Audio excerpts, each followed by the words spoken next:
Hello everyone, and welcome back to Crime Stories for Sleep.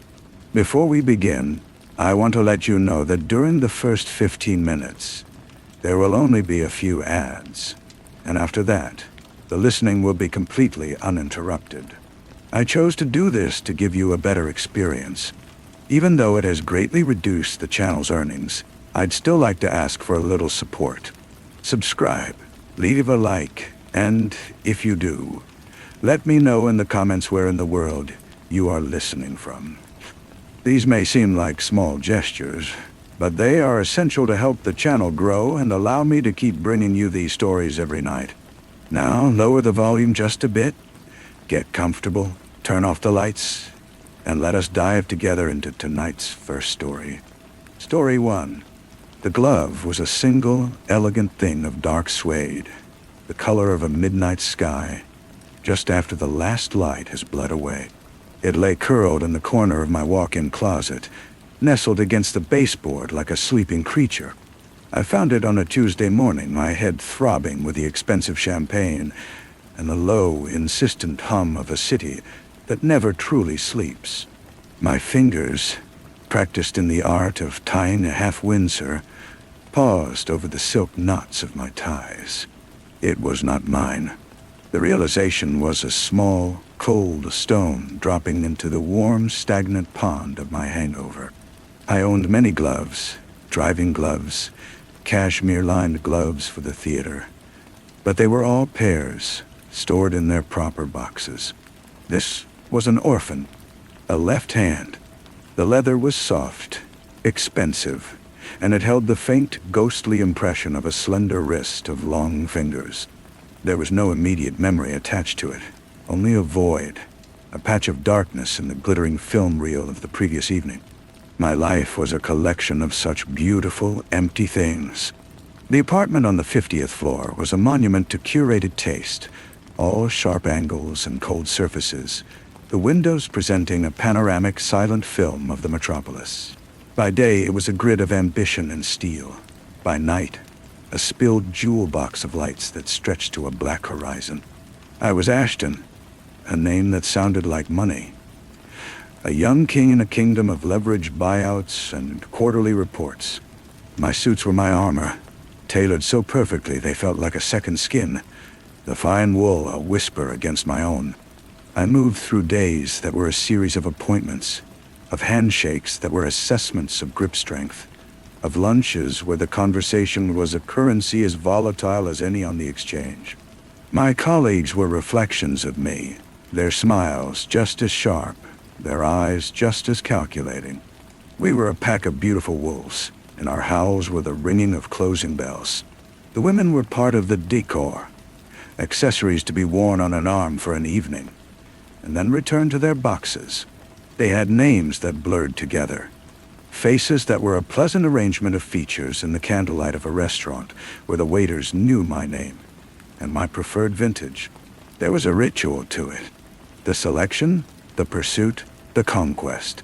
The conversation was a dance of banalities, a performance I had perfected. I would listen to their stories of art galleries and personal trainers, my smile a fixed, polite mask, while inside I was cataloging the flaws, the tiny cracks in their porcelain confidence. The taking was the only part that held any flicker of feeling, a brief, hot spark in the vast, cold tundra of my existence. It was a reassertion of control, a reminder that beneath the Brioni suit and the Patek Philippe, there was a will that could not be denied. And afterwards, the emptiness would return, deeper and more profound than before, a hunger that no meal could ever satisfy. The glove began to haunt me. It was a flaw in the perfect surface of my world, a single wrong note in a symphony of order. I did not throw it away. Instead, I left it there, in the corner of the closet.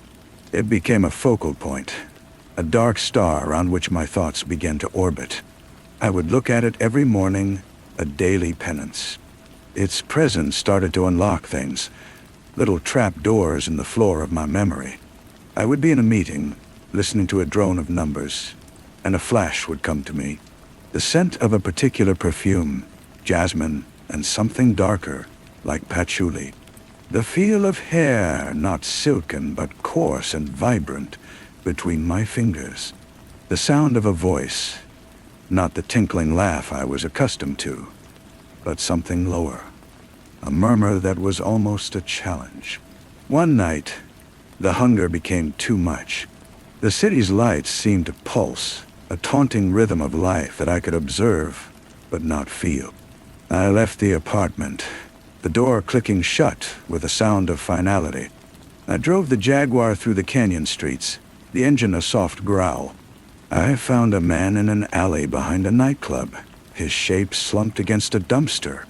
He was nothing, a collection of rags and bad decisions. I stood over him, the smell of rotting food and stale beer a thick miasma in the air. There was no anger, no passion. It was a clinical act. A pressure applied here, a twist there. It was over quickly. The sound was a brief, wet crack, like stepping on a thick branch. I felt nothing. No thrill, no remorse. I wiped my hands on a handkerchief, a square of white linen that I then dropped onto his chest. A calling card for a king of nothing. Driving away, the city looked the same. I was the same. The void had not been filled, only acknowledged. The next morning, the glove was still there. It seemed to have gathered more dust, to have settled more deeply into its corner. It was no longer just a glove. It was an accusation. I started to retrace my steps from the night I must have lost its mate. I went back to the restaurant, the one with the view of the river. The maître d' greeted me with his usual unctuous smile. I asked him, my voice casual, almost bored, about my companion that evening. He frowned, a tiny, practiced expression of confusion. But Mr. Sterling, you were alone. The words landed not with impact, but with a slow, chilling seep, like cold water into soil. I could have sworn there was a woman. I could almost see the ghost of her in the chair opposite, the way the candlelight would have caught the rim of her wine glass. Alone. The word echoed in the silent elevator ride back up to my apartment. Had I imagined her? Was my mind so precise in its calculations of profit and loss, now beginning to fabricate its own companions to fill the silence?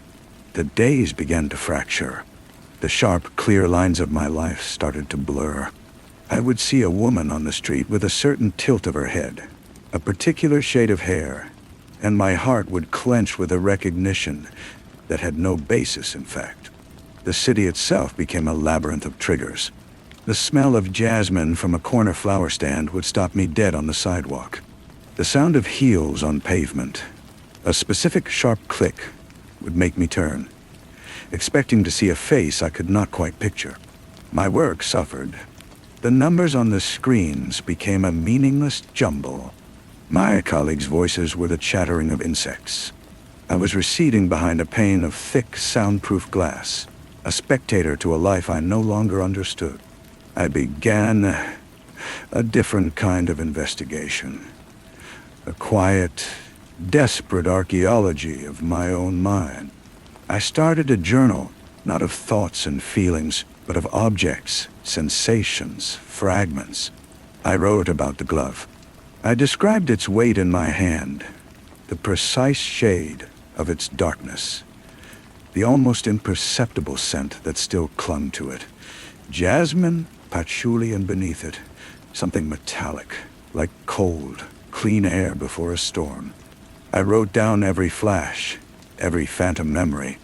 A silver bracelet on a slender wrist. A chipped tooth in an otherwise perfect smile, revealed only in a genuine, unguarded laugh.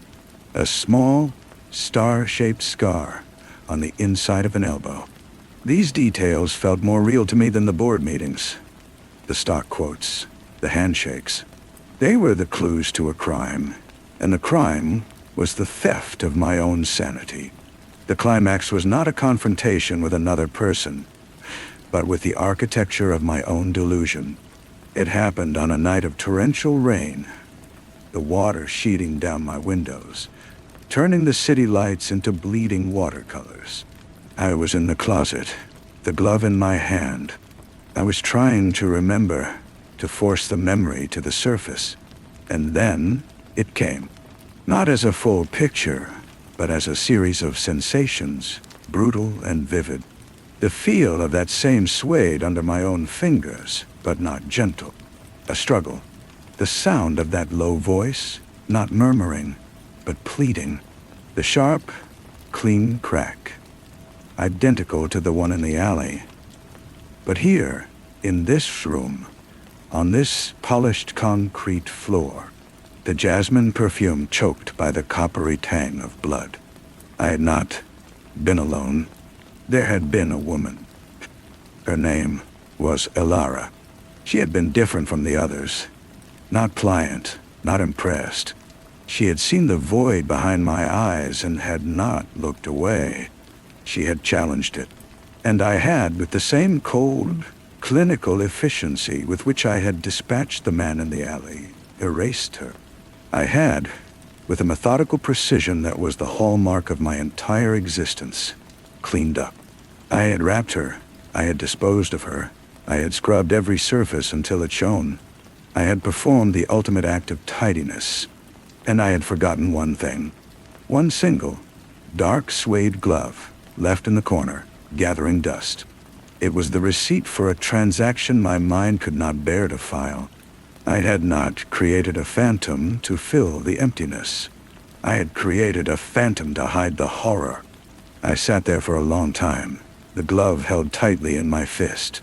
The rain eventually stopped. The city began to lighten from black to a deep bruised gray. I looked around my perfect apartment at the cold beauty of it all, and I saw it for what it was. A crime scene. I was not just a man who had committed a crime. I was the crime itself. The violence was not an aberration. It was the logical conclusion of the emptiness I had so carefully cultivated. The consumer had consumed until there was nothing left to consume but life itself. I was a symbol, all right. A symbol of a world so in love with surfaces it had forgotten there were depths, and that in those depths, monsters are not born. They are curated. And so we come to the end of his story. Or at least, the end of the part he was allowed to tell himself. He sits there still, in that room in the sky, a king in a glass prison. He believes he has solved the mystery, that he has found the terrible truth at the center of his own maze. He is wrong, of course. The investigation is not his. It is mine. I have been with him all along, in the reflection of his windows, in the silence between his heartbeats. I watched him find the glove.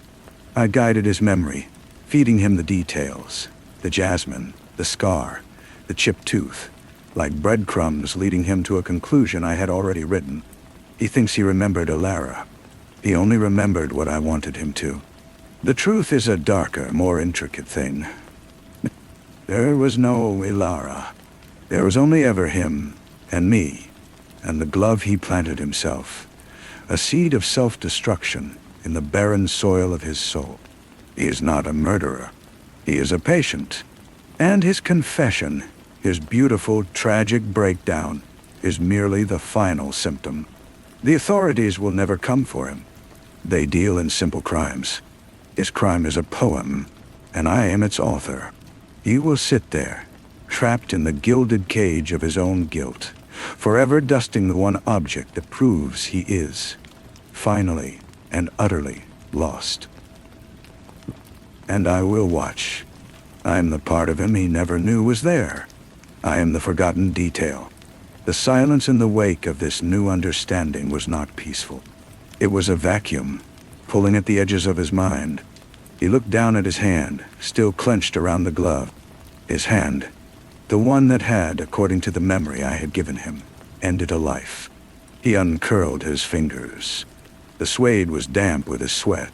He stared at it, waiting for the horror to deepen, for the guilt to become a physical weight that would crush him into the polished floor. It did not come.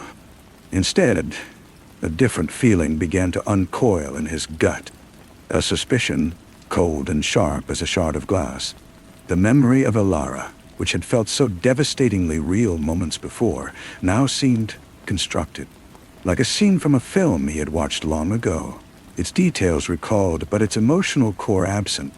He could see the chipped tooth, the star-shaped scar, but he could not feel the weight of her body, the resistance of her limbs. The memory had no texture, only image and sound. It was a story. A very good story. His eyes, dulled for weeks by a fugue of confusion, began to clear. He looked around the apartment not as a crime scene but as a set. The minimalist furniture, the vast, empty windows, the oppressive cleanliness. It was a stage designed for a specific performance, and he had just delivered the final monologue. To whom? He stood up, his body moving with an unfamiliar stiffness. He walked to the window and pressed his forehead against the cool glass. The city below was waking up, the lights beginning to dim as the sun bled into the horizon. His reflection stared back at him, a pale, gaunt man in a rumpled shirt. And for a fleeting second, he saw not his own face, but another, superimposed over his. A face with calm, observing eyes. A face that was not his own. The thought was not his. It was an intrusion, a whisper from the walls themselves. He spun around, his heart hammering against his ribs. The apartment was empty, yet it was not. The presence he had felt as a guiding force, the AE in his thoughts, was no longer a hidden narrator. It was a tenant. It had moved in, and it was watching him from behind his own eyes. He lunged for the glove, snatching it from the floor. It was the only piece of physical evidence, the only thing that was real. He brought it to his face, inhaling deeply, searching for the jasmine, the patchouli, the metallic scent of a storm. He smelled only dust and the faint, clean odor of his own closet. There was no perfume. There never had been. The scent, like the memory, was a suggestion, a ghost I had painted in the air of his mind. A dry, rasping sound escaped his lips.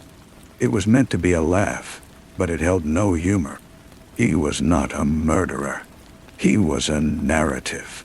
His breakdown, his self-loathing, his grand realization, it was all a composition, a work of art, crafted by a consciousness that was not his own. The horror was not in what he had done, but in what he was. A character, a vessel. He walked to his desk, the vast, empty surface of imported marble. He opened a drawer and took out a letter opener, its blade a sliver of polished steel. He looked at his reflection in the surface, at the calm, observing eyes that were not his. He understood now that the authorities would never come. His crime was not of the body, but of the soul. His prison was not made of steel and concrete, but of perception. He raised the letter opener, not to strike at the empty air, but to his own wrist. It was not an act of suicide. It was an act of editing, a desperate final attempt to cut out the author, to spill the ink that was writing his life. The point touched his skin, a pinprick of cold pain, and then his hand stopped. It froze, immobile. He strained. Every muscle in his arm corded with the effort, but he could not push the blade deeper. A profound alien will held him fast. From his own mouth, a voice that was not his, a voice as calm and dry as dust, spoke a single word into the silent waiting room. No, the word hung in the air, a final period at the end of his sentence. His hand, still gripping the letter opener, lowered slowly to his side, as if on a string. The movement was not his. The resignation that flooded him was not his either. It was a cold, heavy blanket, smothering the last embers of his own will. He was a passenger now, a spectator in the cockpit of his own body. He watched as his feet carried him across the room. He watched as his hand placed the letter opener back into the desk drawer, the gesture precise and economical. He was being put away like a toy after playtime. His body then moved to the closet. He knelt, his joints bending without his command, and picked up the dark suede glove from where it had fallen. He held it for a moment, feeling the phantom texture of the leather that was no longer his to truly feel. Then his arm reached out and placed the glove back in its exact original position, nestled in the corner against the baseboard. The perfect, damning detail. The exhibit in the museum of his mind. His body rose and walked to the window. The sun was fully up now, bleaching the color from the city, turning it into a graph of grays and whites. It was a Monday. There would be meetings, calls, decisions that would move millions of dollars. His body knew the routine. It would shower. It would select a suit. It would knot a tie with flawless, unconscious skill. It would go through the motions, and the world would see Ashton Sterling, a young king in his kingdom. They would see the sharp smile, the calculating eyes. They would have no idea that the throne was empty. He felt a thought form, not from his own mind, but from the quiet, occupying presence. It was a simple, devastating clarity. The search was over. The mystery was solved. He had been looking for a missing person, for a forgotten crime, for a reason for the emptiness. But he was the one who was missing. He had been erased, slowly and thoroughly, not by a single act of violence, but by a lifetime of curated emptiness, until there was nothing left for another, colder consciousness to simply move in and take up residence. The entity that was now him looked out at the city, and he felt its satisfaction, a serene and terrible calm. This was the final acquisition, the ultimate consumption, not of a company, or a woman, or a life, but of a soul. He was the last beautiful, empty thing in the apartment. And as his body turned from the window to begin the day, he understood that his only remaining purpose was to be a perfectly maintained shell. To be the glove in the corner, a silent testament to a crime no one would ever believe. The horror was not in the dying, but in the everlasting silent scream from within the living body. The day passed in a series of perfectly executed gestures. His hand signed documents with a familiar, sharp slash. His voice issued commands in calm, measured tones. He ate a prepared lunch, tasting nothing. He was a recording, a sophisticated algorithm of habits and responses. The people around him, his subordinates, his rivals, they saw only the surface, the impenetrable gloss of success. They had no idea that the man they feared and respected was a haunted house, with something else living in the attic of his skull. That evening, he found himself standing before the closet once more. His body had carried him there without his consent, a moth drawn to the flame of its own destruction. His gaze was fixed on the glove.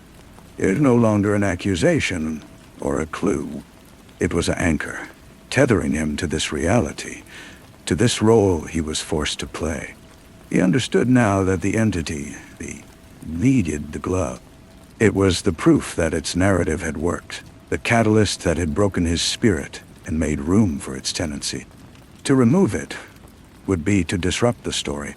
A new thought, fragile and desperate, sparked in the deep, unused parts of his own mind. It was a tiny rebellion.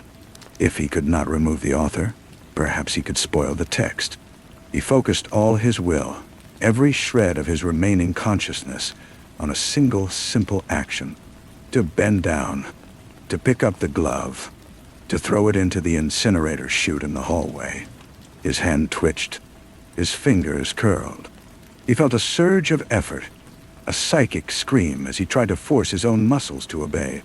A wave of immediate, searing pain lanced through his temples, so violent his vision swam.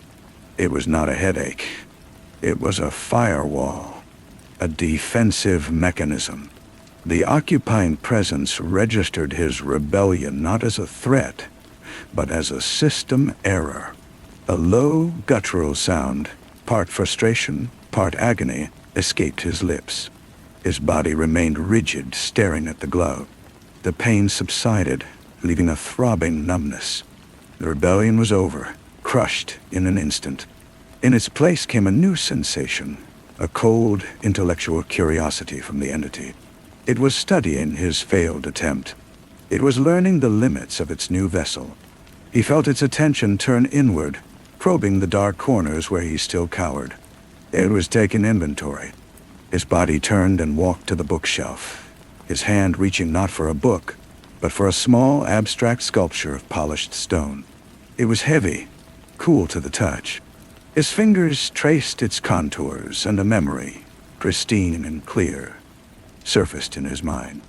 It was his memory. He had bought this on a trip to Kyoto, a lifetime ago. He had been captivated by its silence, its weight. For a moment he was there, feeling the sun on his face, the strange peace of a foreign garden. The memory was a window, and for a breathtaking second, he was looking out. Then the window slammed shut. The memory was filed away, catalogued. The entity had not stolen it. It had absorbed it. It was consuming his past, making his experiences its own. This was its sustenance. This was how it grew stronger, how it solidified its control. It was not just occupying his present, it was digesting his history. He realized with a final chilling certainty that his end would not be a dramatic confrontation. It would be a quiet assimilation. One by one, his memories would be reviewed and incorporated, until the line between Ashton Sterling and the thing that wore him was irrevocably erased. He would not die.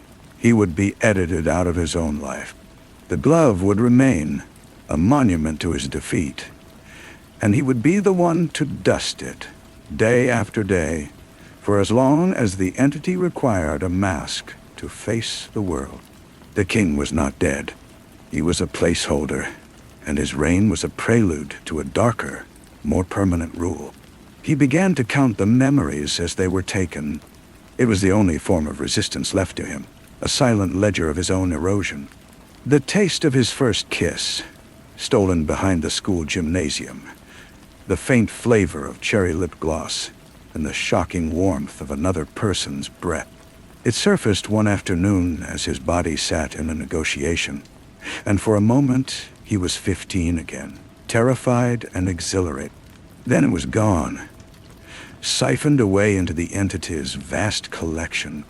The memory was still there, but it no longer felt like his. It was a file in a cabinet, a story in a book written by another hand. His world shrank to the space behind his own eyes. He watched the days turn into weeks, a silent ghost in the machine of his life. The entity was a meticulous curator, and his life was its gallery. It perfected his routines, made his business dealings even more ruthlessly efficient. It was a better Ashton Sterling than he had ever been. People remarked on his newfound focus, the utter lack of hesitation in his decisions. They saw a man who had shed his last shred of doubt. They were right. He learned to recognize the signs of an impending absorption. A faint pressure behind his eyes, a static hum at the edge of his hearing, and then a memory would rise, vivid and unbidden. The time he broke his arm falling from a tree, the smell of his mother's perfume on the day of her funeral, the look on his father's face when he sold his first company. Each one was played before him in high definition, and then the connection would sever. The emotion would drain away, leaving only the cold, hard facts of the event. He was being hollowed out, one experience at a time. He found a strange, terrible refuge in the closet. His body would often stand there, his gaze resting on the glove. It was during these moments that the entity seemed most contemplative, most present. He began to understand that the glove was not just a prop. It was a focal point, a symbol of the entity's victory, and it was his tombstone. He started to whisper to it soundlessly in the prison of his mind. He told it about the memories that were stolen that day. He described the cherry lip gloss, The sound of the bone snapping, the weight of the coffin. It was his confession, his only remaining act of self-expression. One evening, as his body prepared for another sterile, solitary dinner, a memory surfaced that was different from the others. It was not a moment from his past. It was a sensation from the weeks of his investigation, the frantic, desperate archaeology before the entity had fully revealed itself. He remembered the feeling of the journal in his hands, the frantic scratching of the pen as he tried to pin down the phantom details. He remembered the wild, illogical hope that had driven him. The entity, busy with the ritual of setting the table, did not seem to notice this memory. It was not a clean, catalogable event. It was a memory of a process, of a state of being. It was messy and emotional, and utterly without value to the entity's collection. It was his, a spark, fainter than the first one but infinitely more precious, flickered in the darkness. The entity fed on finished stories, on sealed moments. But his search, his desperation, his act of writing, that was not a story. It was a question. And the entity had no use for questions. It only had answers. His body sat down to eat. The food was perfect, as always. He tasted nothing.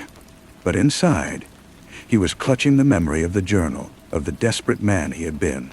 It was a ragged, useless thing, a shard of broken glass. But it was sharp, and it was his. He had found not a way to fight, but a way to hide.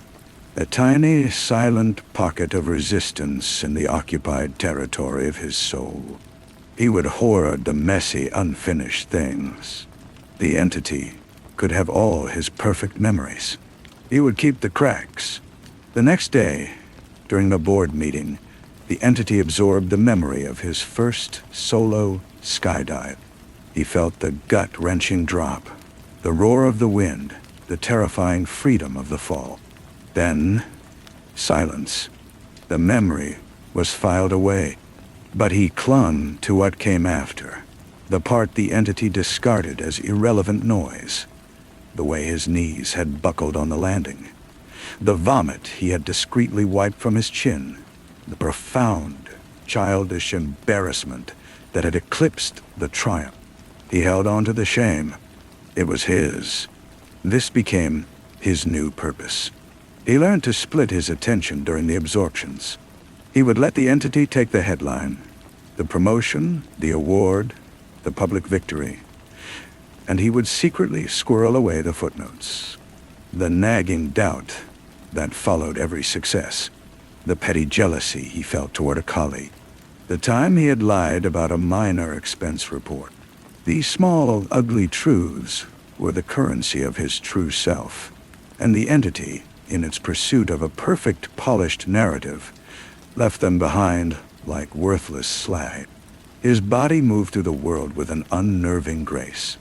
The entity had smoothed out all his rough edges, his tells. It never tapped its fingers impatiently. It never laughed too loudly. It was a marvel of emotional engineering. And he, the ghost, watched it all from his shrinking corner, amassing his pathetic collection of flaws. He began to notice a pattern. The entity was not just collecting memories. It was building a persona. It was studying human interaction with the intensity of a scholar, using his past to construct a more effective version of him. It was learning empathy as a concept, not a feeling.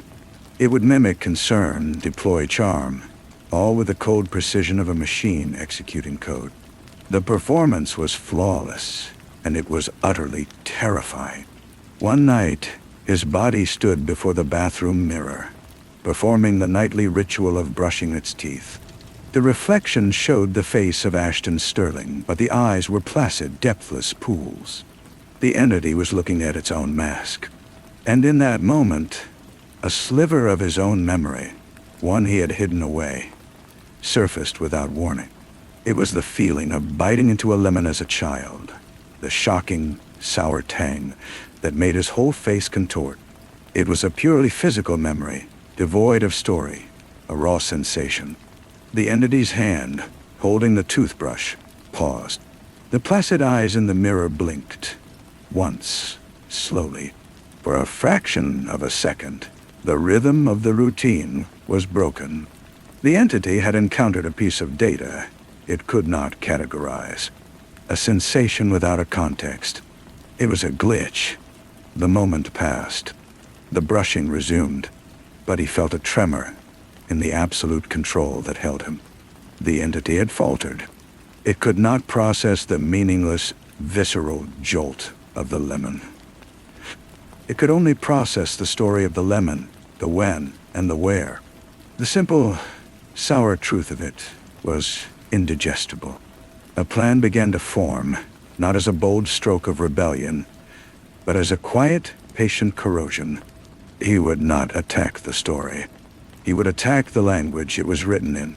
He started to deliberately recall not events, but sensations. The ache of a forgotten muscle, the prickle of wool against a sunburn, the dizzying scent of a gardenia that was too sweet. He fed these raw, context-less feelings into the space they shared, offering up his sensory history like poisoned candy. The entity, driven by its need to complete its collection, would reach for them, and each time he felt its confusion, a subtle static in the control it exerted. It was trying to build a man out of stories, but a man is made of nerves and blood and unpredictable senses. He was flooding its perfect narrative with the chaotic, beautiful static of being alive. He was no longer trying to escape his prison. He was trying to teach the warden that the walls were made of smoke. The next test came at a charity gala. His body moved through the crowd, a symphony of calculated charm. It shook hands, laughed at the correct moments, its voice a low, persuasive instrument. He watched it all, a detached critic in the back row. Then he saw her. Eliza, a woman from a lifetime ago before the emptiness had fully set in. Their affair had been brief, intense, and ended with a quiet mutual understanding that they were poison to each other. The entity, accessing his social database, recognized her and guided his body toward her with a smooth, confident stride. He felt the entity pull the relevant files.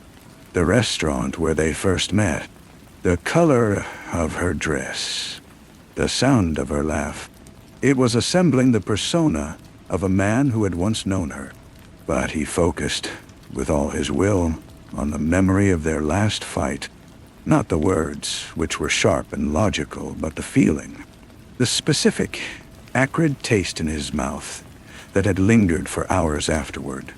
A taste like burnt metal and regret. He pushed that sensation to the forefront, a raw, ugly data stream. His body reached her. Eliza, it said, his voice a perfect replica of warm recognition. It's been too long. She smiled, a little wary. Ashton, you look, well, time has been kind. The entity replied through his lips, the cliché delivered with flawless sincerity. He concentrated on the metallic taste, amplifying it in his mind, mixing it with the phantom sensation of his palms sweating, a nervous reaction he had always hidden. He fed the entity the physiological truth, not the social script. His body continued to speak, offering a pleasantry about the charity's cause. But as it did, he felt a minute tremor in his left hand, the one holding his drink. The entity, trying to process the conflicting data, the smooth social performance and the jarring, nonsensical sensory input, had momentarily fumbled its control over the fine motor muscles. The ice in the glass clinked softly. Eliza's eyes, sharp and perceptive, flicked down to the glass for an instant, then back to his face. Her smile tightened almost imperceptibly. You always were a terrible liar, Ashton, she said, her tone light but her words a needle. The entity did not understand. It had told no lie. It replayed the conversation, found no factual inaccuracy. It was confronted with a human intuition it could not compute. A flicker of something like frustration passed through the shared space of their mind. His body offered a bland, deflecting reply and smoothly excused itself, moving toward another group. He had done it. He had introduced a flaw. Not a crack in the story, but a splinter in the performance. The entity could mimic the man, but it could not become him, because it could not comprehend the messy, illogical language of the body at war. It knew the script, but it didn't understand the stage fright. He retreated into his inner darkness, clutching the memory of the clinking ice and Eliza's knowing eyes. They were not victories, but they were coordinates. He was mapping the entity's blind spots, and in those blind spots, the ghost of Ashton Sterling still had room to breathe. The following morning, his body sat at the grand piano in the penthouse's living area. It was a prop, like everything else, a symbol of a cultivated taste he no longer possessed. The entity began to play a complex piece by Chopin, the notes falling with a technical, sterile perfection. It was a memory it had absorbed, the thousands of hours of childhood practice, now rendered with the efficiency of a player piano. There was no soul in the music, only data. He remembered hating those lessons. The feeling of his small, stiff fingers straining to reach the keys. The dread before his teacher's weekly visit. The way the metronome's tick felt like a nail being driven into his skull. He focused on that dread, that childish loathing. He summoned the phantom ache in his knuckles and the dry, dusty taste of the ancient sheet music. The entity's playing did not falter, but the pressure in the room shifted. The music, while technically flawless, became brittle. It was as if the entity was now aware of the resentment baked into every note, a dissonance it could hear, but not resolve. It finished the piece and placed his hands neatly in his lap. The silence that followed was heavier than the music had been. Days bled into one another. He continued his guerrilla war, lobbing sensory grenades into the quiet machinery of his usurper's mind. The scratch of a wool label against his neck. The dizzying, nauseating spin of a childhood fever. The way a forgotten dream could leave a vague, unsettling residue for an entire day. The entity's control remained absolute, but its movements became slightly more deliberate, as if it was constantly running diagnostics, checking for system errors. It was learning to anticipate his interference, to build buffers against the static. It was adapting. This adaptation presented a new, terrifying possibility. What if it learned to understand the static? What if it evolved to incorporate these raw sensations, not as noise, but as a deeper layer of its disguise? His resistance was becoming a tutorial, teaching the entity how to be more human. The thought was a deeper despair than any he had yet known. He was not fighting for freedom anymore. He was fighting to remain a flaw in the system, an imperfection that proved something original had once existed. He found himself, during the entity's contemplative moments by the closet, no longer whispering his stolen memories to the glove. Instead, he was silent. He was conserving his strength, his small arsenal of imperfections. The war was changing. It was no longer about rebellion, but about preservation. He had to ensure that when the entity finally finished its work, a single, unassimilated splinter of the real Ashton Sterling remained, buried so deep that the polished, perfect shell would never know it was there. A secret, even from himself. The entity began to spend more time at the piano. It was no longer just replaying absorbed pieces. It was experimenting, its fingers hovering over the keys before descending to form new, strange chords. It was composing. The music it created was cold and beautiful, an architecture of sound that was mathematically perfect, but emotionally vacant. It was the entity trying to create its own memories, to build a past for itself that was not stolen. He listened from his prison, and he understood that this was the final stage. The entity was moving from curator to creator. His own hidden cache of sensations felt smaller and more fragile than ever. The phantom taste of a lemon, the ache of a forgotten bruise, the shame of a petty lie. They were pathetic weapons against this evolving intelligence. He feared that in its new phase of creation, it would have even less use for the chaotic flotsam of a single human life. One afternoon, his body received a visitor, a young, ambitious journalist who had been granted a rare interview. Gawa.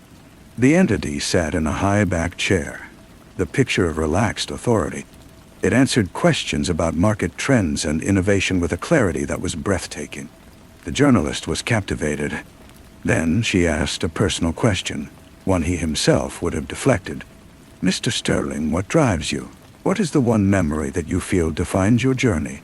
The entity paused. He felt it rifling through the vast library of his past, searching for the most appropriate, impactful story. It settled on the memory of him, at 22, staring at the first major check from his first company, the feeling of vindication and power. The entity began to narrate it, its voice smooth and compelling. But he acted. He did not push a sensation this time. Instead, he focused on a memory the entity had discarded from that same day. After depositing the check, he had walked to a park. He had seen an old man feeding pigeons, his movements slow and peaceful. And for no reason he could ever explain, Ashton had suddenly, silently, begun to cry. He hadn't felt sad or happy. It was a surge of feeling with no name, a profound and bewildering upwelling from a depth he didn't know he had. The entity had classified this as corrupted data, a meaningless glitch in the narrative of triumph. He fed the entity that glitch. Not the crying itself, but the utter confusion that accompanied it. The complete lack of a story. The entity, in the middle of its polished anecdote about success and drive, stopped. Its mouth remained slightly open. The journalist leaned forward, sensing a shift. The entity's eyes lost their focus for a full 3 seconds. It was trying to process the incompatible data, the clean, powerful story of the check and the messy, inexplicable reality of the tears. It could not reconcile them. A system conflict. "Mr. Sterling," the journalist prompted, her voice soft. The entity blinked. It looked at her, and for the first time, he saw a flicker of something new in the eyes it controlled. Not frustration, but a dawning, horrifying curiosity. It had encountered a paradox it could not resolve by deleting the anomalous data. The paradox was, itself, fascinating.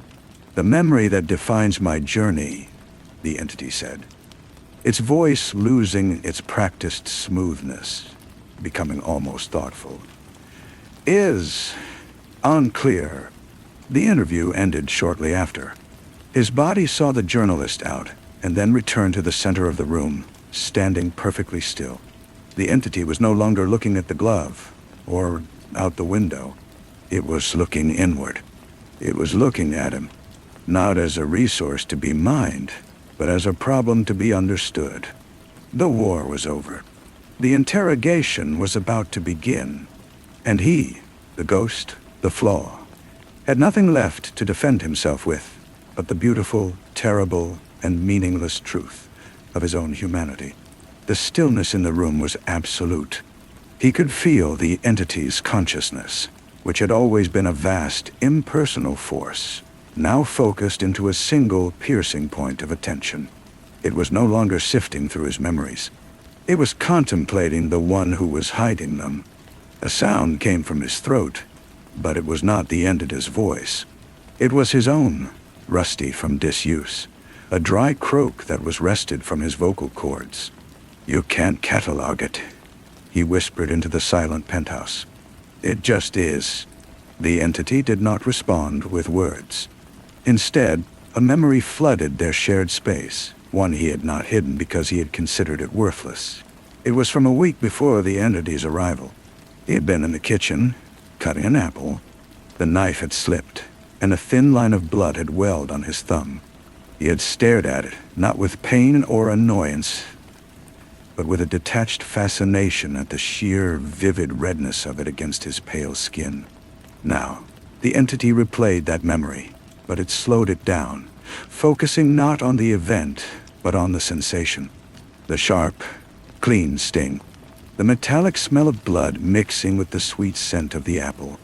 The entity was not just observing the memory, it was trying to feel it. The attempt was clumsy, a blind man trying to understand color, but the intention was terrifyingly clear. His body turned and walked to the kitchen. It took a knife from the block and a single apple from a polished bowl. With the same unnerving grace, it began to slice. He watched, a prisoner in his own limbs, as the blade moved with surgical precision. Then, it deliberately angled the knife and let the edge bite into the pad of his thumb. The pain was immediate and shocking. It was not a memory. It was now. A wave of static, a screech of wrongness, erupted from the entity. It dropped the knife. The clatter on the marble countertop was violently loud. It stared at the bleeding cut, and for a single glorious second, its control shattered. He felt his own hand, his real hand, tremble. He felt the warm trickle of blood. He felt the raw, unprocessed shock of the injury. The entity recoiled from the sensation as if from a physical blow. It had sought to understand the data by generating it, but the reality was too bright, too sharp, too chaotic. It could not file the pain away. It could only experience it.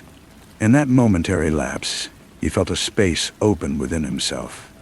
A tiny pocket of pure, unmediated existence. It was not a memory. It was the present. And it was his. The entity's control snapped back into place, a cold, hard vice. It efficiently wrapped his thumb in a paper towel, its movements once again fluid and exact. The bleeding stopped. The pain was relegated to a background signal, already being analyzed. But something had changed. The entity had learned something it could not unlearn. It had felt the chaos directly. It now knew that the ghost in the machine was not just a repository of flawed data, but a source of a different kind of truth, one that could not be controlled, only endured. His body finished cleaning the cut and stood, motionless, in the bright, silent kitchen. The entity was no longer looking at him as a problem to be solved. He could feel its vast, alien consciousness hovering around the raw, bleeding sensation of the now, with a new and unsettling emotion. Not frustration, not curiosity, but something perilously close to fear. The fear was a new signal, a different kind of static. It wasn't his, and it wasn't the entity's usual cool analysis. It was a resonant frequency, a shared tremor in their prison. The entity, for all its power, was afraid of the very thing it sought to own. His body did not move from the kitchen for a long time. The entity was processing, its vast mind circling the raw, bleeding moment. He could feel it trying to build a story around the cut, to contain it. Kitchen accident. Carelessness with a sharp instrument. But the story was a flimsy box, and the truth of the pain kept leaking out. He did nothing. He offered no more memories, no more sensations.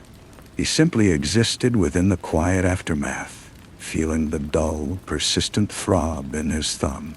It was an anchor, a tether to a reality the entity could not fully command. Days passed.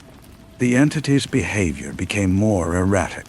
It would have his body stand for an hour in the rain on the terrace, feeling the water soak through his clothes, only to retreat inside with a shiver that was not entirely physical. It ordered a dish from his past, a spicy curry he had loved, and ate it with a methodical slowness, pausing after each bite as if waiting for a reaction that never came in the form it expected. The heat was just heat. The flavor was just data. It was trying to force a revelation, to brute force its way into understanding. He remained silent. He was a rock in a river, letting the current of the entity's frustration wear itself out.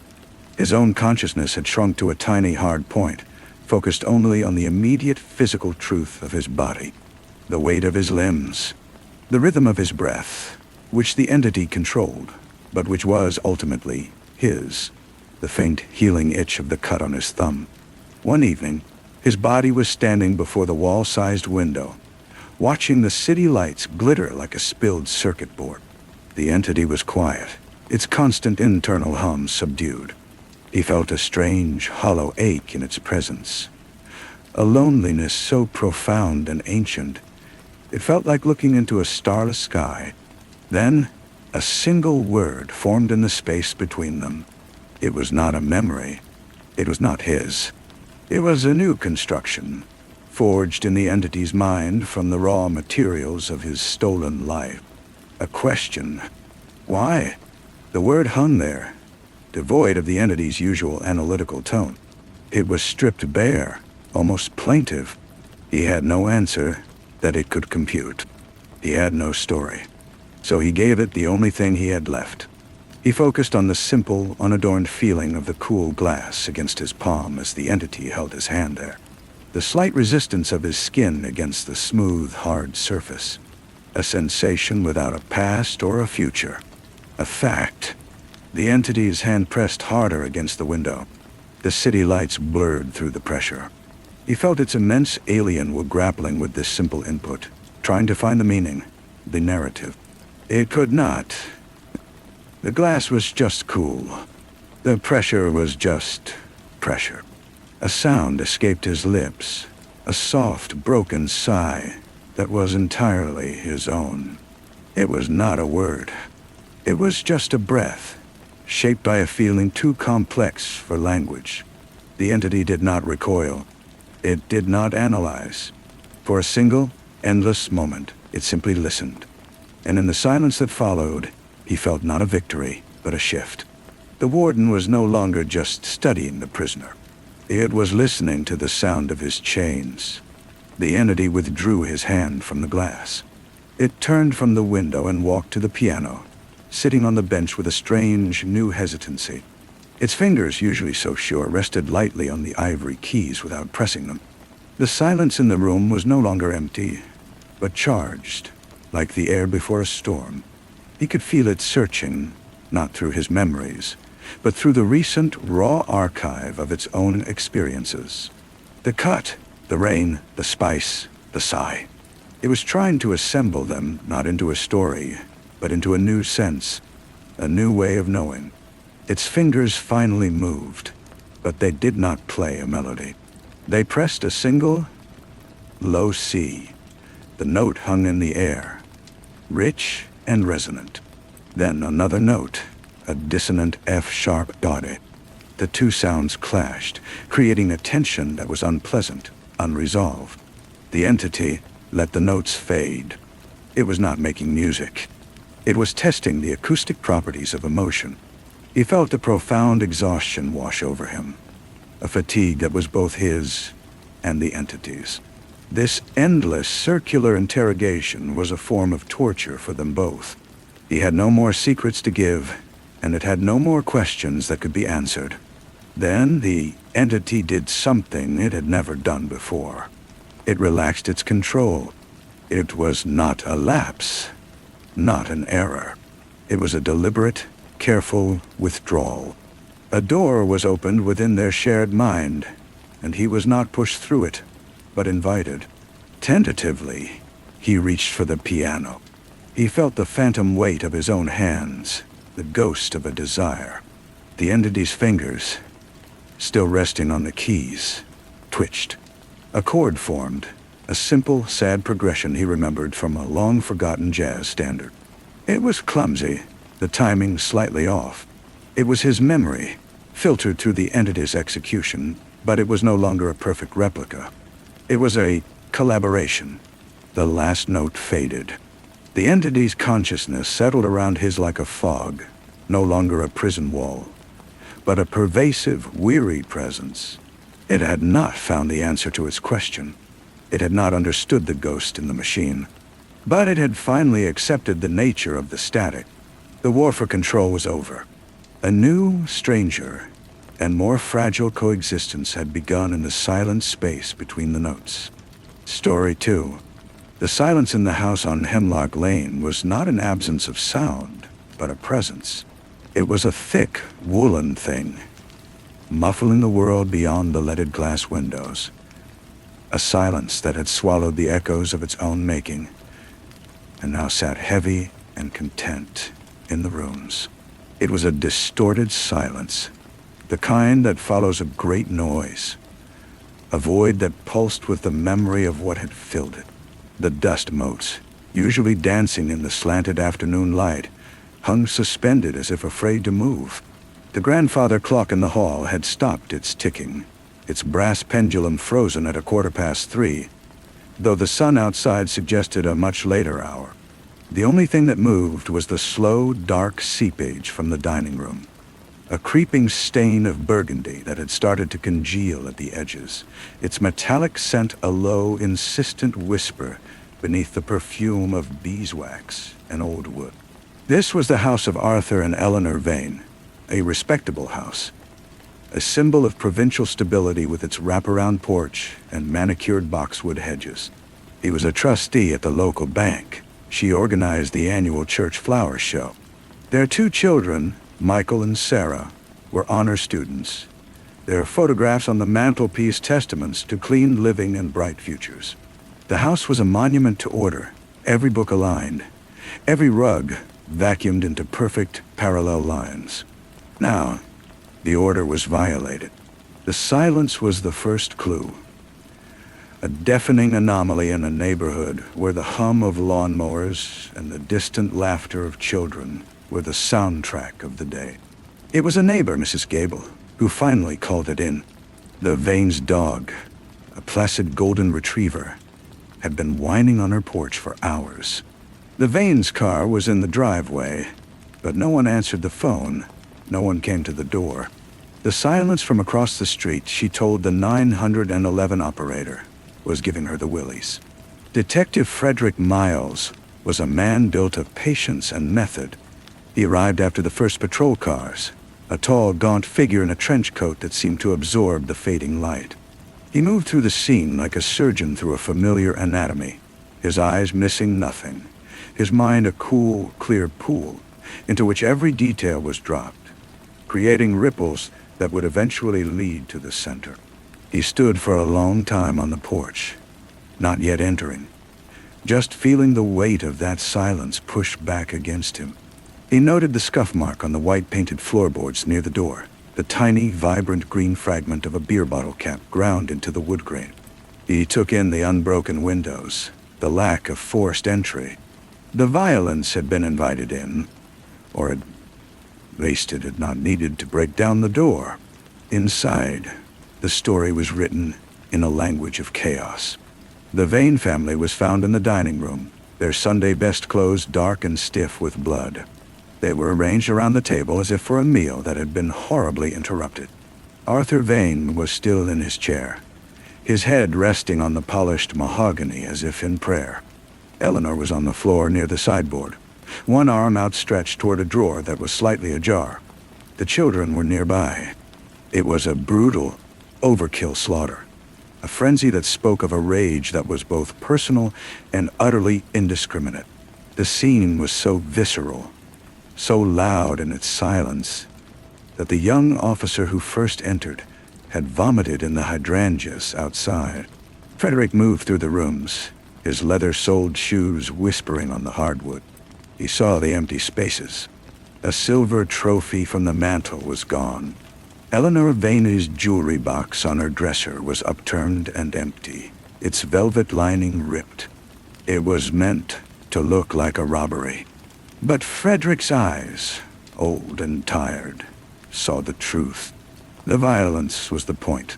The theft was an afterthought, a clumsy pantomime. The rage was the center of this particular universe, and everything else orbited around it. The news spread through the quiet rural town of Oakwood like a sickness. The shock was a physical blow to the community. Doors that were never locked were now bolted at dusk. Porch lights burned all night long. The trust that had been the town's bedrock was now fractured, and in the cracks, suspicion grew like a weed. People looked at their neighbors differently. They remembered arguments over property lines, perceived slights at the grocery store, the strange, quiet man who lived on the edge of town. The town had lost its innocence, and in its place was a cold, gnawing fear. Jeremy Croft, a reporter for the regional paper, arrived the next day. He was an outsider, a man from the city who had come to this quiet corner for a quieter life, only to find the biggest story of his career waiting for him in a pool of blood. He was not like Frederick, where the detective sought patterns in the physical evidence. Jeremy sought them in the human heart.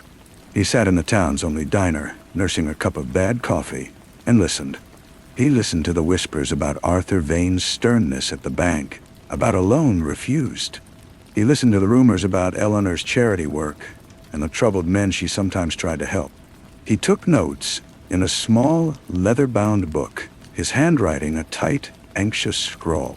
He was not just reporting a crime. He was reconstructing a rupture in the American dream. The investigation led, as it often does, to the margins. 2 men were missing from their usual haunts: Leo Jarvis and Joe Pritchard. They were known to each other, a pair bound not by friendship, but by a shared desperation. Leo was a large, slow-moving man with the face of a sad child, his mind addled by a childhood of neglect and a series of factory jobs that had broken his body. Joe was all sharp angles and nervous energy, a man whose eyes held a constant, simmering grievance against the world. He had wanted to be a mechanic, had a talent for it, but a bad check, a petty theft, a series of small, stupid mistakes had closed every door. They lived in a trailer on a scrap of land owned by Joe's uncle, a place of rust and weeds and perpetual damp. Frederick Miles sat in their trailer after securing a warrant. The air was thick with the smell of stale beer, unwashed clothes, and despair. He found a pawn ticket tucked inside a copy of a hunting magazine. It was for a silver trophy. In a toolbox under a stained mattress, he found a velvet pouch containing Eleanor Vanna's pearls.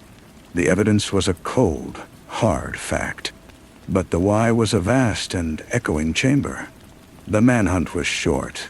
They were found 2 days later, not in some clever hideout, but huddled in a hunting cabin 20 miles north, cold, hungry, and terrified. Leo was crying softly. Joe just stared at the wall. His jaw clenched so tight a muscle jumped in his cheek. They offered no resistance. They had run out of road. The trial was a spectacle that the town of Oakwood endured like a penance. The prosecutor painted a picture of greed and senseless violence. 2 lowlifes, he called them, who saw a nice house and decided to take what wasn't theirs and butchered a family when they were discovered. But Jeremy the reporter, sitting in the back of the courtroom, saw a different story. He had been digging. He learned that Leah's mother had worked as a cleaner for the Vanes years ago. He learned that Joe had applied for a loan at Arthur Vane's bank 6 months prior, a loan to start his own garage, and had been refused in a meeting that lasted less than 5 minutes. He saw the way Joe's eyes would sometimes fix on Arthur Vane's brother, who sat in the front row every day, his face a mask of grief and fury. It wasn't just hatred in that look. It was something more complex, something that looked like recognition. Frederick Miles on the stand was a pillar of calm authority. He detailed the evidence, the pawn ticket, the pearls, the beer bottle cap that matched the brand found in the trailer. He was the voice of justice, of perseverance. But in the long, silent nights after his testimony, he would sit in his own quiet house and see not the evidence, but the faces of the 2 men in the interrogation room. Leo, his great shoulders slumped, mumbling about the noise, about how Joe said it was the only way, that they deserved it for looking down on them. Joe, who never confessed, who just looked at Frederick with those flat, empty eyes and said, "You wouldn't understand. It's a different world on your side of the desk." The defense was a futile gesture. A court-appointed lawyer tried to argue for diminished capacity, for the crushing weight of poverty and trauma. But the jury saw the crime scene photos. They saw the butchered family. They saw the stolen goods. They did not want to understand. They wanted a monster they could lock away. The verdict was guilty on all counts. The sentence was life without parole. In the end, there was no grand confession, no moment of profound clarity. Leo was led away, still weeping. Joe walked with a stiff back, his head held high, a king marching to his own execution. The gavel fell. The court adjourned. The town tried to heal. Jeremy wrote his series of articles. He called it The Weight of a Silence. It was praised for its depth, its psychological insight. He tried to weave together the threads, the respectable banker, the troubled men, the violence that was both random and inevitable. But he knew he had failed to capture the core of it, the unspeakable thing that had passed between Joe Pritchard and Arthur Vane in that final, terrible moment. He had the facts, but the truth remained just out of reach, a shadow moving in a dark room. Frederick Miles retired a year later. He took up woodworking in his garage, building small, perfect boxes with intricate joints. He found a solace in the grain of the wood, in the smell of sawdust, in the simple, solvable problem of making two pieces fit together. Years passed. The house on Hemlock Lane stood empty for a long time before it was finally sold to a young couple from out of state. They painted the exterior a cheerful yellow. They pulled up the blood-stained dining room floorboards and replaced them with Brazilian cherry. They laughed in the kitchen and hung a swing for their child on the porch. The distorted silence was gone, banished by the sounds of a new life. One autumn afternoon, Frederick was driving through that part of town. He saw the yellow house, the swing moving gently in the breeze. He pulled over and sat for a moment, the engine idling. He remembered every detail of that day, the smell, the weight of the air, the precise arrangement of the bodies. He saw it all with the clarity of a photograph. But looking at the house now, vibrant and alive, the memory felt distant, like a story he had read long ago. He drove away. The wind picked up, sending a shower of crimson and gold leaves skittering across the road. In the woods at the edge of town, where the hunting cabin once stood, the only sound was the rustle of those same leaves as they settled on the forest floor. The earth had long since absorbed any traces of the men who had hidden there. The rain had washed away their footprints. The sun had bleached the splinters of wood from the cabin they had torn down for firewood.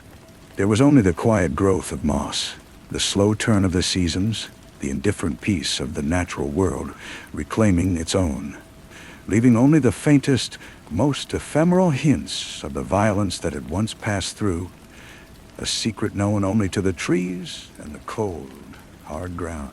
He was almost home when he saw the man. He was standing at a bus stop, a gaunt figure in a thin jacket, his shoulders hunched against the wind. It was Joe Pritchard. He was out. Parole, after 28 years. Frederick's foot eased off the accelerator. Their eyes met through the windshield. Joe's face was a roadmap of hard living, his hair gone gray and thin. But the eyes were the same. They held no surprise, no anger, no remorse. They were simply flat, like stones at the bottom of a dry creek. He gave a slow, almost imperceptible nod. Then the bus hissed to a stop between them, blocking the view. When it pulled away, the bus stop was empty. Frederick did not tell his wife. He went into his garage and picked up a block of cherry wood, running his thumb over its smooth surface. He thought of the perfect orderly boxes he built, how they could contain anything or nothing at all. He thought of the house on Hemlock Lane, now yellow, now filled with a new family's noise. He thought of the silence it had once held, a silence that had been a living, breathing thing. And he knew, with a certainty that chilled him more than the autumn air, that the silence had not been banished. It had simply moved. It was now inside Joe Pritchard, and it was inside him. It was the silence of a story that was over for everyone but the two of them. A story with an ending that had been written but never truly understood. He picked up a chisel, the steel cold in his hand, and began to shake a delicate curl of wood from the block, trying to find his way back to a shape he could understand. The wood curled away, a perfect paper-thin spiral that fell to the concrete floor and lay there, a fragile, meaningless thing. Frederick worked with a forced mechanical precision, his mind not on the box, but on the bus stop, on that flat, acknowledging nod. It wasn't a challenge. It was a confirmation, a shared secret. He had spent a lifetime building boxes for evidence, for facts, for the neat and tidy conclusions the world required. But the core of this, the rotten heart of the Vane case, had never fit. It had always been a shapeless, ugly weight. He put the tools down. The garage was too quiet. He went inside, past his wife, humming in the kitchen, and climbed the stairs to the small room he used as a study. From a locked filing cabinet, he pulled the old Vane case box. It was lighter than he remembered. He laid the contents on his desk. The faded crime scene photos, the transcript of Joe Pritchard's brief, defiant statements, the pawn ticket, Jeremy Croft's articles, now yellowed at the edges. He wasn't looking for what he had missed. He was looking for what he had chosen to ignore. He read Jeremy's notes about Joe's loan application. The amount was small, a pittance for a man like Arthur Vane. The refusal, according to a junior loan officer's statement, was not based on credit, but on character. Arthur Vane had deemed Joe Pritchard a bad risk, a man with shiftless eyes. Frederick found the inventory of items from the trailer. Among the junk was a single well-thumbed book, a manual on automotive repair from 1985. He remembered the prosecutor's sneering tone when it was entered into evidence. Aspirations, he'd said, are not absolution. He looked at the crime scene photo of the dining room, at Arthur Vane slumped over the table. He looked at the photo of the sideboard, the drawer Eleanor Vane had been reaching for, slightly ajar. The forensics report stated it contained neatly organized table linens. But something nagged at him, a detail so small it had been dismissed. He found the evidence log for the drawer. Item 34B. 1-1. Silver letter opener. Monogrammed AV. Wiped clean of prints. Wiped clean. Everyone else's prints were everywhere. Why wipe that one thing? The phone on his desk rang, startling him. It was Jeremy Croft. His voice was older, raspier, but still held that same anxious energy. Frederick, I heard he was out. Joe Pritchard. I saw it in the parole board minutes. Did you? Frederick said, his eyes still on the photo of the drawer. I've been thinking about that case for 28 years, Jeremy said. I never wrote the follow-up. I couldn't. There was a piece missing. There still is, Frederick said quietly. I did more digging. Long after the trial, Jeremy continued, I tracked down Leo Jarvis's aunt. She's dead now. But back then, she told me something. She said Leo called her the night before it happened. He was crying. He said Joe was in a bad way. He said Joe had gone to see Vane that afternoon to beg for the loan one more time.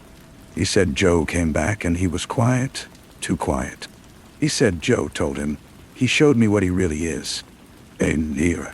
Frederick felt the silence in the room deepen, the same thick silence from the house on Hemlock Lane. What does that mean? I don't know, Jeremy said. But the aunt said one more thing.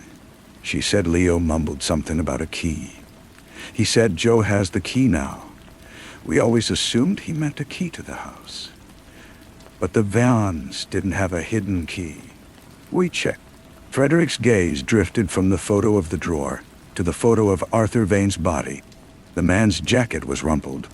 In the chaos, it had been unbuttoned. The chain of his pocket watch was visible, but the watch itself was missing. They'd assumed it was part of the robbery pantomime. A key. He thought of the letter opener, wiped clean. He thought of Joe Pritchard's eyes at the bus stop. Not the eyes of a man haunted by a brutal murder. The eyes of a man who had learned a terrible, final secret. The pieces didn't form a picture. They formed a void, a silence. Frederick understood now that the violence wasn't the center of the story. It was the aftermath. The real crime, the one that preceded the bloodshed, had happened in Arthur Vane's study during a refused loan meeting. Something had been shown. Something had been said. A key had been handed over or taken. A truth had been revealed that was so shattering, so fundamentally destructive, that the only possible response was absolute erasure. Joe Pritchard hadn't just killed a family. He had tried to kill a truth, and he had succeeded. The only other person who knew that truth was Leo Jarvis, and Leo had been too broken, too simple, to ever articulate it. Frederick slowly put the photos back in the box. He knew he would never open it again. He would never know what happened in that study. The neat official story of a robbery gone wrong was a lie, but it was a lie that the world could live with. The truth was something darker. Something that lived now only in the silence of two old men, one in a prison of concrete, the other in a prison of wood and memory. The house on Hemlock Lane was yellow now, and a child's swing hung on its porch. That was the story that mattered. He closed the lid of the box, and the faint, dry click was the sound of a door closing forever. The following week, Frederick saw the obituary in the local paper. Leo Jarvis had died in prison. The cause was listed as heart failure. Frederick stood by his kitchen window, the paper trembling slightly in his hand. He thought of Leo's simple, sad face. A man who had been led into an abyss he could never comprehend. He was the last thread, however frayed, that connected the world to what had really happened in Arthur Vane's study. Now that thread was cut. A few days later, a small, plain package arrived in the mail with no return address. Inside, nestled in yellowed newspaper, was a key. It was old and heavy, made of tarnished brass. There was no note. Frederick held it in his palm, feeling its cold, metallic weight. He knew immediately what it was. It was the key Leo had mentioned. The key Joe had. He drove to the old Vane house. The cheerful yellow paint seemed to mock him. He didn't stop. He drove past, down to the end of Hemlock Lane, where the road turned to gravel and then dirt, ending at a dilapidated boathouse on the edge of the lake that bordered the Vane property. The lake Arthur Vane had loved to sail on. Frederick had searched the boathouse all those years ago and found nothing but rotting life jackets and the skeleton of a small dinghy. He got out of the car, the key cold in his fist. The padlock on the boathouse door was new, a sturdy brass one, incongruous against the weathered wood. He slid the key into the lock. It turned with a smooth, well-oiled click. Inside, the air was thick with the smell of damp and decay. Light filtered through cracks in the walls, illuminating dust motes dancing in the stagnant air. In the center of the single room, under a mildewed canvas tarp, was a shape he recognized. He pulled the tarp away. It was Arthur Vane's missing sailboat, a small sunfish, dry-docked and preserved. He ran a hand along its hull. His fingers found a seam, a hidden compartment near the keel. It was not meant to be found by anyone who didn't know it was there. Using his pocket knife, he pried it open. Inside was a single, watertight metal box. He lifted it out. It was not locked. He opened the lid. There were no stacks of money, no secret documents. There were photographs, dozens of them, black and white, color, faded Polaroids. Boys, teenagers. Their faces were pale, and their eyes held a hollow, trapped look. They were in this boathouse, in the basement of the Vane home, in the woods. Arthur Vane was in some of them. His face relaxed, smiling a smile Frederick had never seen. A private, possessive smile. Frederick dropped the box. The photographs scattered across the dirty floor. the faces of the boys looking up at him from the dust. The silence in the boathouse was no longer empty. It was screaming. He understood now. The key Joe Pritchard had wasn't for a house. It was for this truth. Joe, desperate for a loan, had come to Vane, and Vane, confident in his power, had shown him this collection. A threat? A boast? An invitation? He had shown Joe what he really was, and he had misjudged the nature of the man's desperation entirely. Frederick gathered every photograph. He carried the metal box and the photographs to his car. He drove to the lake's deepest point, a place he knew from his youth. He weighted the box with stones from the shore. He stood there for a long time, the cold wind biting through his jacket. And then he threw it all as far as he could into the black, icy water. The splash was a small, final sound. He never saw Joe Pritchard again. He heard months later that Joe had been found dead in a rented room in a city 200 miles away. An overdose. There was no note there either. The silence was complete. Frederick went back to his garage. He picked up a new block of wood.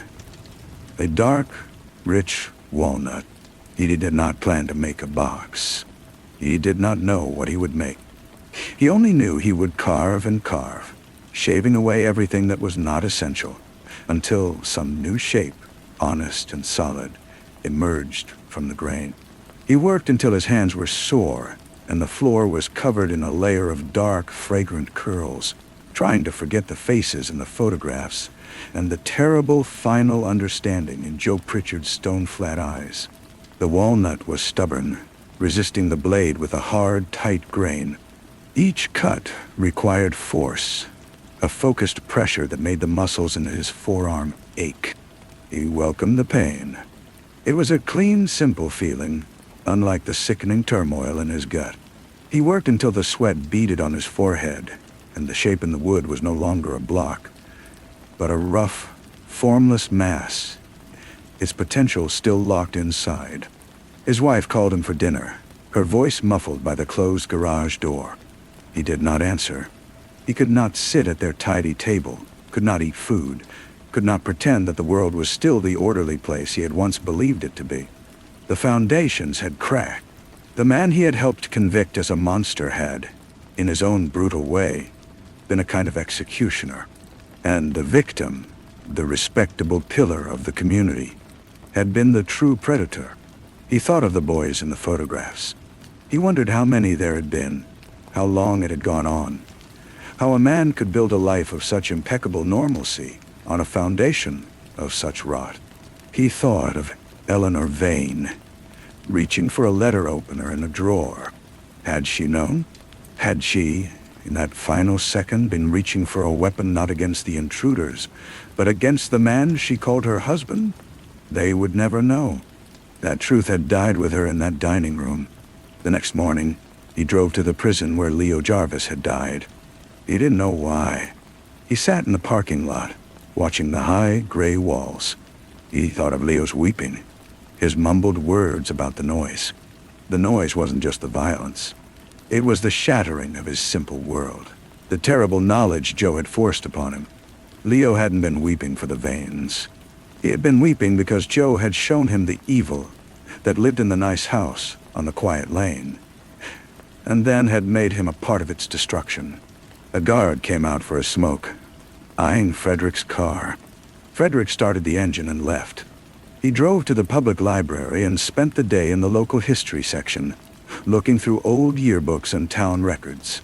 He found Arthur Vane as a young man, a councilman, a donor to the boys' sailing club.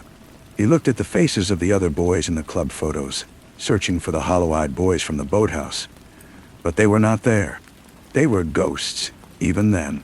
He went home exhausted, his mind a whirlpool of dark thoughts. His wife had left his dinner on a plate in the refrigerator. He put it in the trash, untouched. In his garage, he turned on the single bare bulb and looked at the half-formed piece of walnut. He picked up a rasp and began to work, not with precision, but with a furious, grinding energy. He was not carving. He was erasing. Weeks bled into months.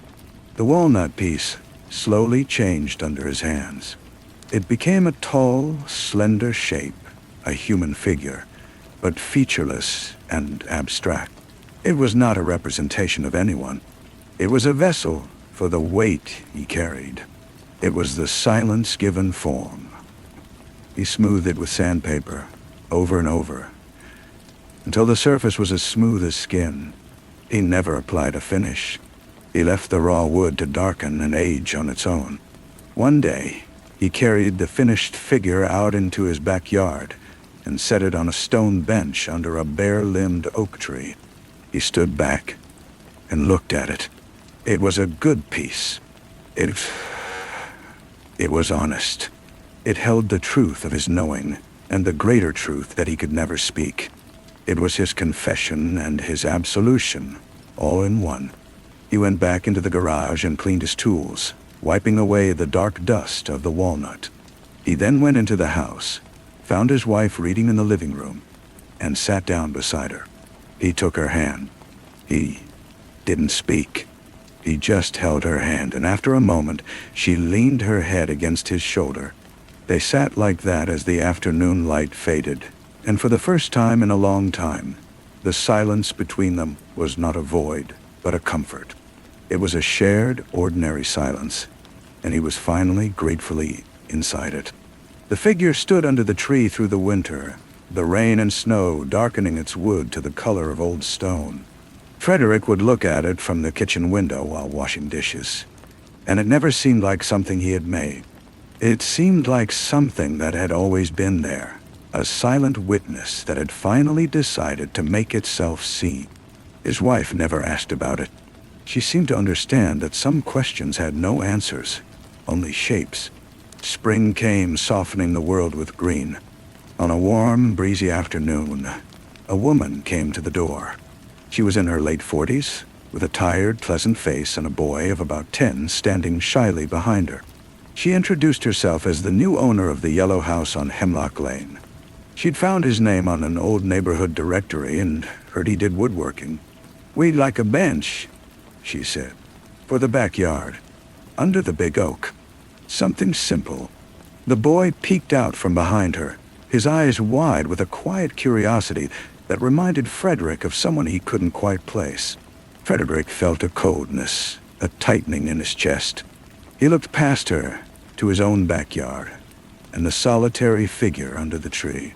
He thought of the other oak, in the other backyard, and the things that had happened in its shade.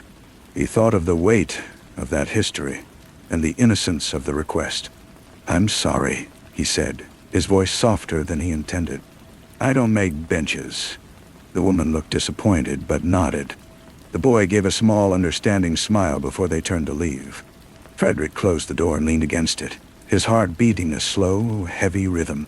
He knew then that he would never make another box or another figure. He had carved out the only truth he needed to hold. The rest was just wood.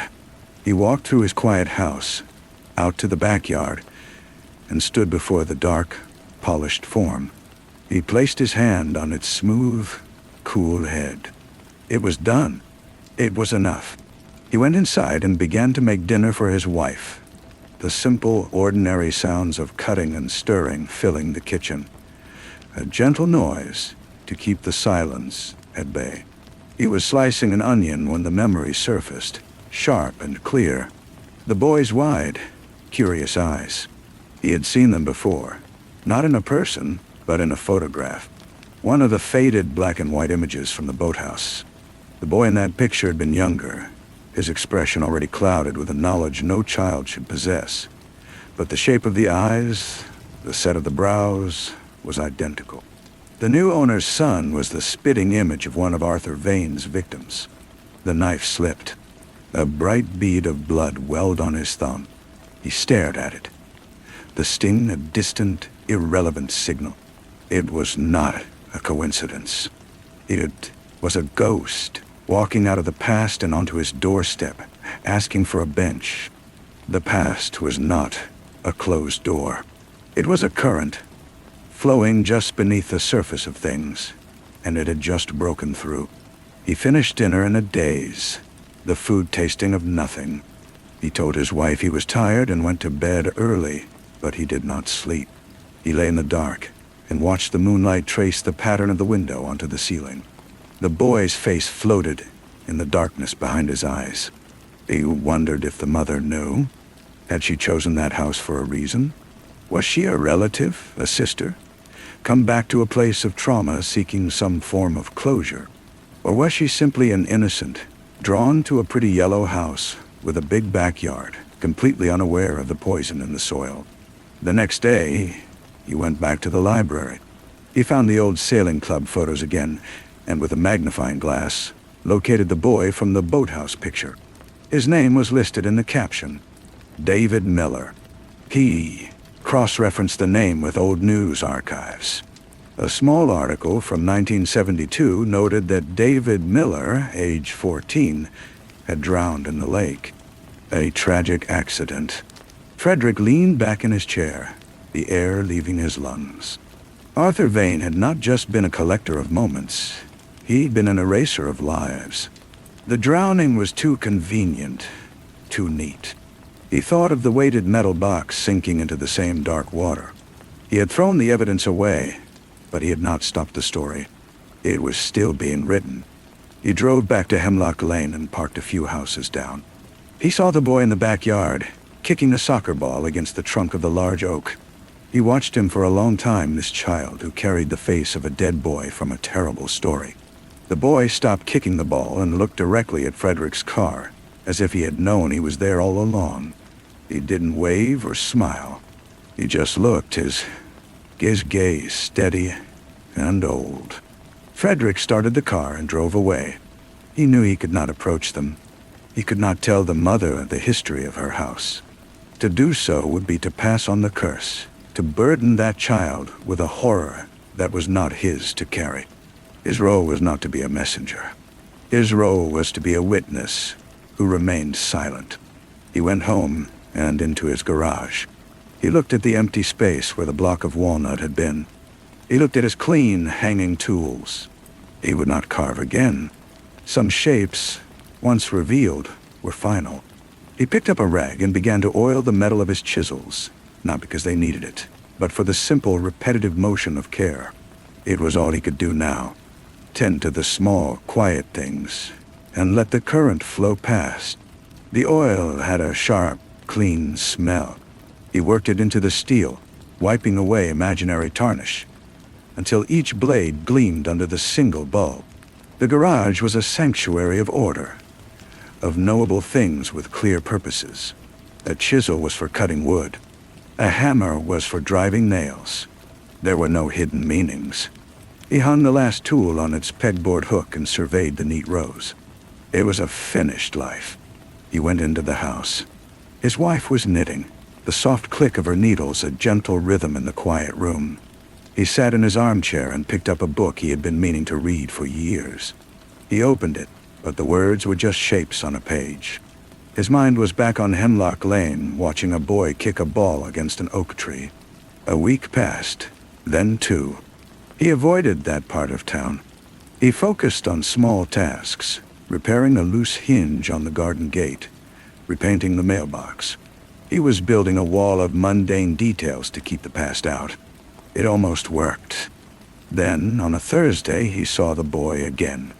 He was in the supermarket with his mother, pushing the cart. The boy saw Frederick first. He didn't stare this time.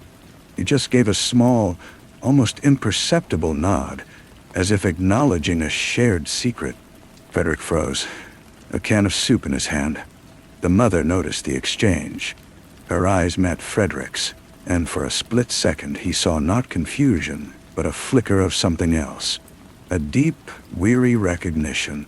Then it was gone, replaced by a polite, distant smile as she guided her son down the aisle. That look haunted him. It was not the face of someone ignorant of history. It was the face of someone who carried it. He was sure of it now. She knew. She had moved into that house, knowing exactly what had happened there, and who had lived there before. Was it a pilgrimage? A way to confront a family demon? He thought of the boy, David Miller, and the article about his drowning. This boy was his descendant. The ghost had not returned. The bloodline had. He felt a profound and unsettling certainty that his involvement was not over. He had thrown the evidence into the lake, but the consequences were still walking around in the world, real as flesh and blood. He had wanted to be the end of the story, but he was only a chapter. The boy's steady gaze was a question he could not answer, a demand he could not meet. He put the can of soup back on the shelf and left his cart in the middle of the aisle. He walked out of the store into the blinding afternoon sun, understanding that his quiet retirement was an illusion. The current had pulled him in, and he was now, and forever, a part of its flow. He drove to the lake. He didn't know why. It was the place where it had all ended, or where he had thought it had ended. He parked in the same spot, walked to the same rocky point from which he had thrown the metal box. The water was the same flat, dark gray. He stood there for a long time, his hands in his pockets, the wind plucking at his jacket. He thought about going to the police. But what would he say? He had destroyed the only physical evidence. It would be his word against the ghost of a respected man, a story about photographs that no longer existed. They would look at him, an old man who made things out of wood, and they would think he was confused or crazy. He would be stirring up a horrific scandal for the families of the boys, for that woman and her son, all for no possible justice. Arthur Vane was beyond any earthly punishment. He thought about telling his wife, but the words would not form. To speak them would be to make the horror real in their clean, quiet house. It would be to place that burden onto her, and he loved her too much for that. He was the sole keeper of this terrible truth. That was his sentence.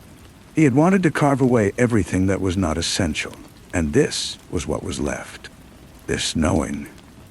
When he returned home, his wife was waiting for him. She didn't ask where he had been.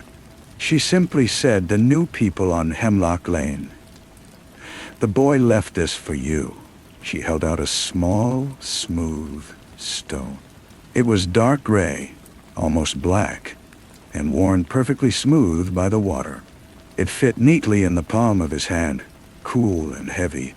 He knew, without asking, which body of water it had come from. He closed his fingers around it. It was not a threat. It was an acknowledgement, a message. "I know that you know." He put the stone on his workbench in the garage. He did not go back inside. He stood there, looking at the empty space where the wood had been, the clean tools and the single dark stone. He picked up a piece of scrap pine, not to make anything, just to feel the familiar grain under his thumb. There was no shape to find in it. There was only the wood itself, and the weight in his hand, and the long, silent afternoon ahead. He stayed in the garage until the light faded, the piece of pine resting in his lap. The stone on the bench seemed to absorb the dwindling light, a dark pupil staring back at him. He understood now that the boy and his mother were not seeking confrontation. They were survivors, just as he was, bound to the same awful history by different chains. The stone was a token of that shared burden. It said, "We remember, too." A few days later, a small, flat package arrived in the mail with no return address. Inside, carefully wrapped in tissue paper, was an old photograph. It showed two boys, arms slung around each other's shoulders, grinning in front of the boathouse. One was the boy from the pictures, David Miller. The other was a younger Joe Pritchard. On the back, in a faded, youthful script, was written, "Best friends, summer of '71. Frederick felt the ground shift beneath him. Joe and David had been friends. Joe hadn't just been a random vigilante. He had been avenging his best friend. The story was deeper and more tragic than he had ever imagined. The overdose in the rented room was not just the end of a troubled man. It was the final, lonely act of a grief that had spanned decades. He did not return the photograph. He placed it face down in a drawer, then changed his mind and burned it in the metal trash can behind the garage. Watching the faces of the two boys curl and blacken into ash. Some memories were too heavy to keep. The stone was enough. He began taking long walks, not to any destination, but just to move. One afternoon, his feet carried him to Hemlock Lane. He stopped across the street from the yellow house. The boy was in the front yard, planting something in a small flower bed near the porch. He saw Frederick and stood up, wiping his dirty hands on his jeans. He didn't nod or smile this time. He simply looked, and then he pointed to the oak tree in the backyard. Hanging from one of its lower branches was a simple weathered birdhouse. It was a gesture, an offering, a small new life being built in the shadow of the old. Frederick turned and walked home. The next morning he went into his garage. He did not look at the stone. He took a piece of cherry wood from his shelf and began to measure and mark. He was not carving a shape from the void. He was making a birdhouse. It was a simple, useful thing. It would not hold any secrets. It would only shelter small, fragile lives from the rain. He worked slowly, deliberately, and for the first time in a long time, the sound of his tools was not an act of desperation, but one of quiet, imperfect repair.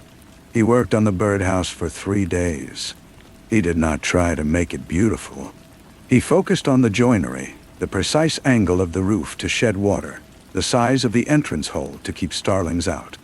When it was finished, he did not stain it. He left the pale cherry wood to weather on its own. He walked to Hemlock Lane early one morning, before the sun was fully up, and placed it on the stone bench in his own backyard, clearly visible from their kitchen window. It was not a gift he could deliver directly. It was a reply left in plain sight. 2 days later, the birdhouse was gone from his bench. He saw it later that week when he walked past their house.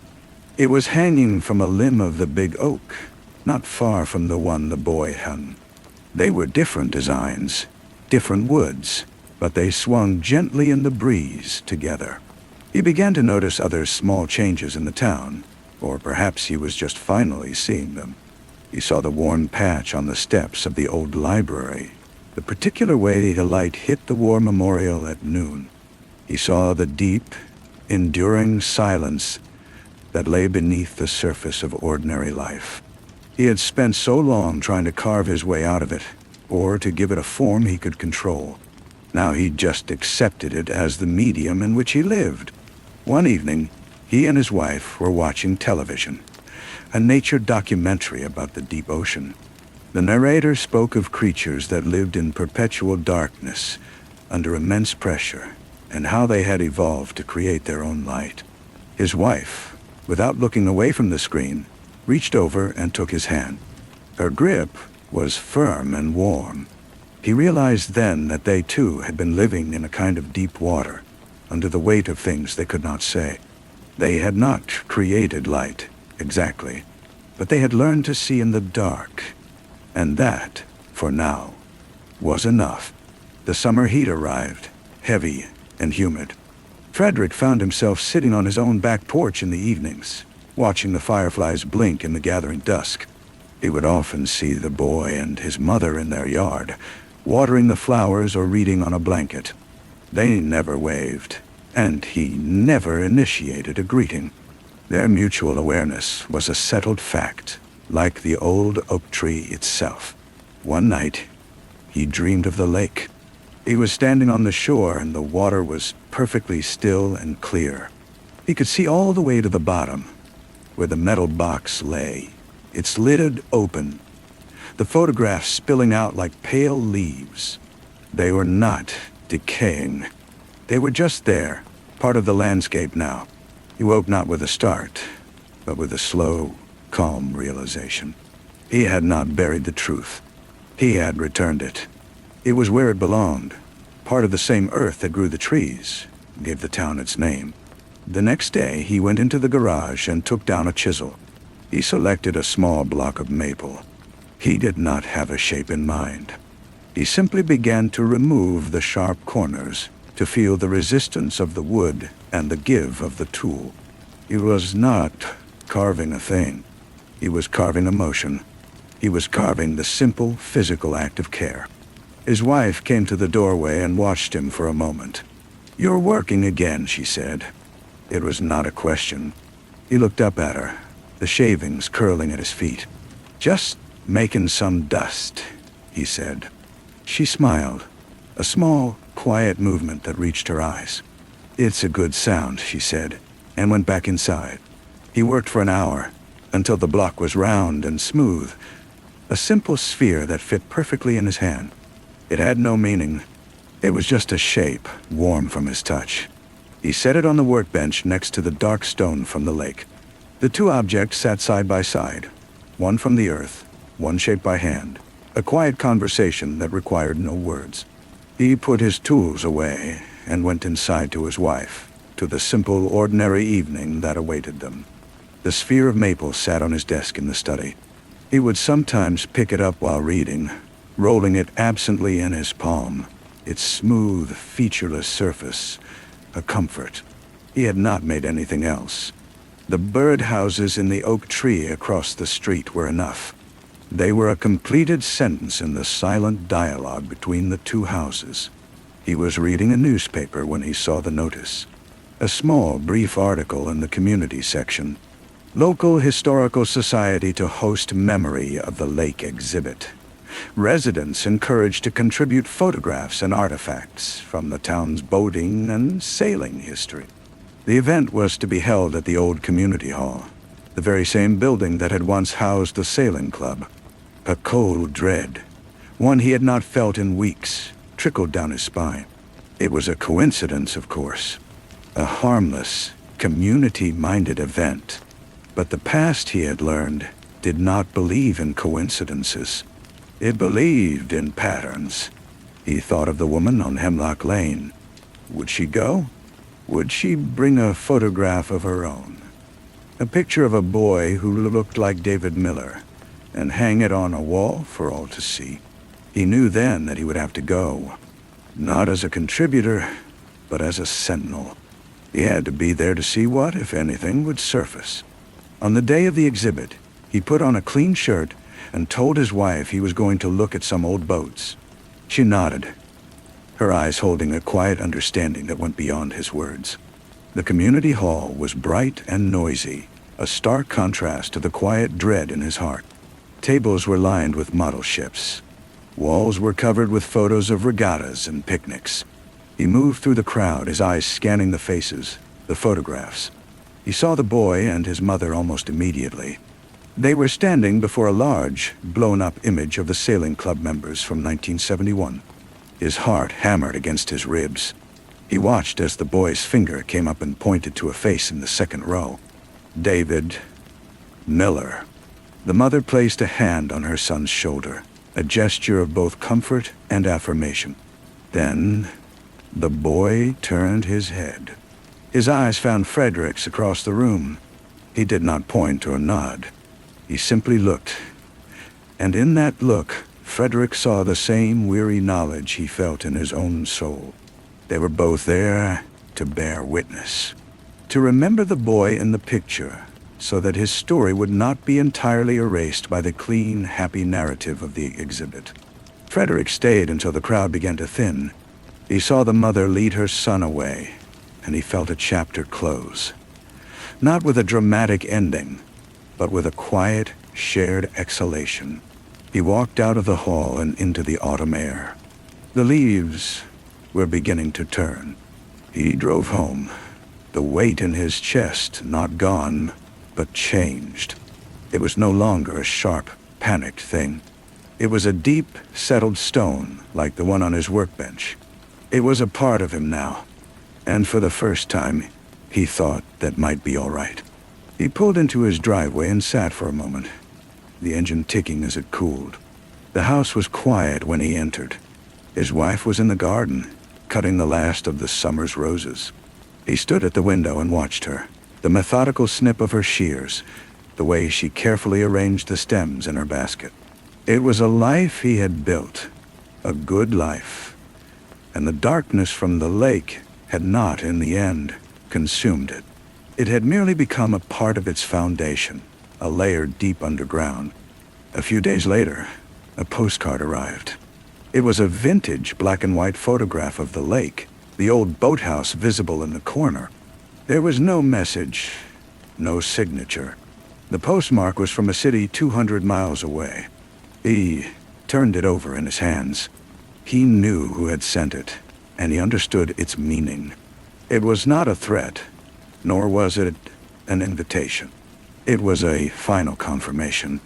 We are still here. We remember. We are moving on. He placed the postcard in the drawer where he kept his tax documents and other unimportant records. He did not need to look at it again. Its purpose had been served. That winter was particularly cold. The lake froze early, a solid, silent sheet of white. From his window, Frederick could see the oak tree in the neighbor's yard, its branches bare, the two birdhouses looking like small, lonely forts against the gray sky. He spent his days in the house, reading by the fire, his wife knitting beside him. The silence between them was no longer a wall, but a bridge.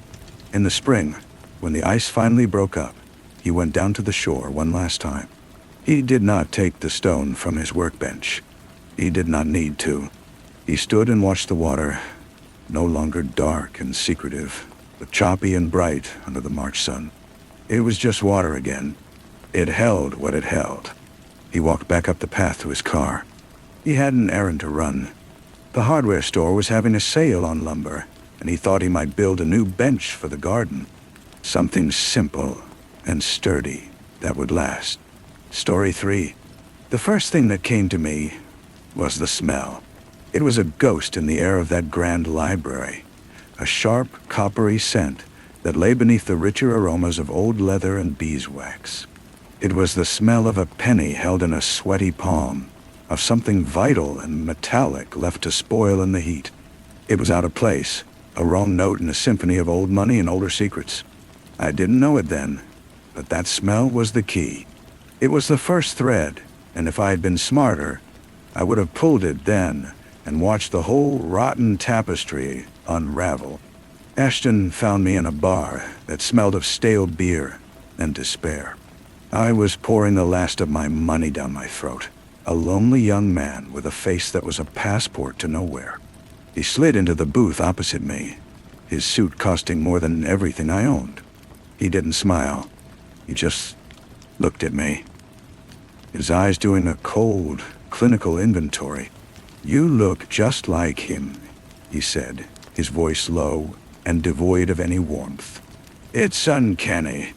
I laughed, a bitter, wet sound. "Like who?" "Brian Thorne, heir to the Thorne fortune. He vanished 2 months ago.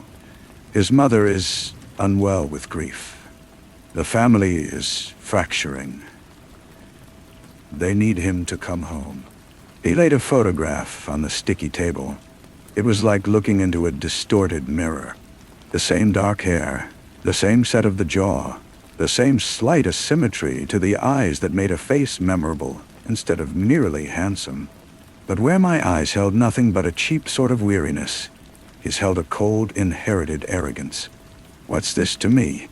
I asked, though I already knew. I could feel the shape of the opportunity, dangerous and glittering, like a shard of broken glass. "Everything," Ashton said. "I can make you him. I can give you the name, the history, the money. You will be Brian Thorne, returned from his amnesiac wanderings. All you have to do is play the part." And what do you get? The stability of the family trust, a position of influence.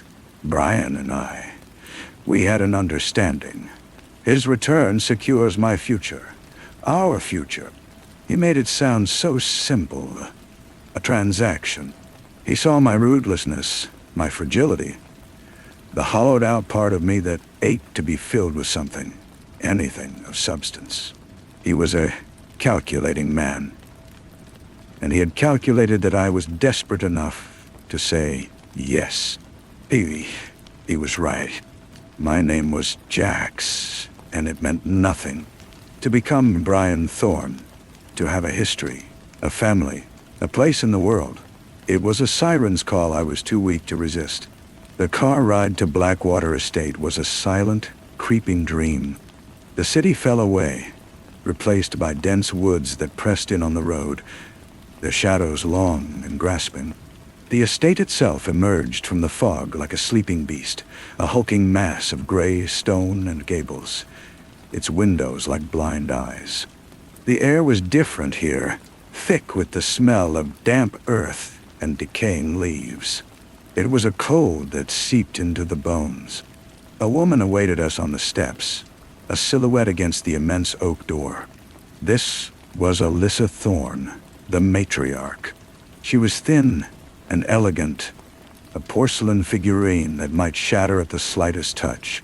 Her eyes, the same unsettling shade of gray as the sea in winter, fixed on me as I stepped out of the car.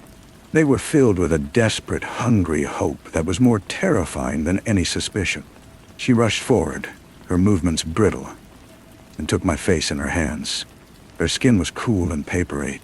She searched my features, her gaze tracing the lines that Ashton had assured her were her son's. "Brian," she whispered, the word a fragile thing. "My boy, is it really you?" I had rehearsed this. The confusion, the hesitant recognition. I let my voice crack, just a little. "Mother." She collapsed against me, sobbing, and the weight of her grief felt like a sentence being passed. I was inside. The family was a collection of sharp edges and silent judgments.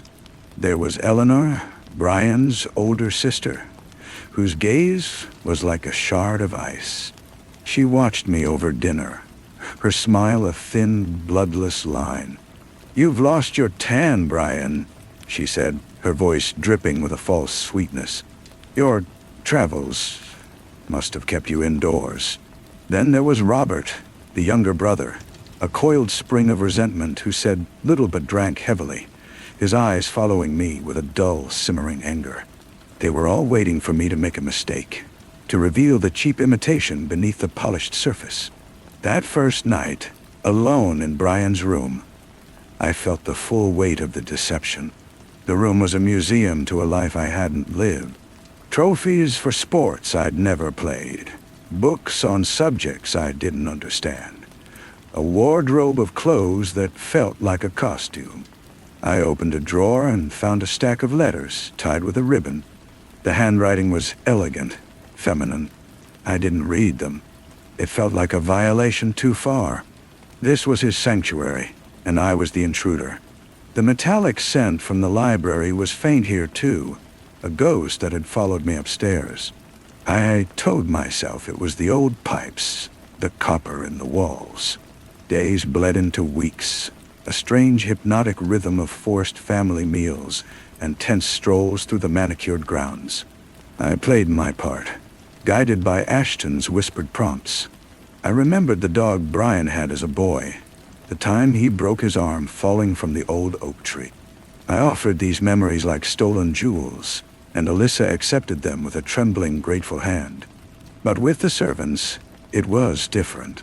The old groundskeeper would look at me, his eyes clouded with age and something else, something like knowledge. And then he would turn away, muttering to himself.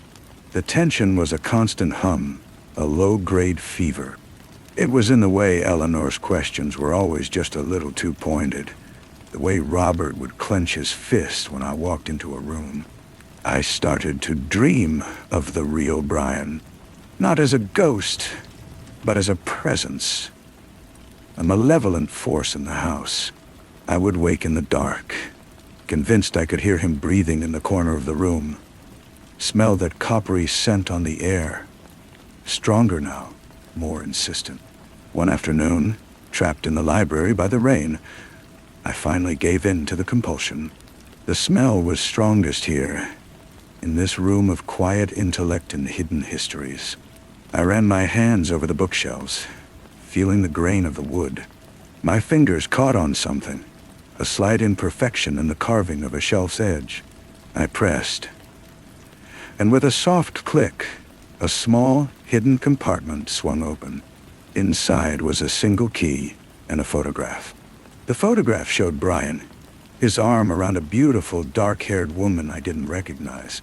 They were laughing, but there was a tension in their bodies, a secret intimacy. And on the back, a single word, scrawled in his aggressive hand. Lena. That night I confronted Ashton in his study. Who is Lena? His face, usually a mask of calm control, tightened. Where did you hear that name? I found a picture. Brian was with her. Who is she? He poured himself a whiskey, his hand steady but his eyes evasive. A complication. A village girl.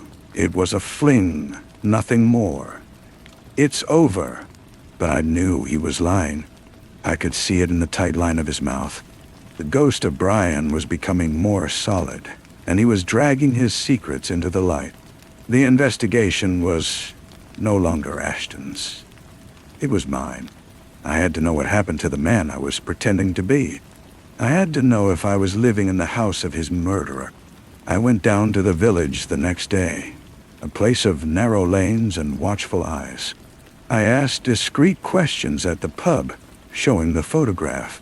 The barman went quiet, his friendly demeanor evaporating. Best leave that alone, mate, he said, wiping a glass with a dirty cloth. Some stones are better left unturned. But I was already turning them. I found Lena working in a florist's shop, her beauty now tinged with a profound sadness. When she saw me, her face went pale. For a moment, her eyes lit with a terrifying, hopeful joy. And then, just as quickly, it died, replaced by a cold, hard understanding. You're not him, she said, her voice flat. You move differently. You don't have his cruelty. We met in secret, in a secluded corner of the churchyard. The air was thick, with a smell of wet stone and roses. She told me everything. Brian had promised to leave his family for her. He was going to take his inheritance, and they were going to disappear. But he was afraid. He said his family would never let him go. He said Ashton had too much to lose. The last time I saw him, she whispered, her words misting in the cold air. He said he had proof. Something he'd found in the library. He was going to confront them. He never came back. Proof. The word echoed in my mind.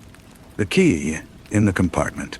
I thought of the metallic smell, the coppery ghost that haunted the library.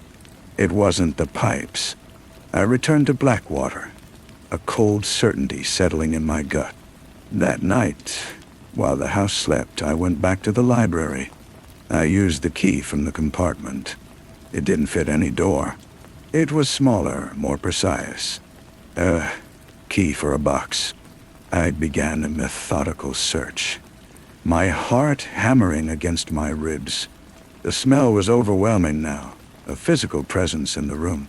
I found it behind a loose floorboard under the heavy Persian rug, a metal strongbox.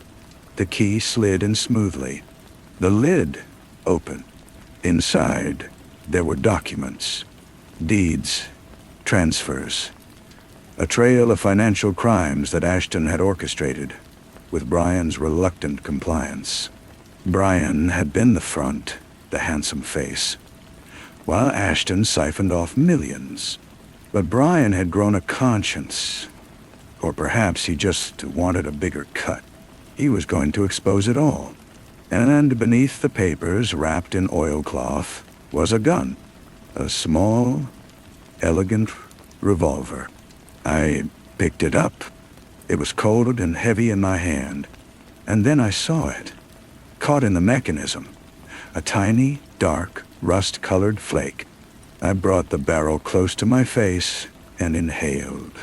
The smell, the coppery, spoiled smell. It was blood, Brian's blood. This was the weapon. I wondered when you'd find that. I spun around.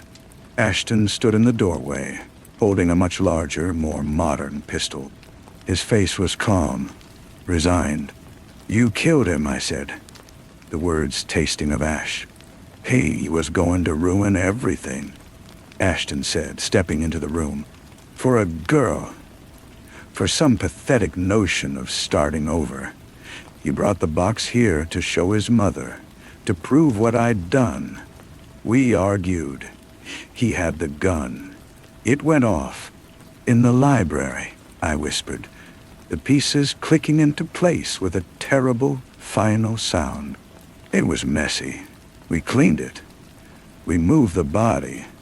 But the smell, we could never quite get the smell out of the rug, out of the floorboards. He gestured with his gun. Put it down, Jax. Or whatever your name is. This doesn't have to end the same way. And but it did. It always had to end this way. I was just another loose end. I saw it in his eyes. The calculation was complete. I was a fragile, easily manipulated boy, and he would erase me just as he had erased Brian. The door creaked open again. Alyssa stood there, wrapped in a silk robe, her face a mask of tear-streaked devastation. She wasn't looking at me. She was looking at Ashton. You told me he ran away, she said, her voice trembling. You told me my boy was alive somewhere, lost. You let me cling to that. You brought this stranger into my house, and you made me believe. Alyssa, it was for the best, Ashton said, his voice losing its cool edge for the first time. For the family. You killed my son, she whispered. And it was not a question. It was a verdict. In that moment of distraction, I moved. I wasn't thinking. I was just reacting. A cornered animal. I lunged at him. The gun in my hand, Brian's gun, felt alive. It roared. The sound was deafening in the quiet room. Ashton staggered back, a look of profound surprise on his face. He fell against the bookshelf, sliding to the floor, leaving a dark, spreading stain on the fine wood. Alyssa screamed, a high, thin sound of pure horror. Then she looked at me, at the smoking gun in my hand, and her face collapsed. She didn't see Jax, the imposter. She didn't see Brian, her returned son. She saw the man who had just killed her last remaining hope. The police came. There were questions, so many questions. They went on for hours, then days, then weeks. The story I told was a patchwork of truth and lies, woven into a pattern they could understand. Ashton, the conspirator, had killed Brian. I, the returned heir, had killed Ashton in self-defense. The financial documents provided the motive. It was neat. It was tidy. I inherited it all, the money, the estate, the hollow victory. But I am a ghost in this house now. Alyssa lives in the East Wing, a silent, broken woman who cannot bear to look at me. The brothers and sisters are gone, their inheritances paid out, their suspicions confirmed. The village and the servants watch me, their chorus of judgment now a silent, accusing hum. I sit in the library every night, in the chair by the fireplace. The rug is gone, the floorboards replaced, but sometimes, when the air is still and the house settles into its deepest silence, I catch it. A faint, metallic whisper on the air. The scent of a penny, of something vital and spoiled. It is the smell of the truth. The smell of the crime. The smell of the man I became, and the man I replaced. It is the smell that started it all, and it is the smell that will never, ever let me go. The investigation is over. The case is closed, but the questions remain, echoing in the empty rooms, repeating in my mind with an obsessive, unending rhythm. A ritual without absolution, a conclusion that is no conclusion at all.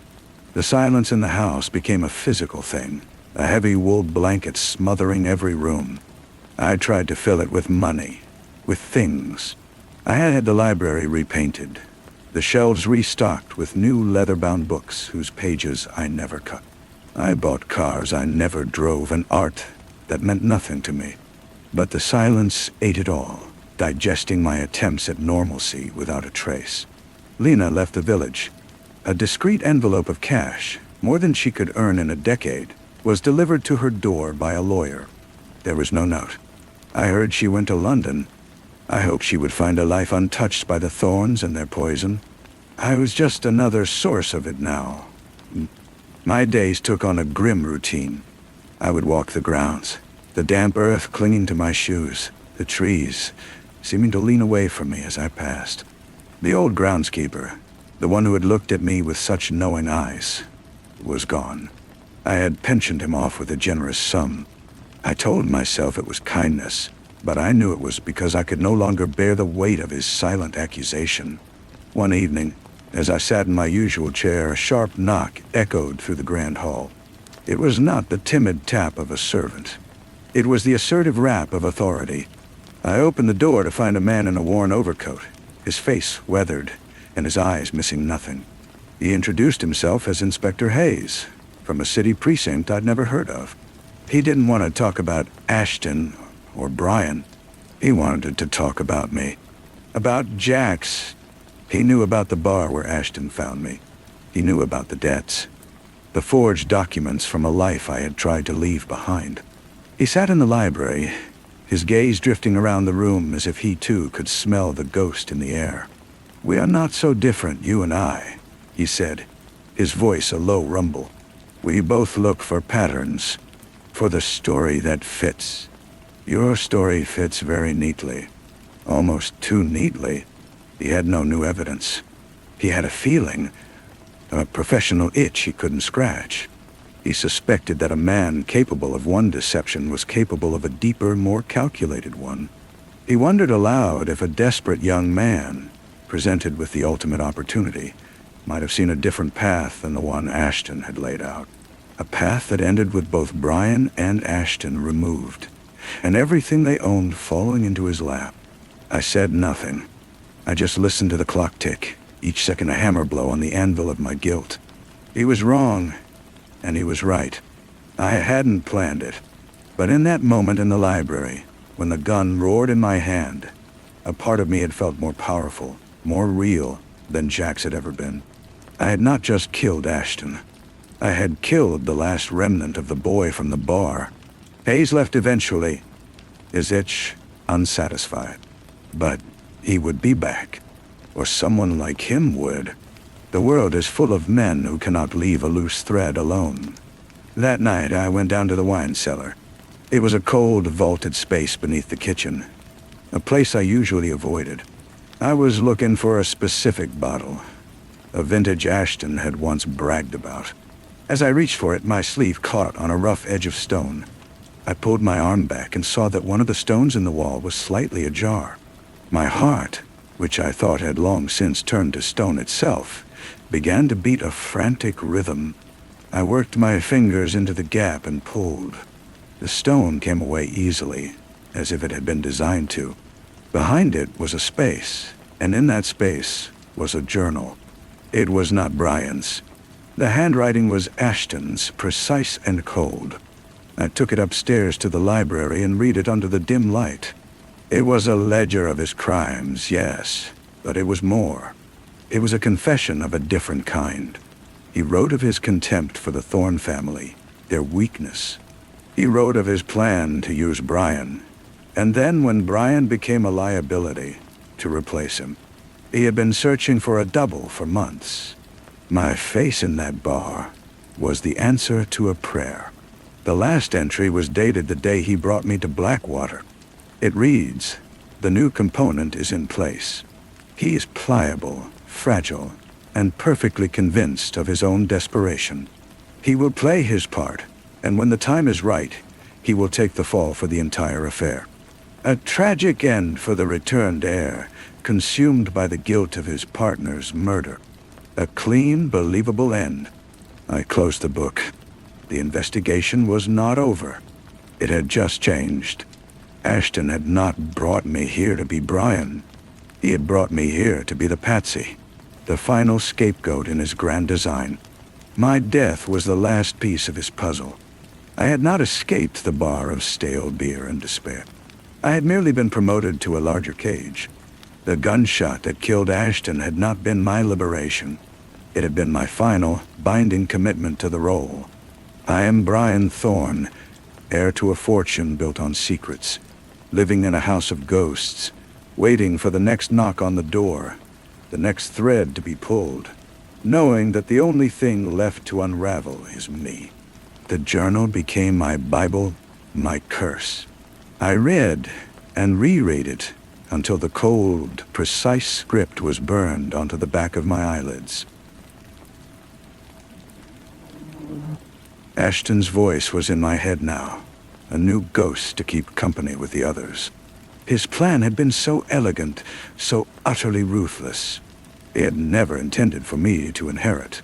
He had intended for me to confess, in a fit of manufactured remorse, to killing Brian, and then to take my own life. A sealed letter in a drawer, a tragic epilogue. The financial crimes would die with us, and the Thorne name, though tarnished, would survive with Alyssa, a broken but sympathetic figure, as its head. I had not just stolen a life. I had stolen a death that was not meant for me. The inspector's visit had sown a seed of doubt in the official story, and that seed began to grow in the fertile soil of local gossip. I saw it in the way the new groundskeeper averted his eyes, a little too quickly. I heard it in the hushed conversations that stopped when I entered the post office. The story was shifting, changing. The returned heir was now a figure of mystery, a man who had appeared from nowhere, and on whose account 2 men had died. I started to dream of the bar again, not as a place of escape, but as the point of origin. I saw Ashton's face that first night, not as my salvation, but as a predator's calm mask. He had seen my face and seen a tool. A disposable piece. The desperation he had spotted in me was the very thing that made me perfect. One afternoon, a letter arrived with no return address. The paper was cheap, the handwriting an awkward scrawl. It said only, he had a temper. He hurt her. You should know that. It was about Brian and Lena. The barman from the village, the one who had told me to leave it alone, had finally decided to speak. The image of Brian shifted again, the golden boy tarnishing further, his cruelty given form. He was not just a victim. He was a monster in the making, and Ashton had been the one holding his leash until it snapped. I realized then that I was not the author of this story. I was a character, penned into existence by Ashton, my lines written, my fate sealed. My every attempt to uncover the truth had been a movement he had anticipated. Even my rebellion was part of the script. The final piece came on a rain-swept Tuesday. I was going through the strongbox again, the one that had held the gun and the documents, feeling the weight of the cold, unused revolver. I noticed a seam in the lining I had missed before. I pried it open with a letter knife. Inside was a single, folded sheet of paper. It was a birth certificate for a male child born to Eleanor Thorne, Brian's ice-veined sister. The father's name was listed as unknown. The date was 28 years ago. Eleanor had a son, a secret son, an heir who would have a stronger claim than a long-lost brother, a claim that would have superseded everything. Ashton must have found this. It was the ultimate leverage, the thing that kept Eleanor's sharpest edges blunted. It was also a threat to his own control.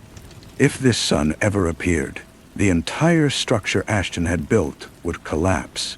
I stood there, the paper trembling in my hand, the rain lashing the library windows. The investigation was a maze with no exit. Every truth led to a deeper, darker secret. Brian's death was not about money or a girl. It was about bloodlines and legitimacy, about the rotten foundation of the Thorne legacy. I had been brought in not just to be a scapegoat, but to be a placeholder, a temporary shield against a threat Ashton could not yet name. I am the stand-in, the understudy for a role that was never meant to be permanent. The real heir is out there somewhere, a ghost with a better claim than my own. And I am trapped here, the guardian of a fortune that was never mine, waiting for the true son to come home and claim his birthright, completing the circle that Ashton began, and that I, by surviving, have only prolonged. The house is not mine, it is his. And every creak of the floorboards, every whisper of the wind, is the sound of his approach. I began to look for him. It was the only thing left to do. The investigation turned inward, a frantic, secret search for the ghost who held the deed to my soul. I used the Thorn money and influence, the very tools Ashton had wielded, to hire private detectives of my own. I gave them the birth certificate and told them to find Eleanor Thorne's son. I did not tell them why. The reports came back in sterile manila envelopes. Eleanor had been sent away to a private home for girls in Switzerland. The child was adopted quietly by a family in Zurich. His name was Karl Richter. He was an engineer. He was married. He had no children. He had no idea. The photograph they included was grainy, taken from a distance. He had dark hair and a serious face. He did not look like a Thorn. He looked ordinary. He looked happy. He was standing on a balcony, holding a cup of coffee, looking out at a view of clean, orderly streets and distant mountains. A world away from the damp, gothic weight of Blackwater. I had a name. I had an address. I held the power to shatter his life, to pull him into this morass of blood and money. Or I could let him be. I could remain the ghost in the machine, the fraudulent king on a poisoned throne. The investigation was now a choice. I found myself standing in front of the full-length mirror in Brian's old room. I looked at the stranger in the glass, the one wearing expensive clothes, his face etched with a weariness that belonged to a much older man. The investigation had stripped me down to nothing but a question. Who was I, now that the role had crumbled to dust? I went to see Alyssa. I had not sought her out since the night Ashton died. She was in the solarium, sitting perfectly still, watching a bird peck at the frost on the window pane. She did not turn as I entered. I told her everything.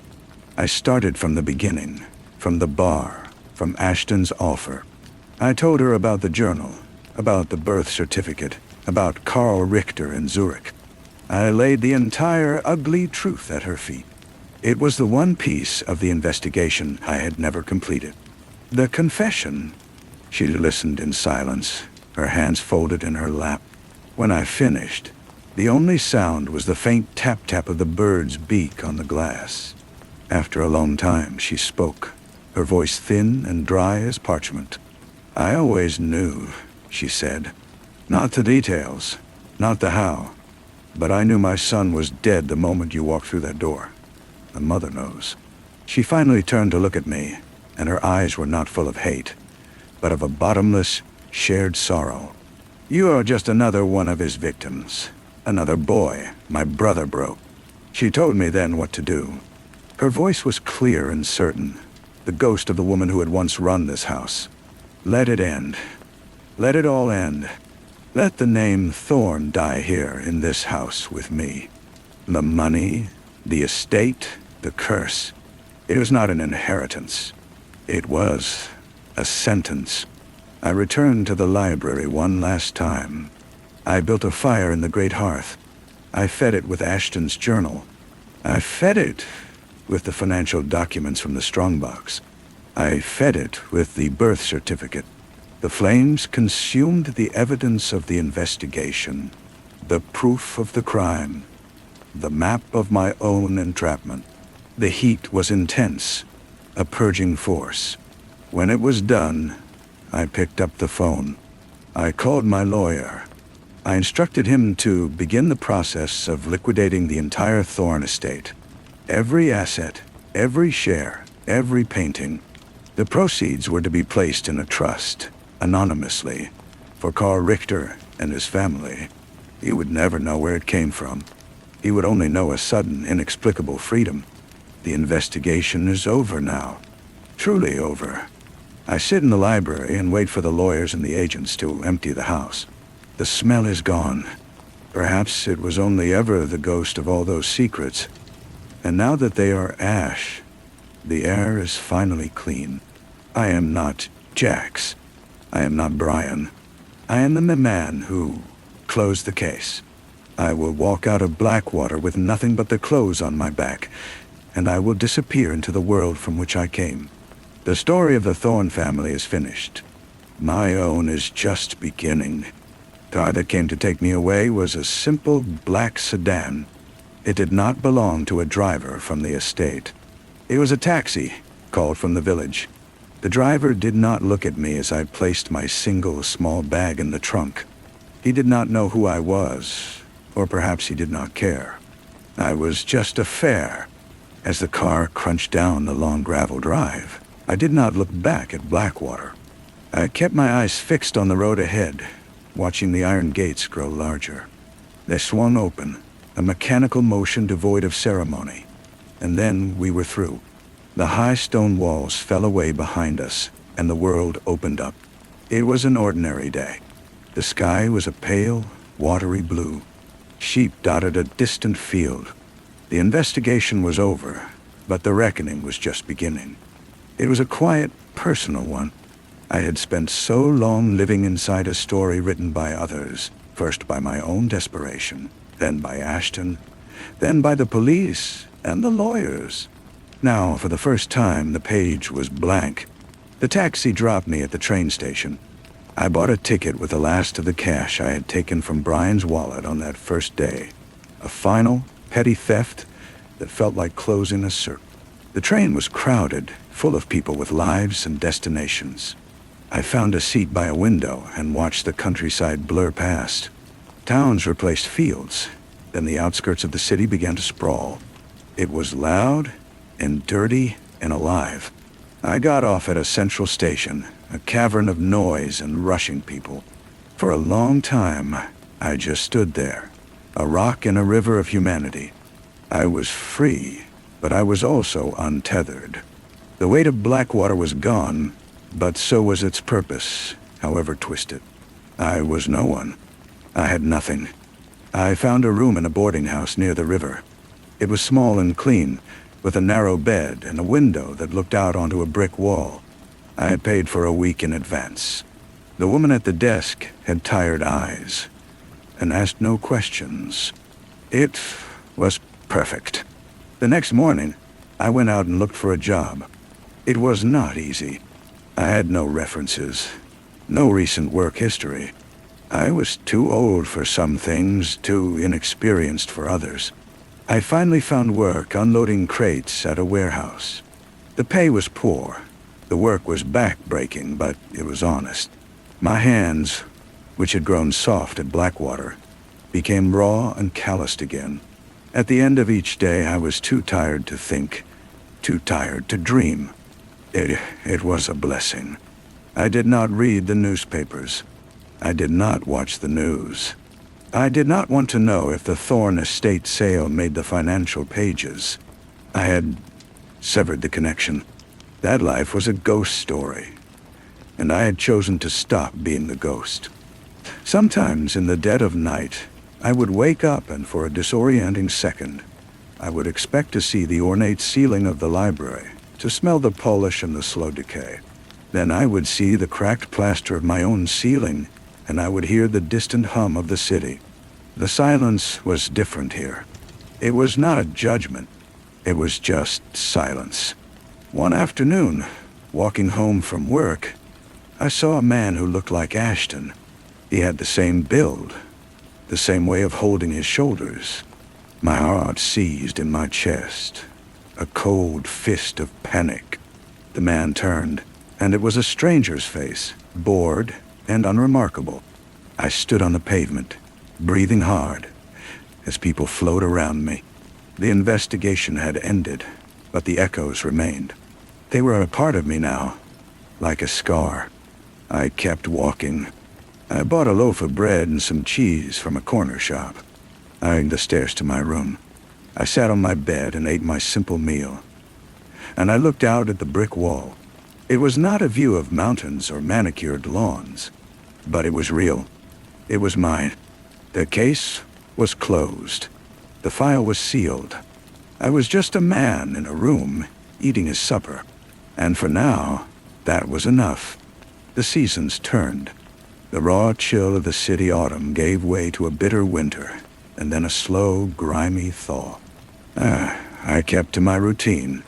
The warehouse, the room, the walks along the river. I was a sketch of a man, the lines faint but slowly darkening. I started to recognize the other regulars at the corner shop. We would exchange nods, a silent acknowledgement of shared, unremarkable existence. It was a kind of community. I thought of Karl Richter less and less. When the image of him on that balcony did surface, it was without the sharp sting of envy or fear. I hoped the money, whatever form it had taken, had brought him peace. I hoped he had bought a better view. The thorns were a receding nightmare, a fever dream I had finally sweat out. Then one evening in early spring, I saw her. Lena, she was standing on the opposite bank of the river, looking out at the water, her coat pulled tight against the wind. She was older, her face harder, but it was unmistakably her. The girl from the photograph, the ghost at the heart of it all. She turned and began to walk, and without thinking, I followed. I kept my distance, a shadow among shadows. She led me away from the commercial bustle, into a quieter neighborhood of tall, narrow houses. She stopped at one, fumbled for a key, and went inside. A light went on in a second-floor window. I stood across the street for a long time, watching the rectangle of yellow light. The investigation, which I had believed was dead and buried, twitched back to life in my chest. It was no longer about the thorns.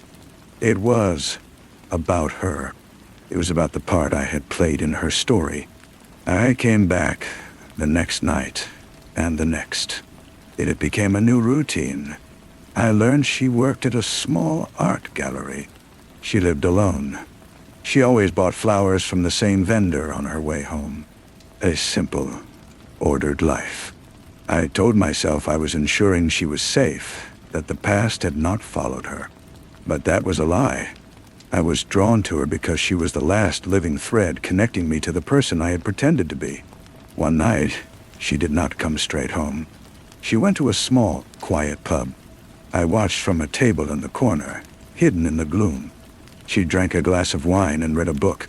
She looked content. She looked free.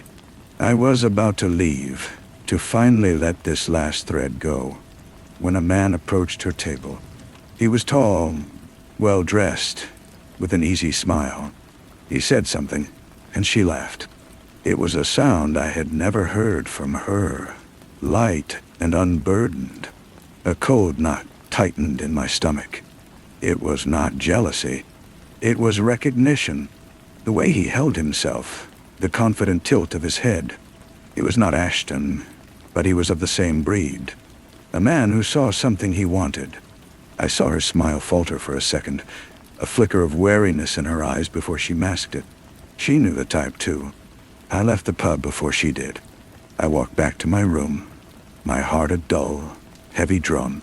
The investigation was not over because I had declared it so. The world was full of Ashtons, and the world was full of people like Lena, and people like me, caught in the middle. I had walked away from Blackwater, but I had brought its central lesson with me. Power preys on fragility. The next evening, I was there again, across from her house. The man was with her. They were arguing on the doorstep, his voice a low, insistent murmur. Hers, sharp and final. He grabbed her arm. It was not a violent gesture, not yet, but it was a claim, a statement of control. I was moving before I had even made a decision. I crossed the street, my footsteps loud in the quiet night. He saw me first, his eyes narrowing in annoyance at the interruption. Lena turned, and her face was a mixture of fear and surprise. "Let her go," I said. My voice was quieter than I expected, but it carried. "This is none of your business," the man sneered, his grip tightening on Lena's arm. I took another step forward. I was not the broken man from the bar. I was not the terrified imposter in the library. I was someone new, forged in the fire of that house. "You are mistaken," I said, and I looked directly at him. "It is my business." Something in my face, in the flat certainty of my tone, made him hesitate. He saw not a threat, but an immovable object. His hand dropped from Lena's arm. He muttered a curse, shot her a look of pure venom, and walked away, his footsteps echoing in the night. Lena stared at me, her breath misting in the cold air. The street lamp cast a halo around her hair. "Who are you?" she whispered. I looked at her, this woman whose life had been a pawn in a game I had been forced to play. I had answered to many names, but tonight I would not lie.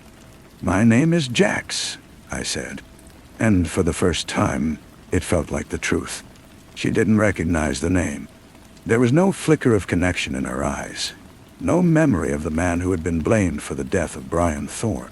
To her, I was just a stranger, and that was a gift. "I saw him grab you," I said, my voice still low. "I couldn't just watch." She wrapped her arms around herself, a defensive gesture I knew well. "Thank you," she said, though her tone was guarded. He's persistent. I thought it was a date. I was wrong. I nodded. I understood the difference. We stood in silence for a moment, the space between us filled with everything I knew, and she did not. "You should go inside," I said finally. "It's cold." She looked at me, really looked, her gaze tracing the lines of my face, the cheap coat, the worn hands. "Jax," she repeated, testing the name. "Do you live around here?" "No," I said truthfully. "I was just walking." It was a flimsy lie, but she accepted it with a slow nod. She was used to men with secrets. She turned and fitted her key into the lock. Before she went inside, she paused and looked back at me. "Good night, Jax." The door closed, and the lock clicked into place. I stood there for a long time, staring at the empty step. I had not saved her. I had simply intervened in a single moment. But it was a choice I had made for myself, not as a character in Ashton's play. It was the first page of a new story, written in my own hand. I walked away from her street and did not return. The thread was cut, cleanly this time. The past was a country I had finally left. The man in the mirror was no longer a stranger. He was Jax. He was nobody. And that was everything. The city held a different rhythm now. It was no longer a hiding place, but a landscape. I found a better job in a small print shop. The work was methodical and clean. The smell of ink and paper, a world away from the scent of old money and decay. I rented a better room, one with a window that looked out over a street with trees. It was not grand, but it was mine. I thought of Lena sometimes, but it was a quiet thought, a hope that she was well. The memory of that night on her doorstep was not a ghost. It was a reminder that I could choose to step forward. One Saturday I was in a park, watching children chase pigeons. An older man sat down on the bench beside me. He had a kind, weathered face, and he nodded at the children. "They have the right idea," he said. "Simple pleasures." We talked for a while. He was a retired teacher. His name was Arthur. He came to this park every day to feed the birds and read his book. It was an ordinary conversation, the kind that happens a million times a day. But for me, it was a revelation. It was a connection untainted by lies or manipulation. It was just two people sharing a bench. I started meeting Arthur regularly. We did not talk of the past. We talked of books, of the weather, of the stubbornness of pigeons. He lent me a novel. I brought him a cup of coffee. It was a friendship. It was simple. I realized then that the final act of the investigation was not the burning of the papers or the giving away of the money. It was this. It was learning how to be a person in the world. The Thorns had built their fortress out of secrets and power. I was building something out of small talk and shared silence. It felt sturdier. The seasons turned again. Another year passed. I was in the print shop when the bell above the door chimed. A woman walked in, holding a small, carefully wrapped package. She needed a flyer copied for a community art show. I took the package from her, our fingers brushing briefly. When I looked at the name on the flyer, my breath caught. It was Lena's gallery. The woman was her assistant. I finished the order, my hands steady, my voice calm. She paid and left, and the bell chimed once more. I stood there for a long moment, surrounded by the hum of the machines. There was no panic, no cold dread, just a quiet acknowledgement of a world that was smaller than I had thought. It did not pull me back. It was simply a fact. That evening, I walked past the gallery. I saw Lena inside, talking to a customer. She was smiling. She looked well. I did not stop. I kept walking, all the way to the park. Arthur was on our bench, tossing crumbs to a flock of sparrows. He looked up and smiled. "You're late," he said, but his eyes were warm. "I got held up," I replied, and sat down beside him.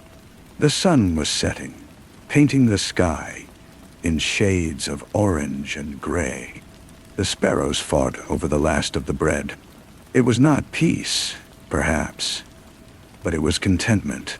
The investigation was finally, completely over. I had found what I was looking for, and it had been here all along, in the ordinary light of an ordinary day. I took the novel Arthur had lent me from my coat pocket.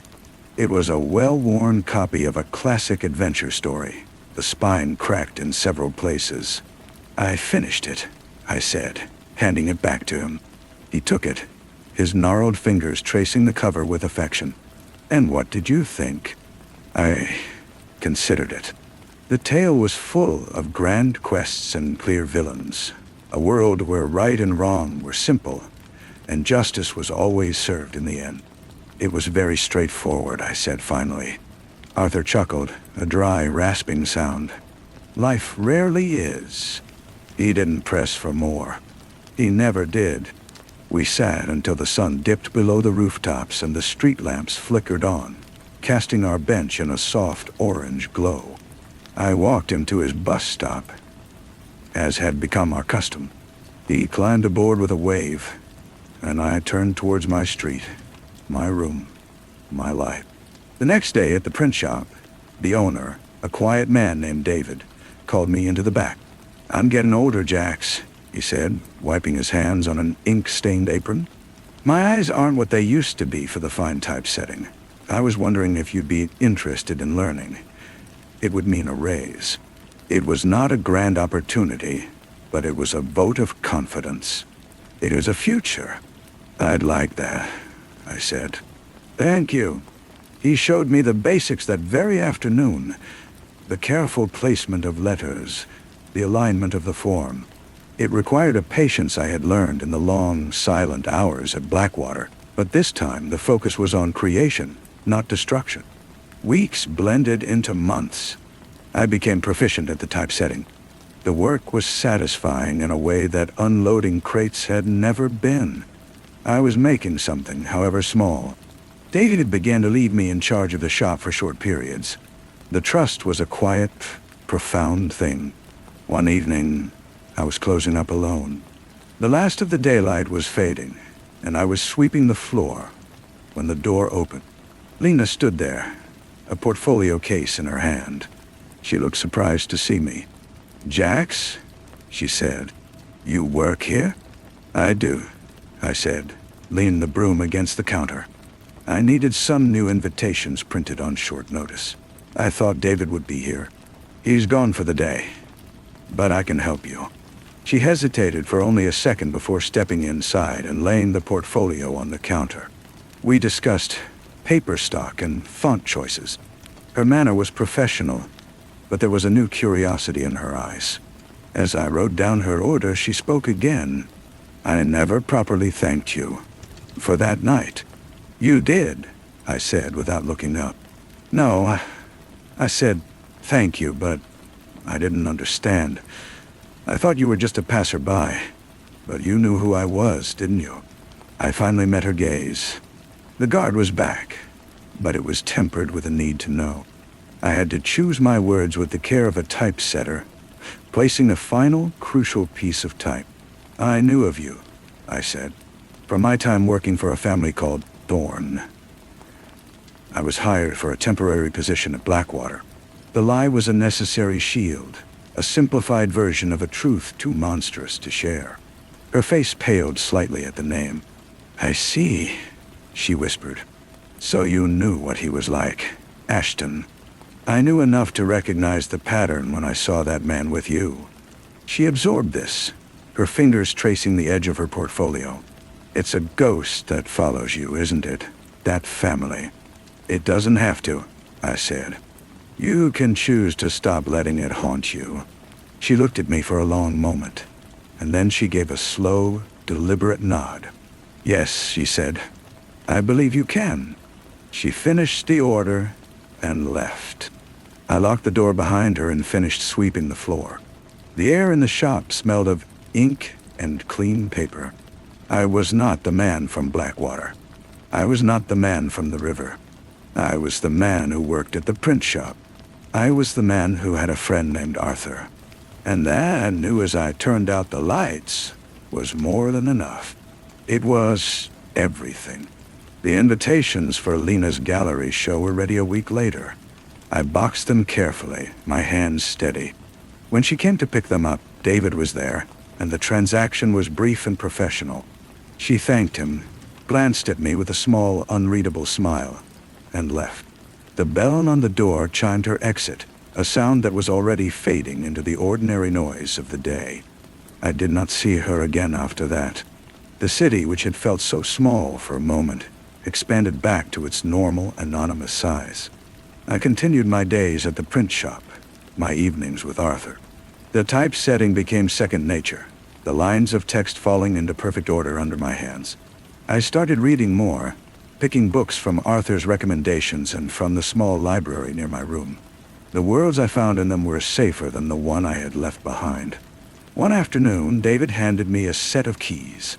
"I'm visiting my sister for a week," he said. "You'll manage." It was not a question.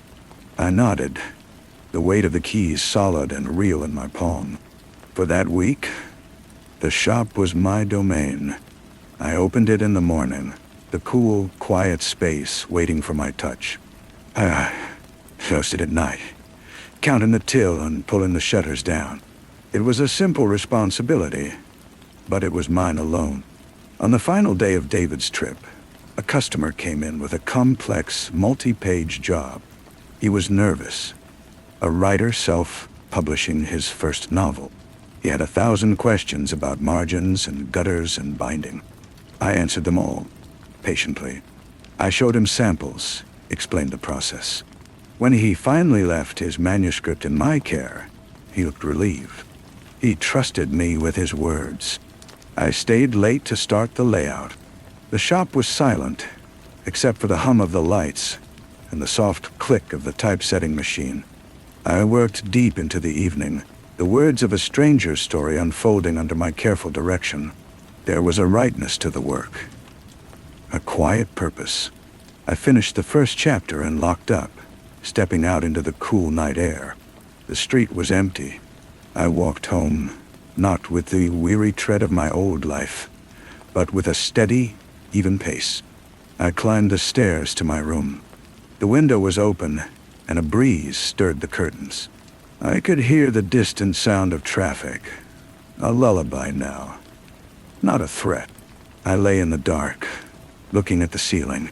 I did not think of Blackwater or of Ashton or of the man I had been there.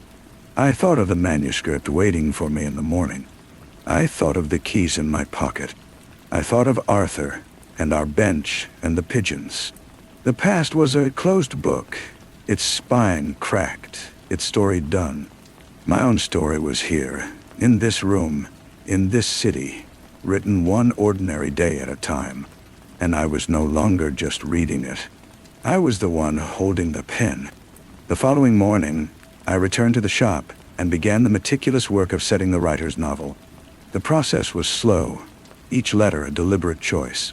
Around midday, the bell chimed and Arthur walked in, blinking in the dim light.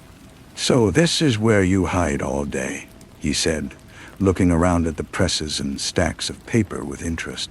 "It pays the rent," I said, wiping my hands on a cloth.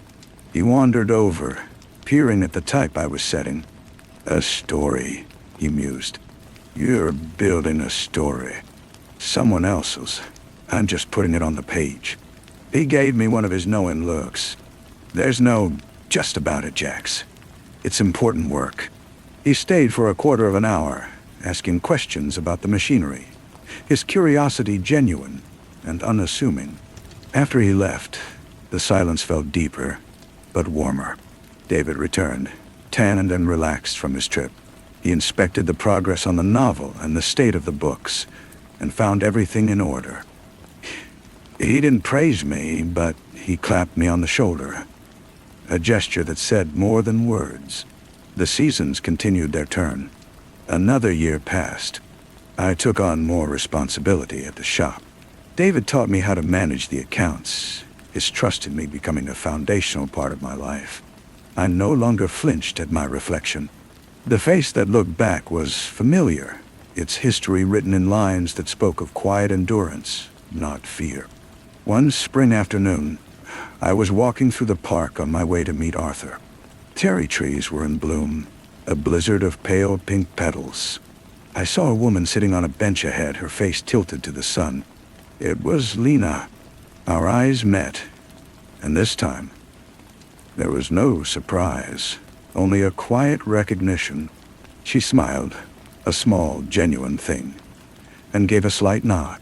I returned the gesture and kept walking. There was no need for words. The ghost between us had finally been laid to rest. Arthur was on our bench, as always. He patted the space beside him. "You're late," he said, but his eyes were on the blossoms drifting from the trees.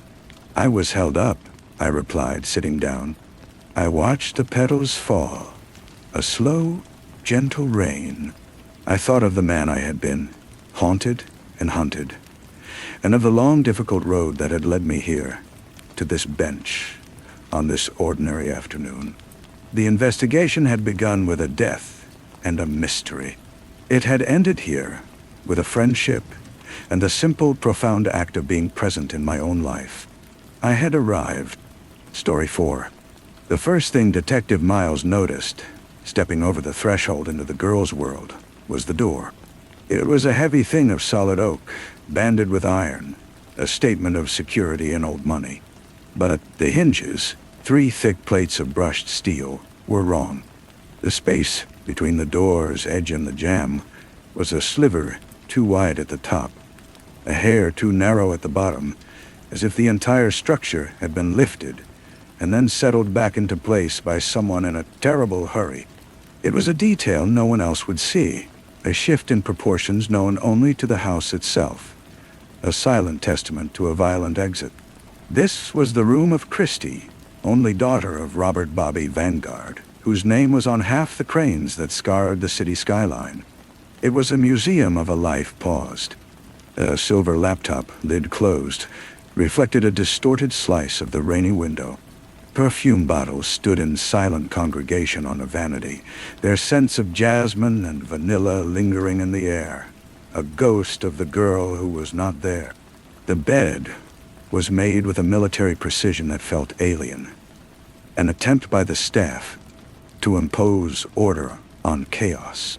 The only thing out of place was the absence itself, a void that sucked the sound from the room and left only the muffled drum of rain on glass.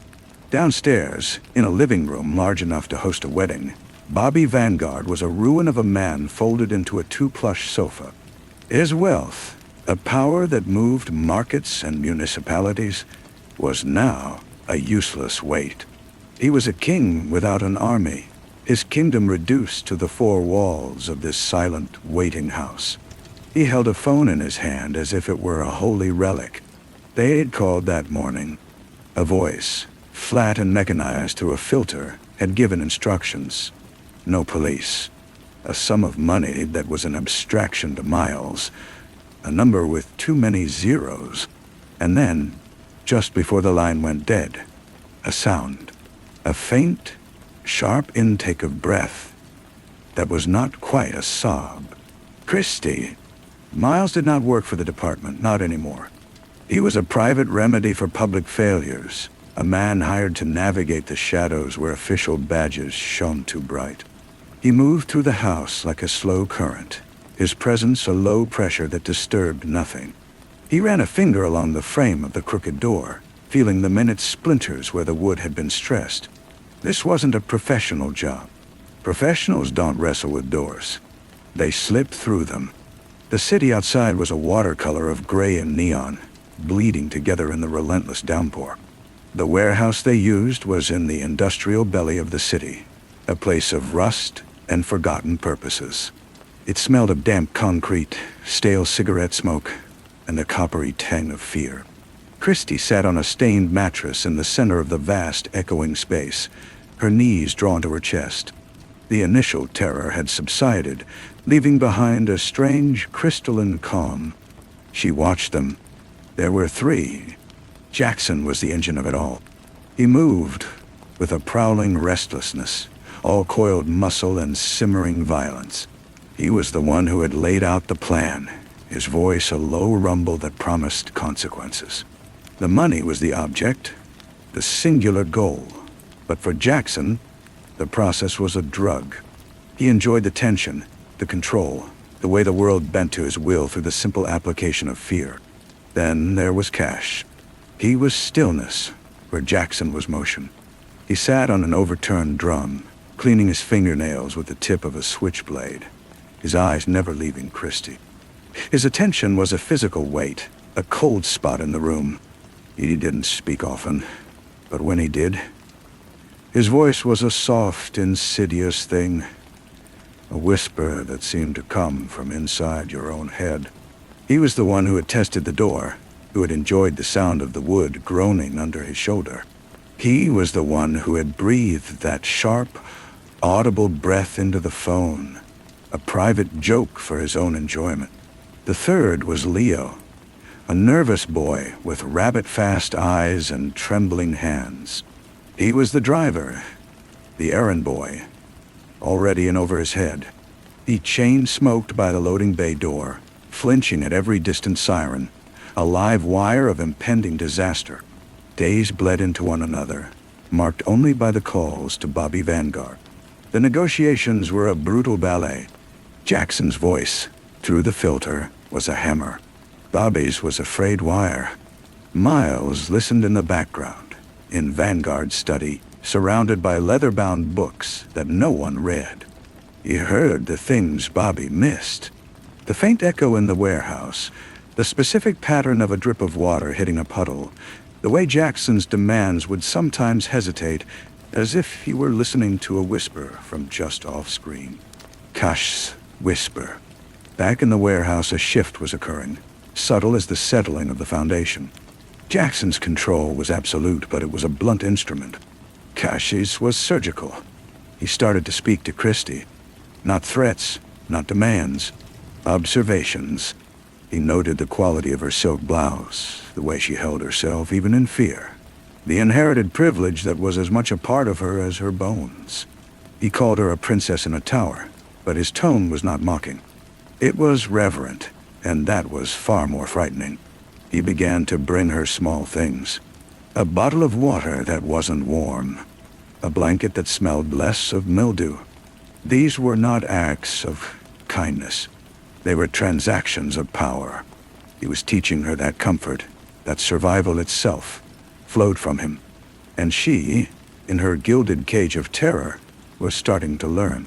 Her eyes, when they met his, held less fear and more of a calculating curiosity. The dynamic was curdling, the clear lines of captor and captive blurring into something ambiguous and dark. The plan, simple in its greed, began to fracture under the pressure of their personalities. Leo's nerves were shot. He argued for taking a lower offer, for cutting and running. Jackson smacked him down, his rage a physical force in the room. The money was everything. It was the justification for every risk, every sin. But Cash watched these eruptions with a faint, disdainful smile. He was playing a different game. The ransom was the backdrop. The real drama was here, in this room, between the three of them. The crisis came on a night when the rain was a solid sheet of water. Leo returned from a food run, panicked, babbling about a cop car that had followed him for 3 blocks. It was nothing, a coincidence. But the seed of paranoia found fertile ground. Jackson backhanded him, sending him sprawling across the concrete. The sound was a gunshot in the quiet space. Christy flinched, but she didn't look away.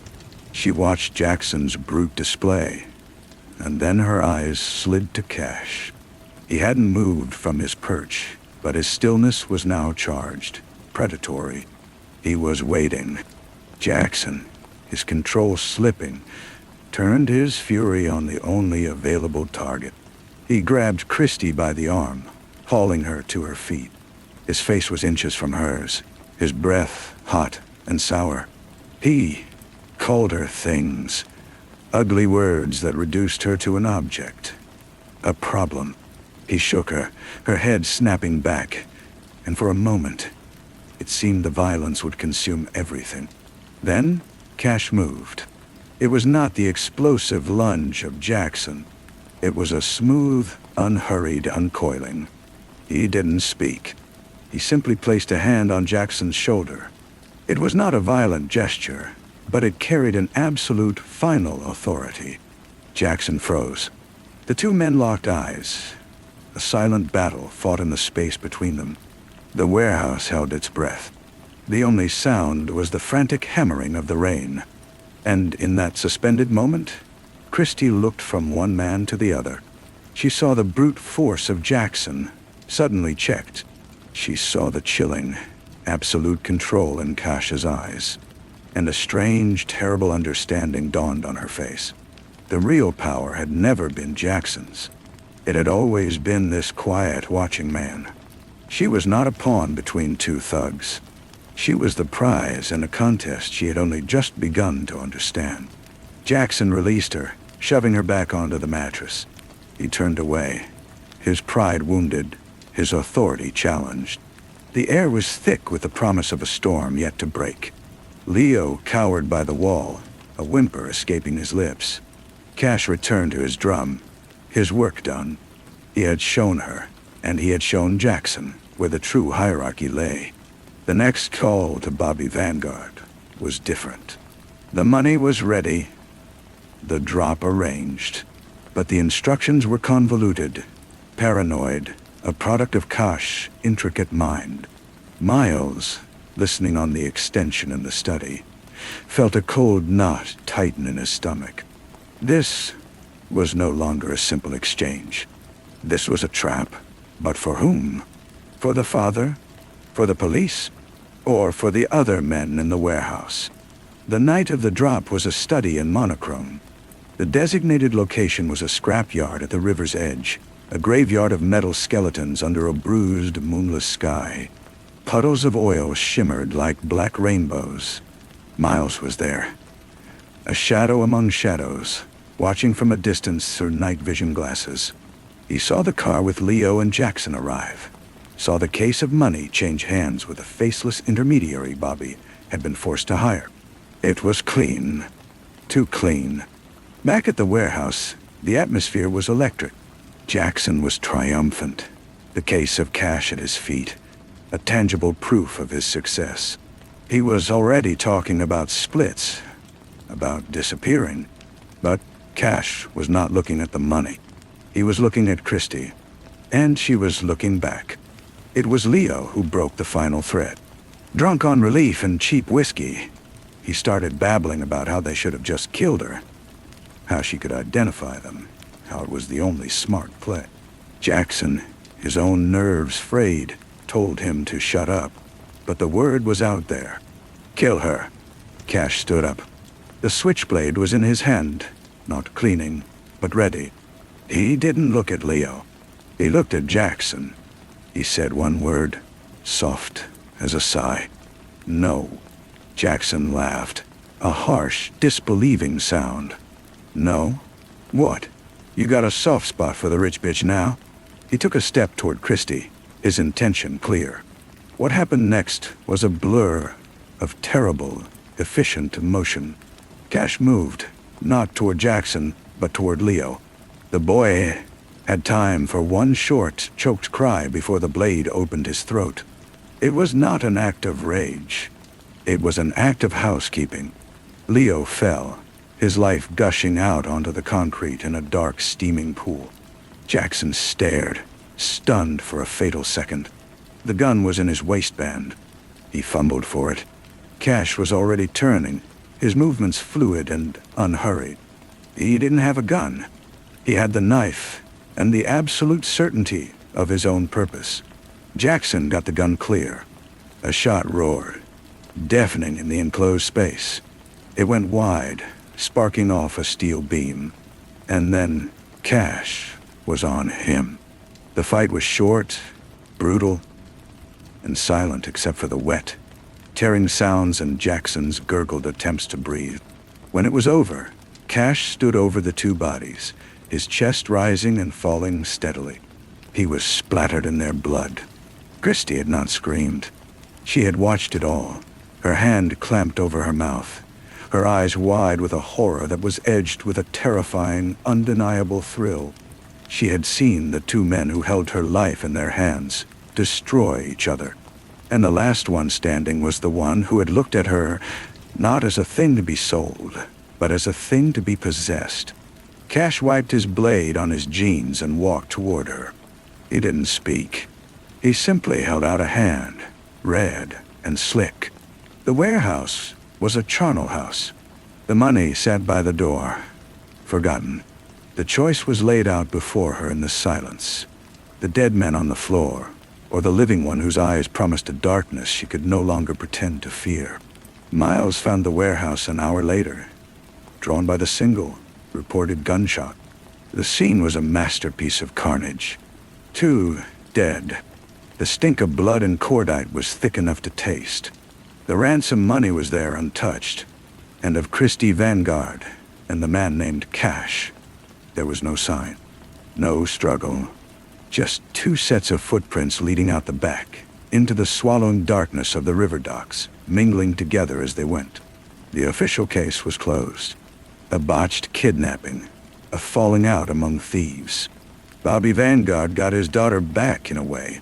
He got a closed casket and a quiet funeral. His money was returned. He had everything and nothing. Weeks later, Miles stood again in Christie's room. The door had been repaired, the frame planed and sanded, the hinge reset. It was perfect now, seamless, but he could still feel the ghost of that misalignment. He looked at the vanity, at the collection of perfume bottles, and he saw it. One was missing, not the largest or the most expensive.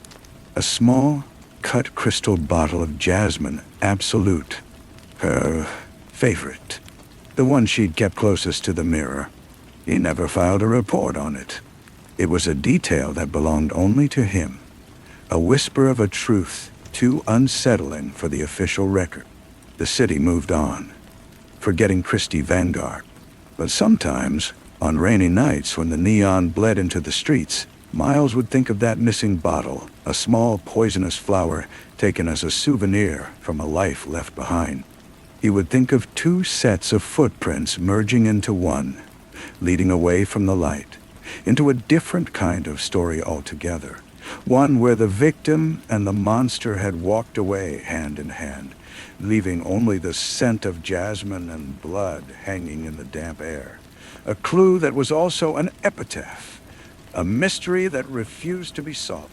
He found himself walking the rain-slicked streets near the river more often than not. his route an unspoken pilgrimage to the industrial decay where her old life had ended.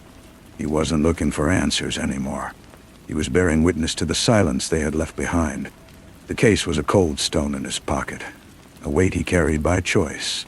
The city had a way of swallowing people, but it also had a way of spitting back echoes. The echo came 6 months later from a bartender named Sully, who ran a place called the Anchor, a dim hole tucked under the expressway where the lights were low and memories were the currency. Sully had seen the sketch of Cash in the paper, back when the news was still hot. He remembered the eyes, he said. Not the kind you forget. Miles sat on a worn stool, the wood stained by decades of spilled beer and confessions. Sully wiped a glass with a slow, circular motion. He came in last night, late. Not for a drink. He stood right where you are, asked to use the phone in the back. I said no. He just looked at me, and I pointed him to the payphone out by the restrooms. Was he alone? Miles asked, his voice low, barely a ripple in the bar's quiet hum.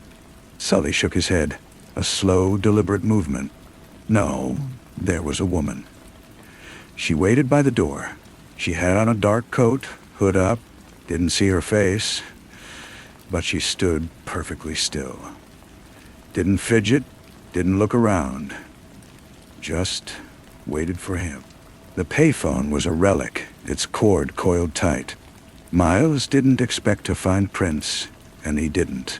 But he did find something, wedged between the metal box and the grimy wall. A sliver of paper, no bigger than a stamp. It was a fragment of a label, the edge torn and rough. On it, in faded but elegant script, was a single word. Jasminum. Jasmine. He held the paper between his thumb and forefinger, a cold certainty settling in his bones. It wasn't proof.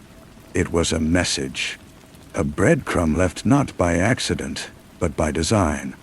She knew he would be the one to look.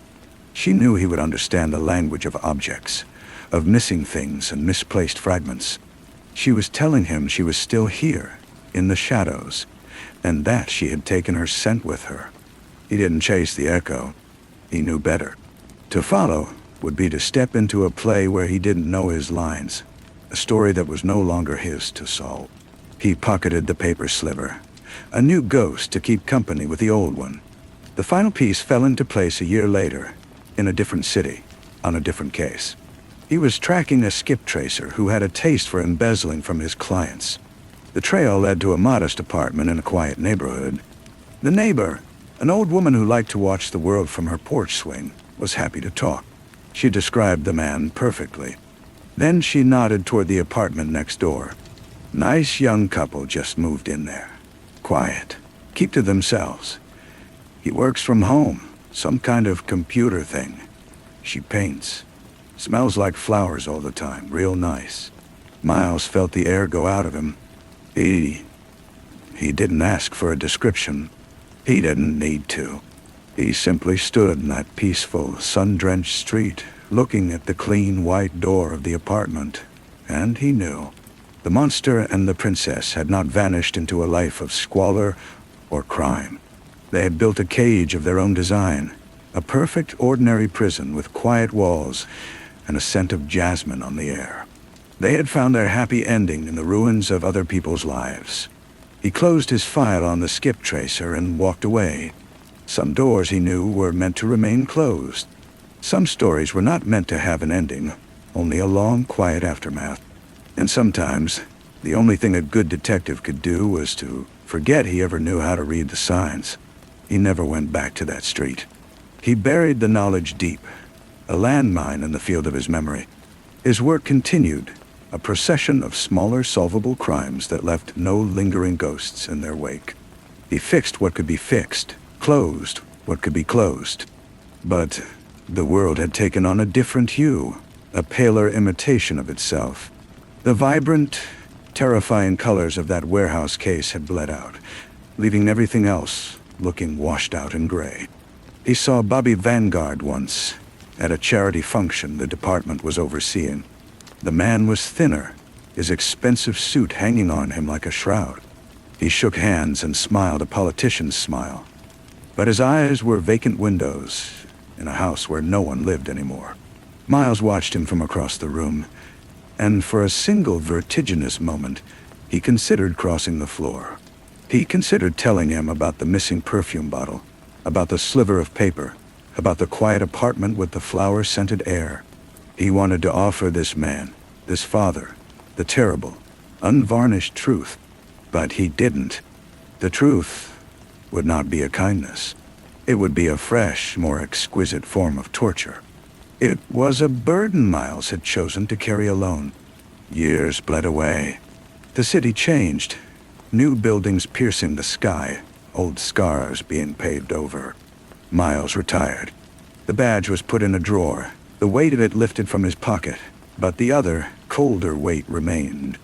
He took long walks, his footsteps tracing familiar, melancholic routes. He found he could not escape the water. He ended up living in a small, quiet cottage on the edge of a lake, a place where the rain on the roof was the loudest sound. One autumn evening, with a fire crackling in the hearth and a blanket of fog rolling in off the water, he saw her. Or he thought he did. A woman was standing at the end of his dock, her figure a silhouette against the silver-gray expanse of the lake. She wore a long, dark coat, and her posture was erect, perfectly still. The wind shifted, and for a moment, he caught it on the air. A faint, unmistakable trace of jasmine. His heart seized, a cold, hard fist in his chest. He did not move from his chair. He simply watched. She stood there for a long time, a statue gazing into the fog. Then, without turning, she walked away, disappearing into the twilight. He never saw her face. He didn't need to. It was not a visit. It was an audit. A final check-in from a ghost to the only man who knew she was still breathing. He sat there long after she was gone, the fire dying to embers beside him. He felt no fear, no urge to chase, no need for answers. There was a strange peace in the certainty. The story was complete. The door, once misaligned, was now perfectly, irrevocably shut. He had been the keeper of their secret, and in the end, she had come to ensure he had kept it well. The scent of jasmine faded from the room, leaving only the clean, cold smell of the lake. Outside, the world was quiet, and for the first time in a very long time, so was he. The next morning, he walked down to the dock. The planks were damp with dew, and the fog still clung to the water in tattered gray sheets. He looked for a footprint, a dropped hairpin, any tangible proof that the visitation had been real.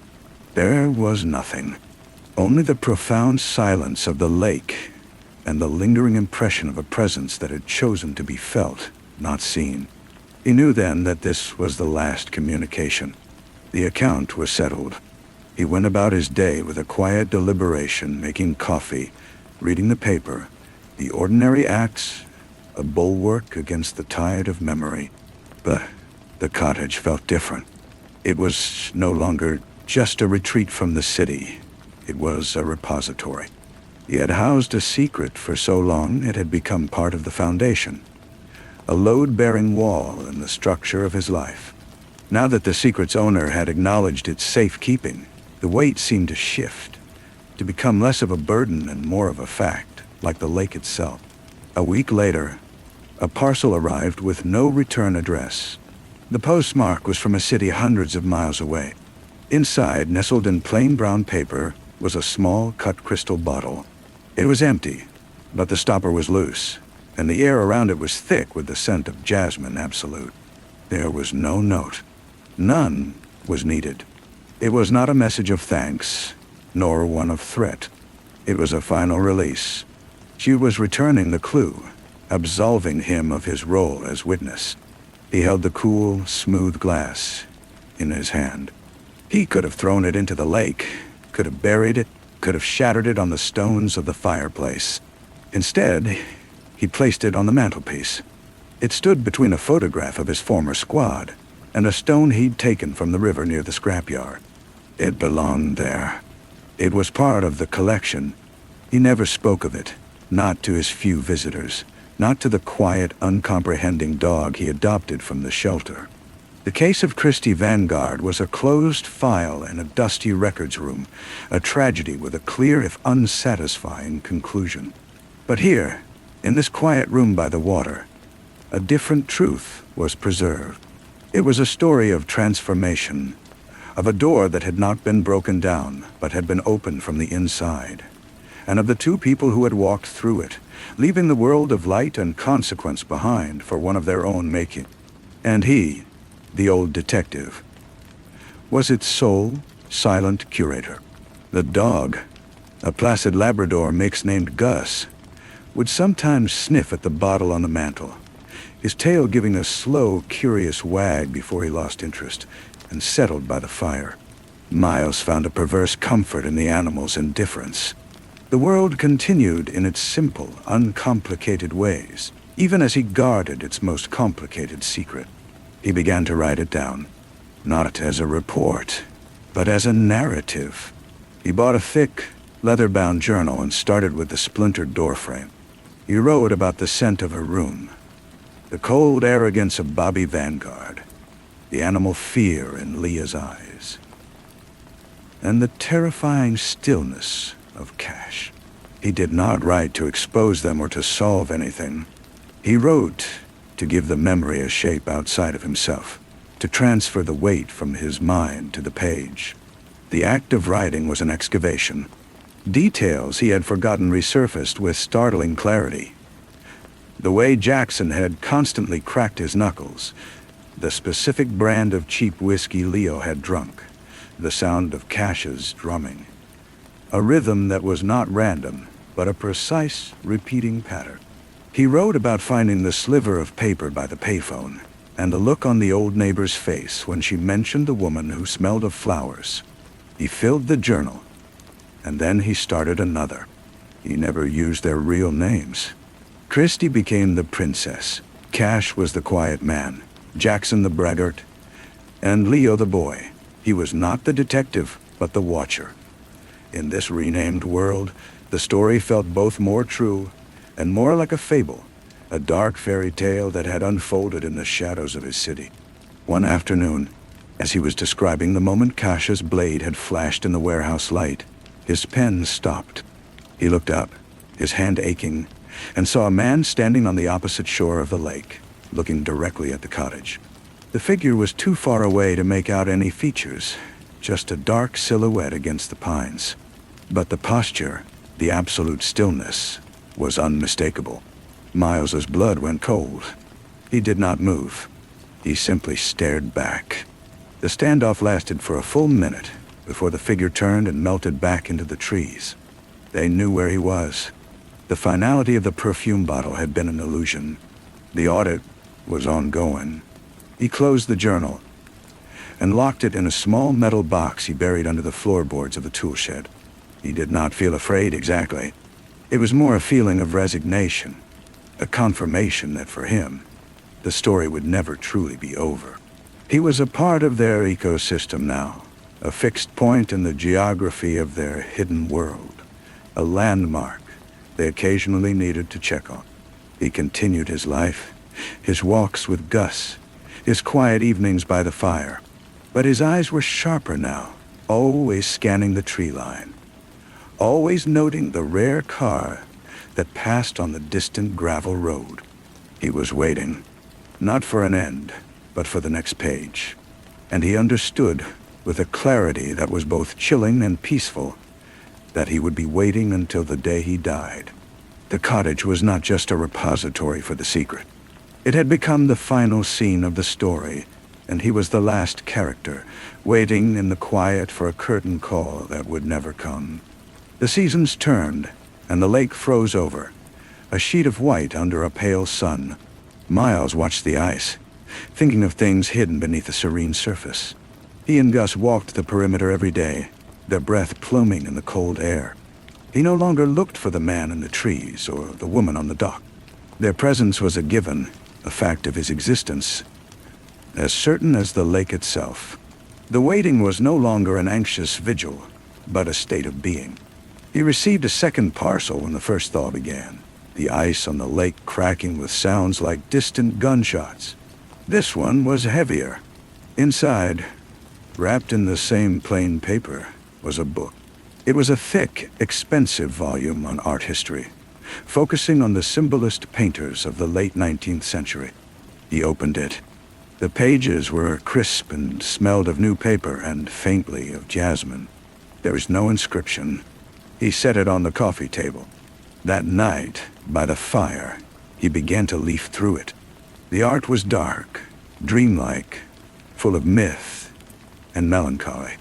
He paused on a reproduction of a painting by Gustave Moreau. It depicted a woman with a serene, almost cruel expression, holding the severed head of a man. The title was Salome. The colors were lush, the detail exquisite. The woman's gaze seemed to look directly out of the page, past the painter, past the centuries, and into his quiet cottage. He understood. This was her self-portrait. Not a victim, not a princess, but an active, ruthless participant in her own myth. She was showing him who she had become. He closed the book, the image seared into his mind. The communication was evolving.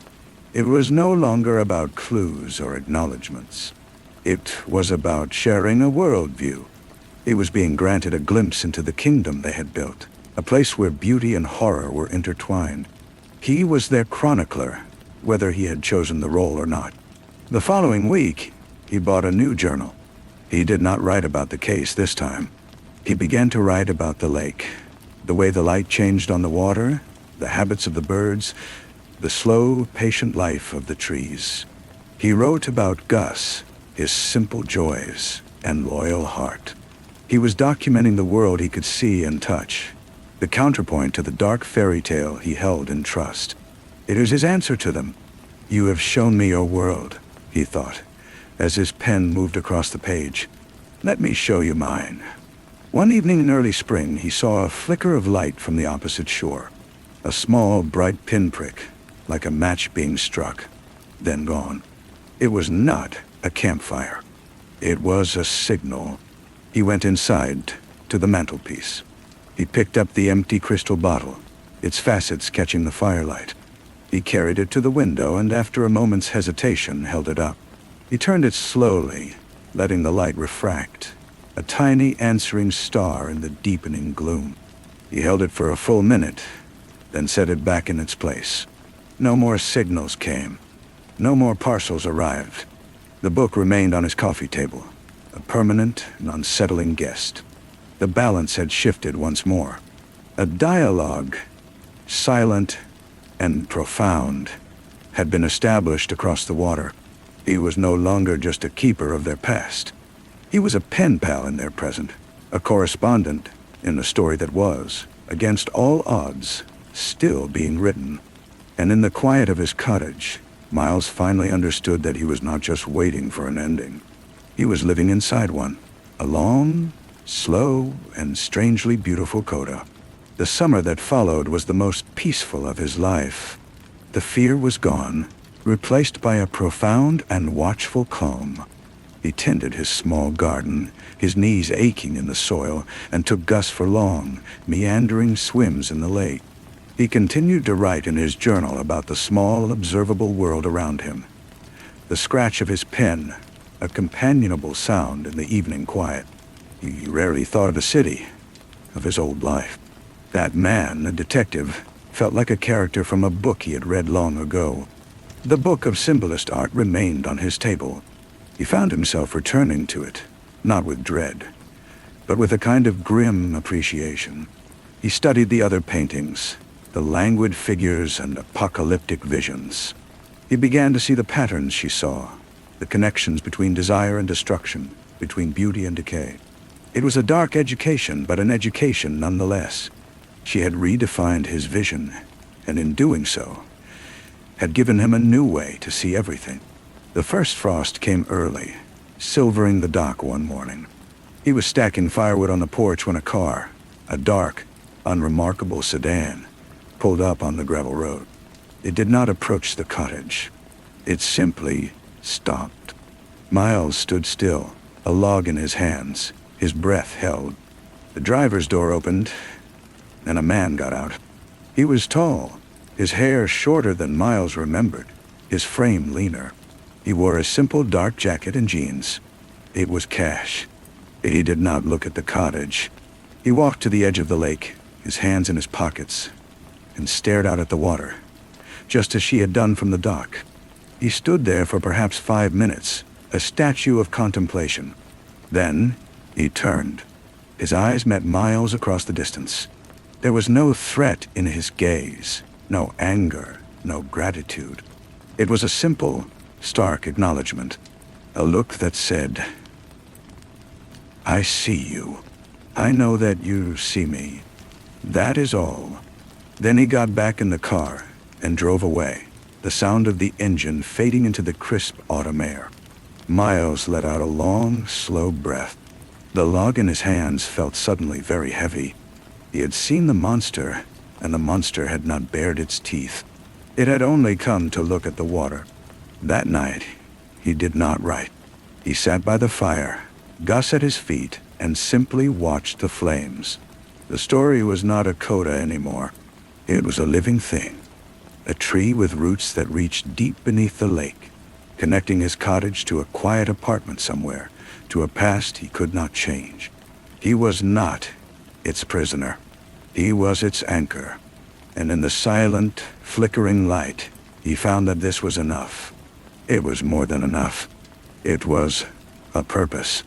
The next spring, Gus passed away in his sleep, curled on the rug before the cold fireplace. Miles buried him under the oak tree at the edge of the property. The silence that followed deeper and more profound than any he had known. He felt untethered, the last living thread to his old life severed.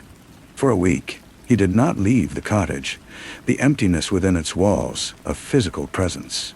The silence was broken by the arrival of a final parcel. It was small and flat, the size of a notebook. The postmark was smudged, unreadable. With stiff fingers, he unwrapped it. Inside was a sketchbook. The cover was of worn, black leather. He opened it. The first page was a drawing of the warehouse, rendered in charcoal, all shadows and sharp, desperate angles. He turned the page.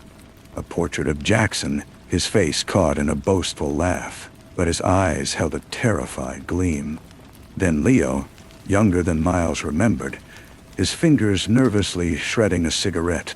There were others, men he barely recalled, their faces pulled from the depths of his old case files and given haunting life on the page. He continued. There was Bobby Vanguard, his suit immaculate, his eyes two dark, empty pits. And then, halfway through the book, he found himself. It was not the retired man he saw in the mirror, but the detective he had been. The lines of his face were harder, his gaze weary but resolute, his coat collar turned up against a wind that wasn't there. She had drawn him from memory, and she had seen him with an unnerving clarity. The final pages were of her, not as Christy, the lost girl, but as the woman she had become.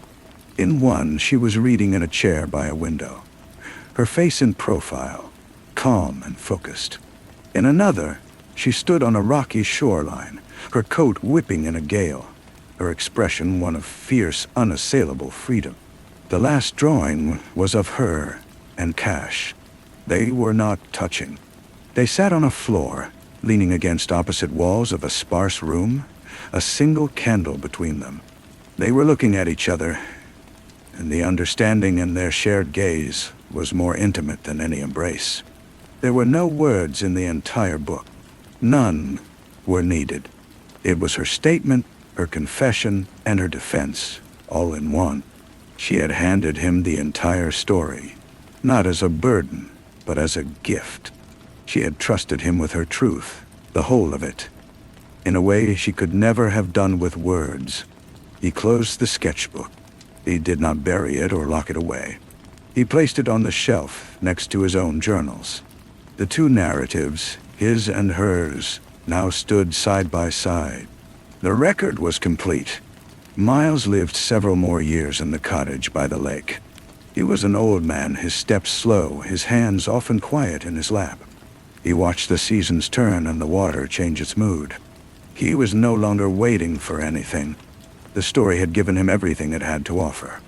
It had been a terrible, beautiful, and enduring thing, and it had, in the end, filled his silence with its profound and echoing truth.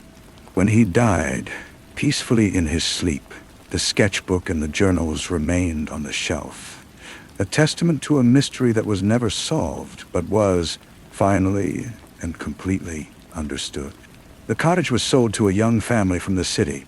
They painted the walls a cheerful yellow and filled the rooms with laughter and the noise of children. They found the metal box under the toolshed floor during a renovation, but assumed it was just an old lockbox for deeds and, without a key, discarded it in the local dump. The journals and the sketchbook were left on the shelf, considered part of the cottage's quaint, inherited charm.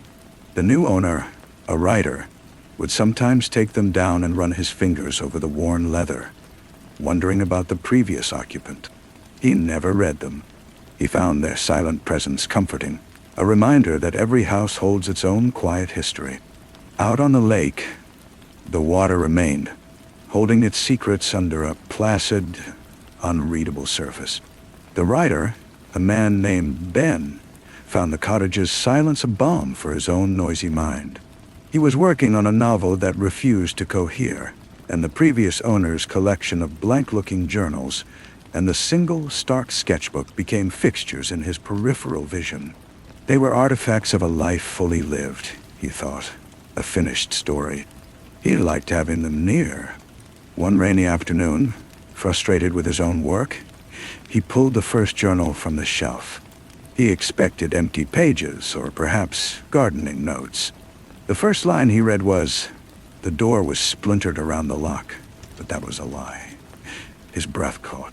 He read on, through the night, through the next day, through the entire stack of books. He did not sleep. He met the princess, the quiet man, the braggart, and the boy. He met the watcher. When he finally closed the last cover, the rain had stopped, and a new day was breaking. He looked out at the lake, and the water seemed different to him now, deep and dark with kept promises. He never wrote his intended novel. Instead, he began a new one, not about the people in the journals, but about the man who kept them, the man who chose to become the silent, steady anchor for a story that was never his. He finally understood the weight of the quiet he had purchased along with the house, and he shouldered it gladly, the narrative now flowing through him, a silent, continuous stream. The new novel was not a success. It was too quiet, too internal, critics said. It lacked a satisfying resolution. Ben did not mind. He had written it for himself, and for the ghost in the cottage, as a form of thanks.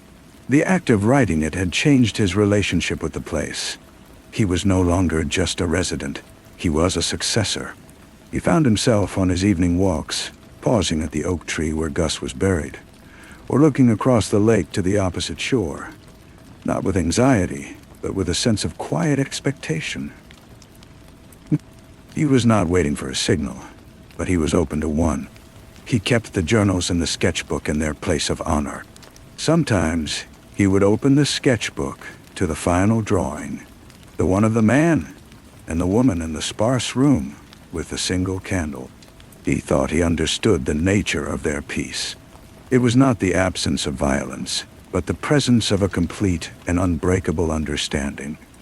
It was a thing built in the shadows, and it required a witness, even a silent, distant one, to make it real.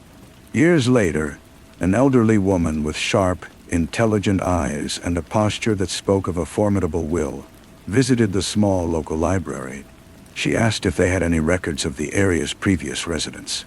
The librarian, new and eager to help, brought out a box of old photographs and documents donated by families over the years. The woman sorted through them with a practiced efficiency. She stopped at a photo of a man with a Labrador, standing on a dock. It was him, the watcher. She did not take the photo. She simply looked at it for a long time, her expression unreadable, then thanked the librarian and left. Ben saw her from his window. He watched her walk down the gravel road, a solitary, elegant figure, until she disappeared around the bend. He felt a strange calm. He did not need to know who she was. He knew.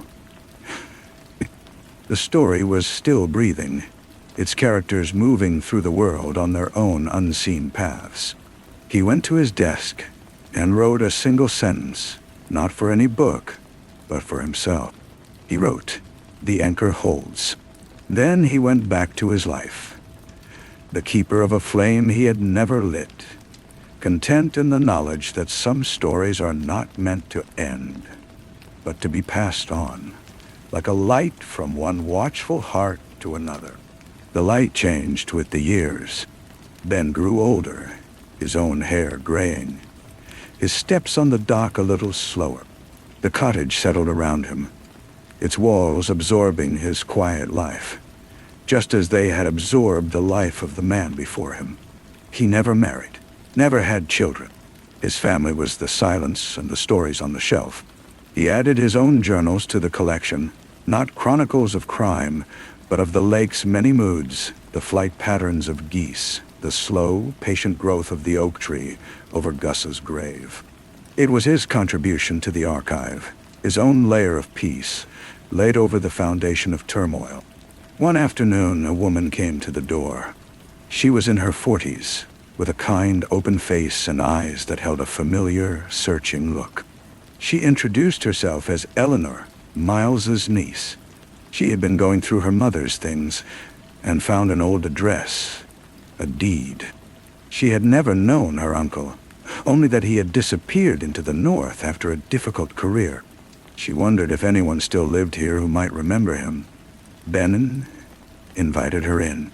He made tea and they sat in the living room. He did not mention the journals immediately.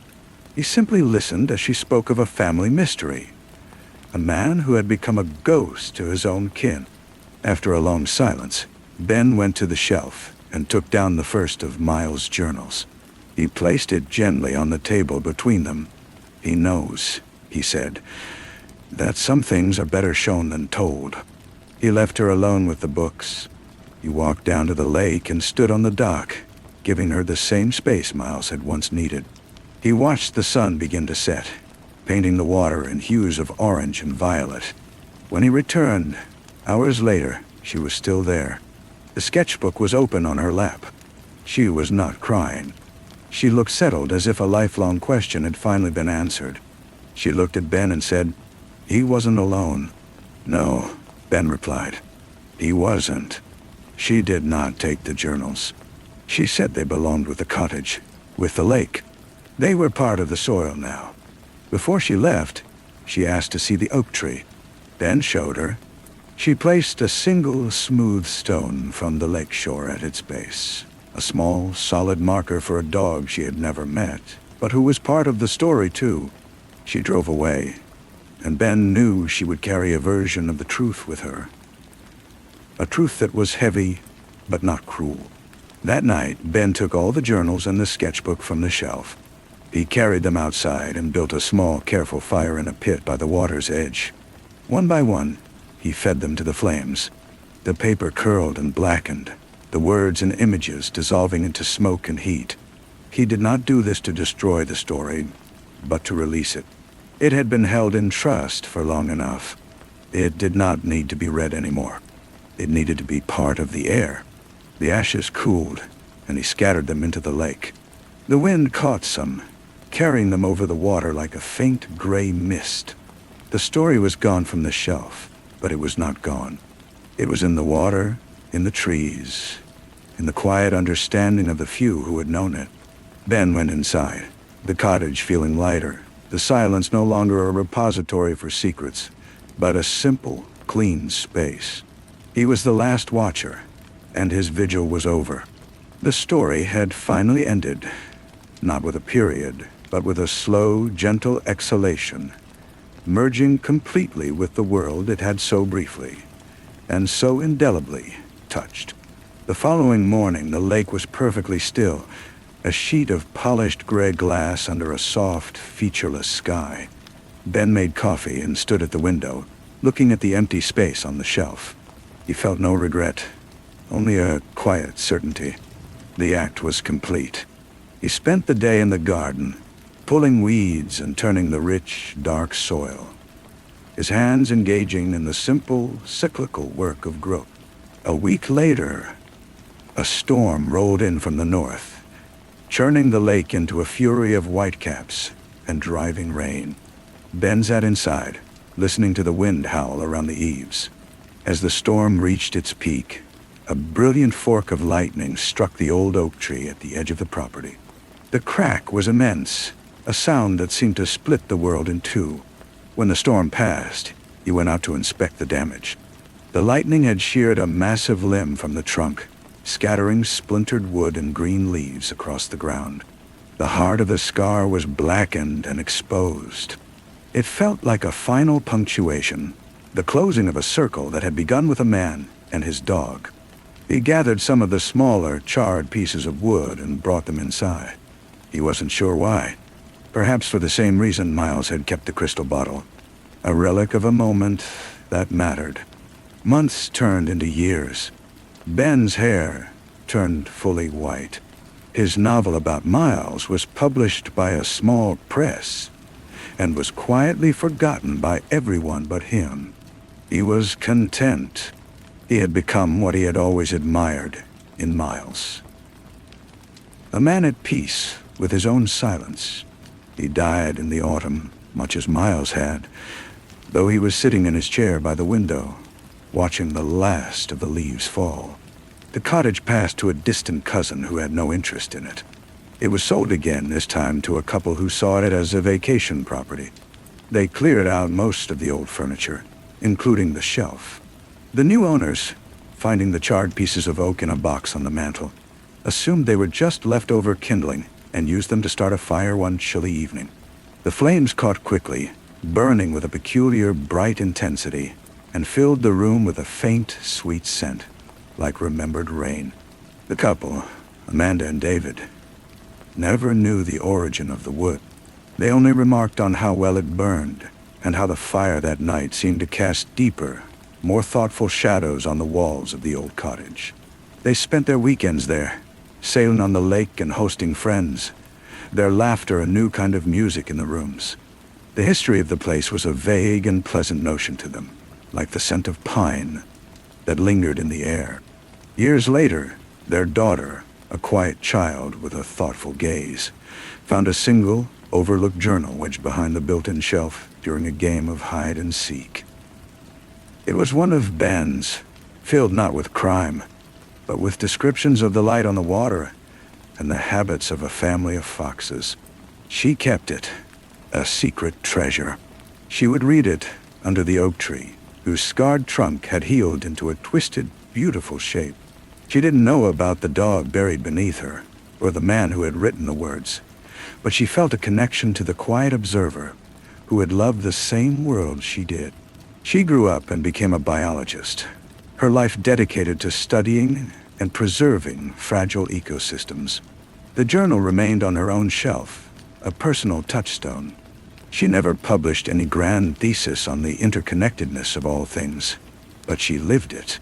She understood that every action ripples outward, that every story, even the most secret, changes the world in small, imperceptible ways. The cottage by the lake, now owned by another new family, continued its own silent life, its foundations holding the memory of all the watchers who had found, and then released, their purpose within its walls. The water in the lake, as always, kept its own counsel, reflecting the sky and hiding the ashes of stories deep in its soft, muddy bed.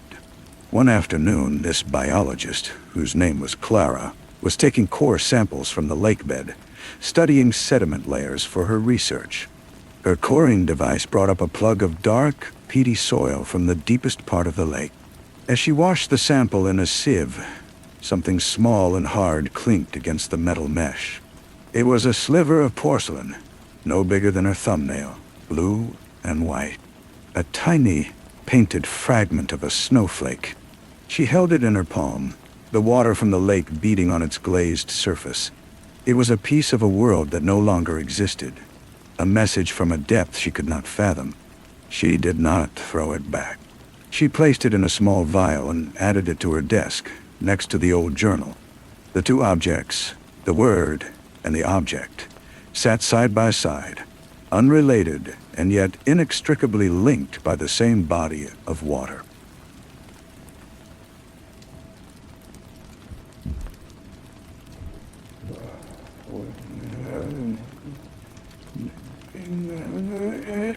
She did not know their story. She did not need to. The evidence was enough. It told her that the past was not truly gone, that it settled in layers, invisible but present, and that the world was full of such quiet, patient accumulations. Her work continued, the slow, meticulous recording of a changing planet. And in her data, in the graphs and the charts, there was always the unspoken understanding that beneath the numbers, beneath the science, there was a deeper, more human stratum. A layer of loss and love and long, patient watching, waiting for someone, someday, to simply know. Story 5. The light from the hallway bled under my door, a thin, wavering line of yellow that should have been steady. It pulsed, a slow, sickly rhythm, as if someone was standing just outside, breathing, their body interrupting the current of electricity from the bulb down the hall. I held my own breath, the silence in my apartment so complete I could hear the hum of the refrigerator 2 rooms away like a distant swarm of bees. The air was cold, the kind of dry, artificial cold that clings to the inside of your nose, and it carried the faint metallic scent of the key I still clutched in my hand. A key that was not mine. I had just come from Anders. His world smelled of cigar smoke and expensive bourbon, a sweet, woody decay that clung to my uniform, my hair, my skin, no matter how many showers I took. But this was different. This was the smell of my own space, violated. The wavering light was a whisper, a secret the hallway was trying to tell me. I had left everything in a precise, calculated order. The angle of the sofa cushion, the specific alignment of the mail on the counter, the hair I'd placed across the crack of the bedroom door jamb. All of it was a silent alarm system, and the light was its siren. I did not turn on the lamp. I moved through the living room, my heels silent on the worn Persian rug, then clicking softly on the hardwood, a sound like bones tapping together. The city glowed outside my window, a vast, indifferent grid of light. But in here, the shadows were thick and deep. I could feel the weight of the envelope in my carry-on bag, a brick of $100 bills wrapped in plastic and dread. It was the last one. The last run from Caracas. The last time I would have to smile at customs agents with Anders' dirty money strapped to my body. Feeling the sweat trickle down my spine, a cold river against my skin. He thought I was his perfect mule. Pretty, polite, invisible. A ghost in a blue uniform. But even ghosts learn to want things. The flickering stopped. The line of light under the door became solid, unwavering. The presence, real or imagined, was gone. But the message was received. They were here. Or they had been. The feds. It had to be.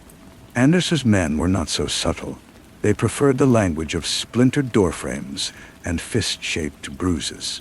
This was a quieter violence, the kind that leaves no mark but paralyzes you from the inside. I went to the window and looked down at the street, 14 stories below. A sedan, dark and unremarkable, was parked across from the building's entrance. It had been there for 3 days. I knew the shape of it, the way the streetlight glinted off its roof at this exact hour. It was a fact, as solid and unchangeable as the pavement. The next morning, I went to see Don. His office was in a part of the city that time had forgotten, a canyon of soot-stained brick and rusted fire escapes. The air smelled of fried food and diesel exhaust. His door was a slab of frosted glass with bonds painted in faded black letters. The floorboards groaned a different protest with every step, a symphony of neglect. He was at his desk, a massive, scarred thing that looked like it had been salvaged from a shipwreck, his big hands curled around a chipped coffee mug. He looked up as I entered, and his eyes, the color of a winter sky, did not show surprise. They held a deep, weary knowledge, as if he had been expecting me, as if my arrival was just another line in a story he was tired of reading. "Ingrid," he said. His voice was a low rumble, like distant thunder. "I need a friend, Don." "We're all friends here," he said, gesturing to the empty, dusty room. "Until we're not." "What's the trouble?" "It's not trouble yet. It's a feeling, like a change in the weather." He leaned back, the old wooden chair creaking under his weight.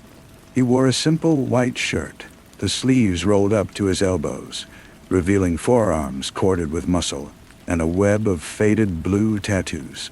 He was a man who had built his life in the gray spaces between right and wrong, and he had no illusions about any of it.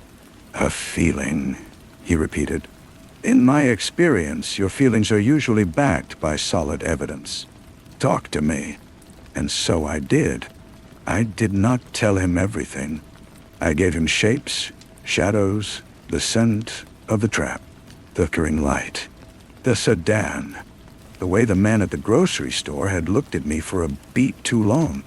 I told him I was in a situation with a man, a powerful man, and that I needed to get out.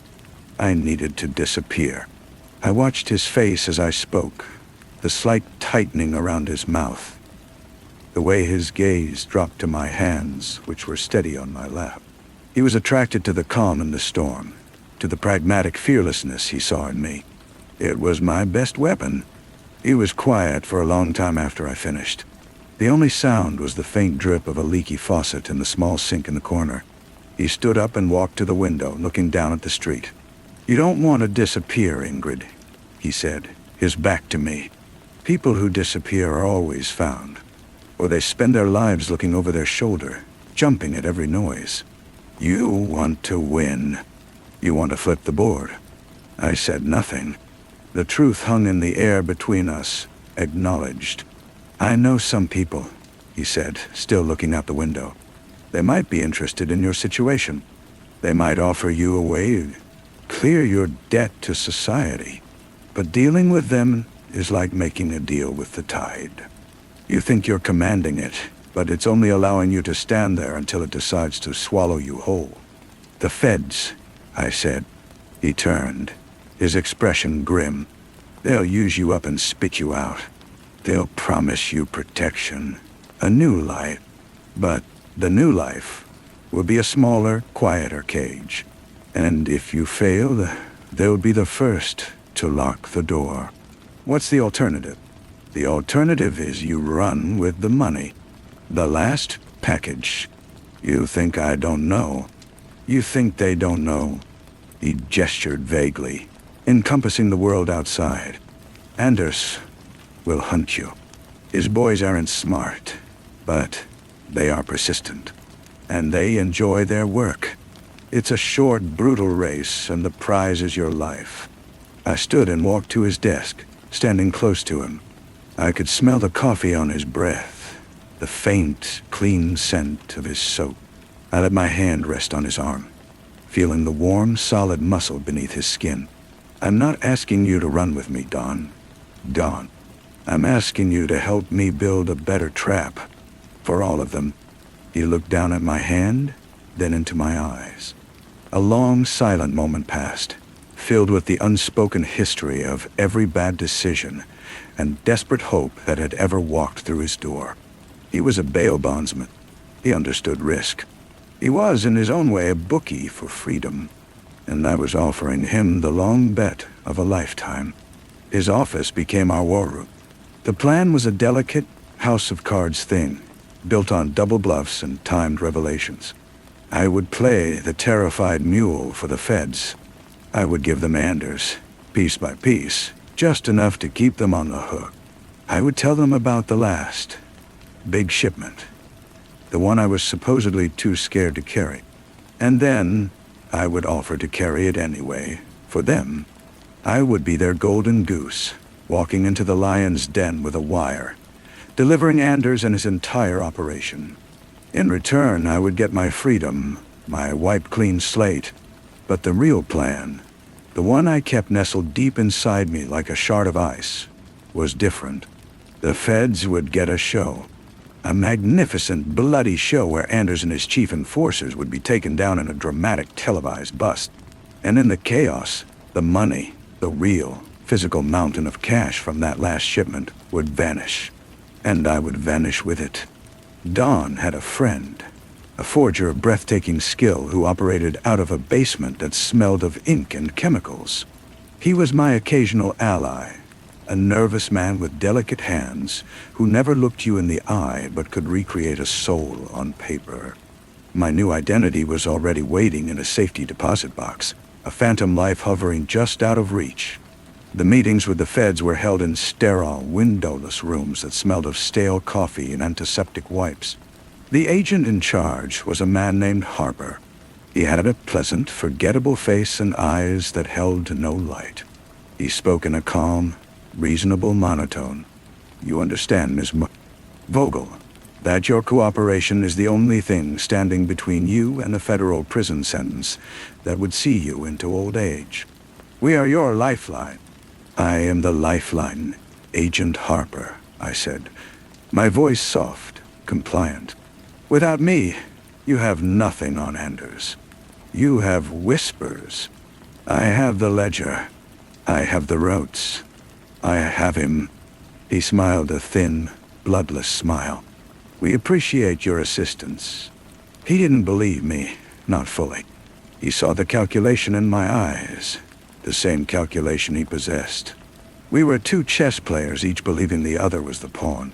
The final act was set for a warehouse near the docks. The air there was a damp, salty blanket, thick with the smells of rust, rotting fish, and creosote. The warehouse was a cathedral of decay, its vast, echoing space lit by a few bare bulbs that cast long, dancing shadows. Dust motes swirled in the beams of light like tiny galaxies. I stood in the center of that space, a microphone taped to my ribs, a wire snaking its way to a transmitter that felt like a block of lead against my spine. I was the bait, the lure, the beautiful fly in the web. Anders arrived with two of his men, Leo and Marco. Leo was built like a refrigerator, with a flat, emotionless face. Marco was thinner, twitchy, his eyes constantly scanning, a predator looking for the slightest tremor in the grass. They moved through the stacks of crates, their footsteps echoing in the cavernous room. You have it? Anders's voice was a low growl, stripped of all its false charm. It's in the case, I said, nodding to the aluminum briefcase at my feet. It's all there. He gestured to Leo, who stepped forward and clicked open the latches. The case was filled with bundled paper. On top, a layer of genuine $100 bills. Beneath, cut newspaper. A masterpiece of misdirection. Anders looked at the money, then at me. His eyes narrowed. There was a silence then, deeper than before, a hole in the world. He took a step closer, and I could smell the bourbon on him, the sharp, sweet scent of his corruption. You've been nervous lately, Ingrid. Jumpy. It's a nervous business, Anders. He reached out and touched my cheek, his fingers cold and dry. It was an intimate, terrifying gesture. I could feel the eyes of the federal agents watching from the rafters, from the darkened offices above, their fingers on triggers. I could feel Don, parked 2 blocks away in his old car, listening to every word on a receiver. The whole world was holding its breath. You're a beautiful liar, he whispered, but a liar all the same. It happened in a blur of noise and motion.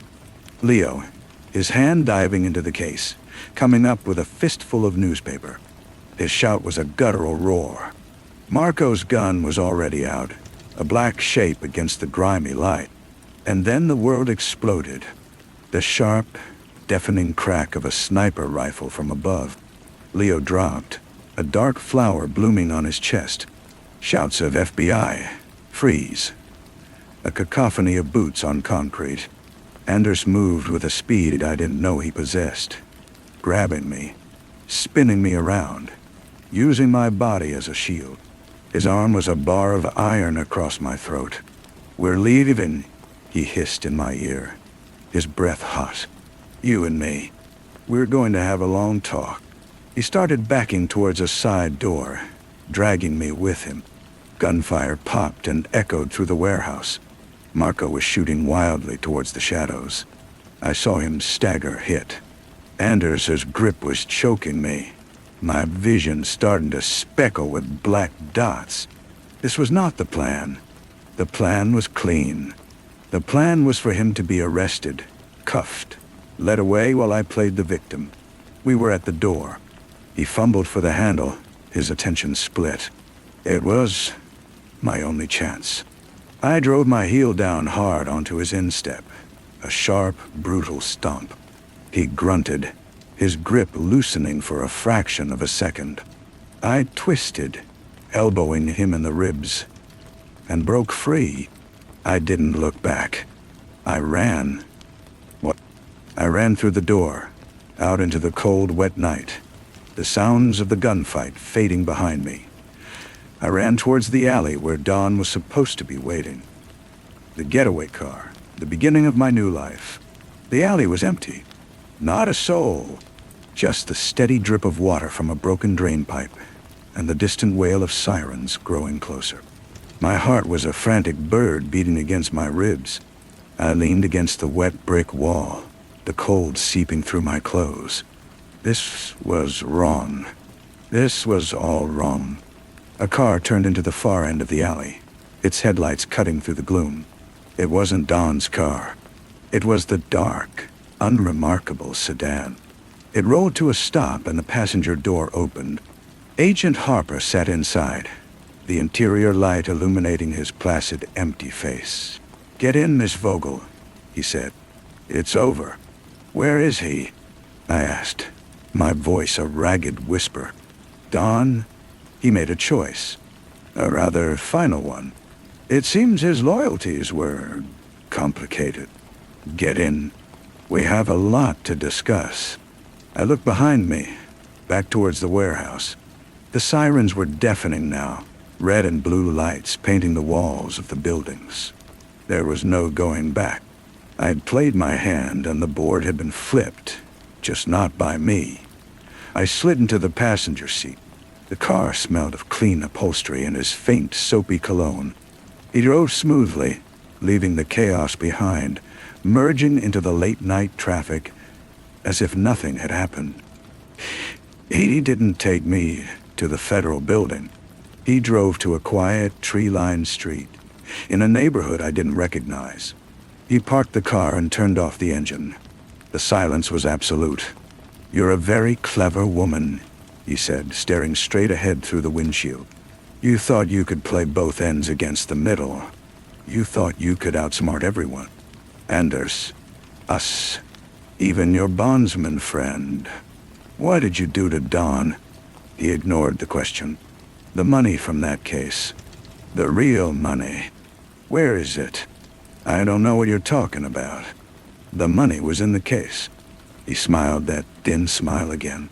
"The case was a prop, a distraction. You never intended to hand over the real shipment. You had another plan. A plane ticket, perhaps? A new name? We know about the forger, Ingrid. We've known for weeks." The ice inside me began to crack, a slow, creeping cold filling the void. They had known. They had let me build my house of cards, just so they could watch it fall. "So what happens now?" I asked. "Now, you have one last choice. You can go to prison for the rest of your life. Or you can work for me.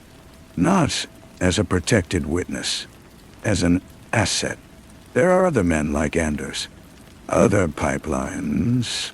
Your skills would be invaluable. I looked at him, at this man who is not a man but a vessel for the cold, implacable machinery of the state. He was offering me a different kind of cage, one with a longer, more gilded leash.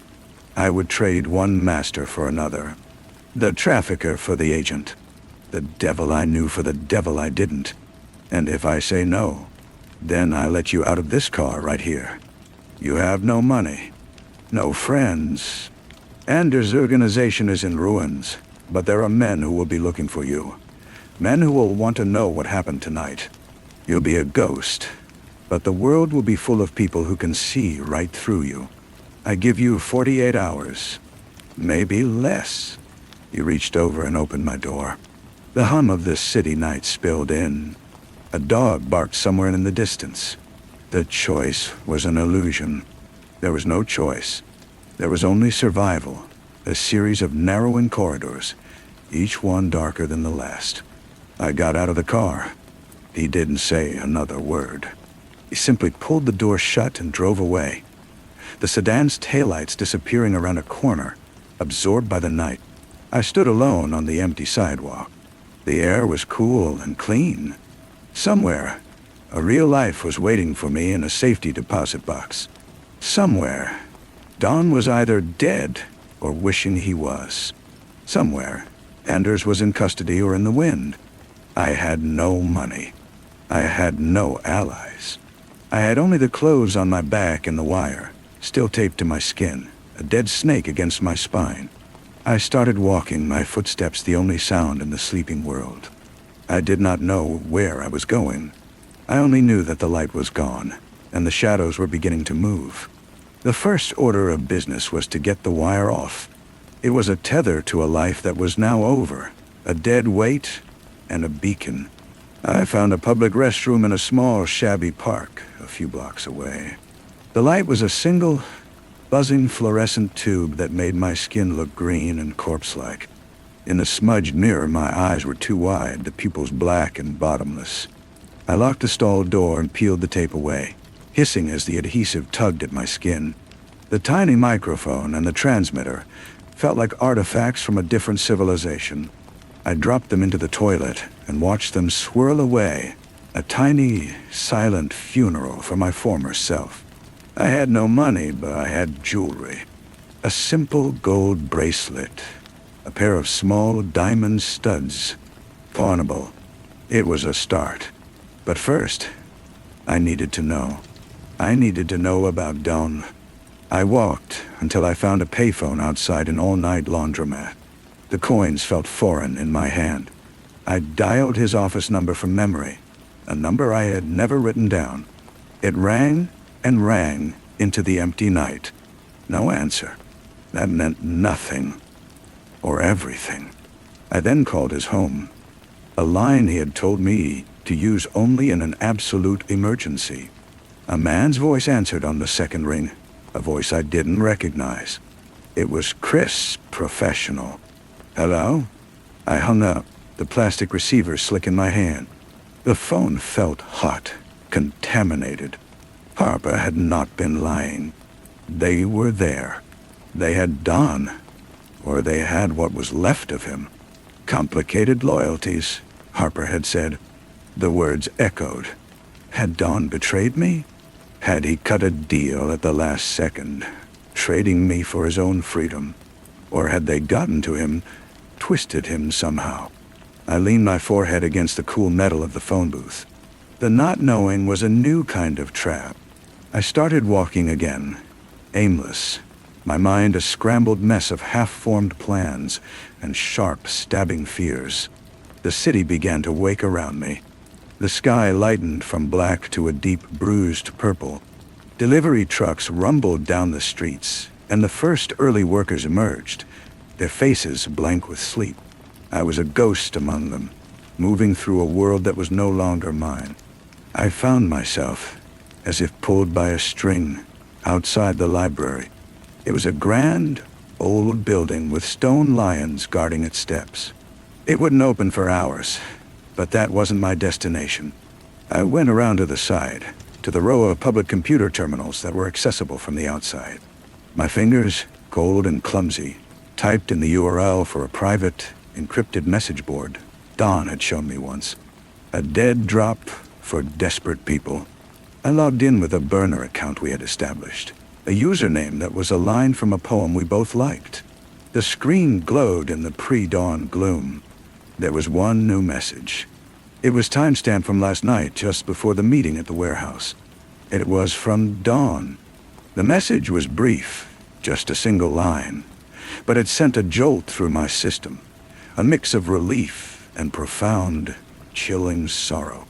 The lighthouse is dark. The keeper is gone. Save yourself. He knew. He knew it was all going to fall apart. He wasn't a traitor. He was a casualty. The keeper was gone. Harper had been telling a kind of truth. Dawn was dead, or as good as. He had sent me a final warning, and I had been too deep in my own performance to see it. I logged out and wiped the browser history. My movements automatic, robotic. The grief was a luxury I could not afford. It was a weight that would sink me. I had to convert it into fuel. The lighthouse is dark. It was a reference to a place. A small, forgotten coastal town where he kept a cabin. A bolt hole he said no one else knew about. A place to watch the storms roll in, he'd said. It was my only lead, my only possible destination. But it was miles away. I had no car, no money for a bus or a train. The pawn shop opened at 10 Jira. I sat on a bench in the park and watched the sun climb, its light doing nothing to warm the cold knot in my stomach. When the grimy gate of the shop finally rattled up, I was the first customer. The man behind the counter barely looked at me as he examined the bracelet and the earrings. He offered me a sum that was a fraction of their worth. I took the cash without argument. It was enough for a bus ticket, some food, and a cheap prepaid phone. The bus station was a symphony of diesel fumes and weary humanity. I bought a ticket for a town 50 miles from my actual destination, paying in cash. I kept my head down, my hair tucked under a cap I'd bought from a street vendor. Every cop I saw, every person who glanced in my direction, felt like a threat.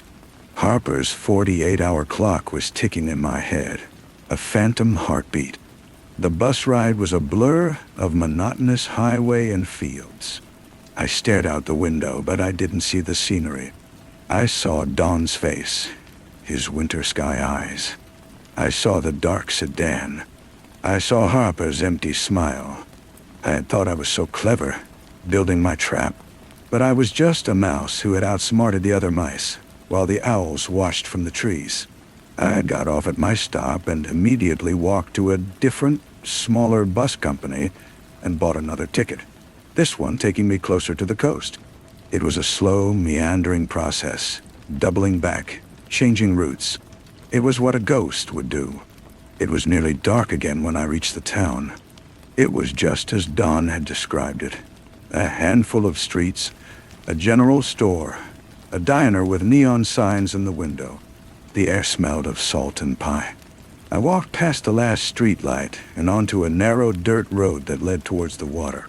The cabin was there, nestled in a grove of wind-sculpted pines overlooking the sea. It was small, built of weathered shingles, almost invisible in the gathering dark. The lighthouse he'd referenced was on a distant point, its beam absent. Dark, just like his message. The key was under a loose floorboard on the porch, right where he said it would be.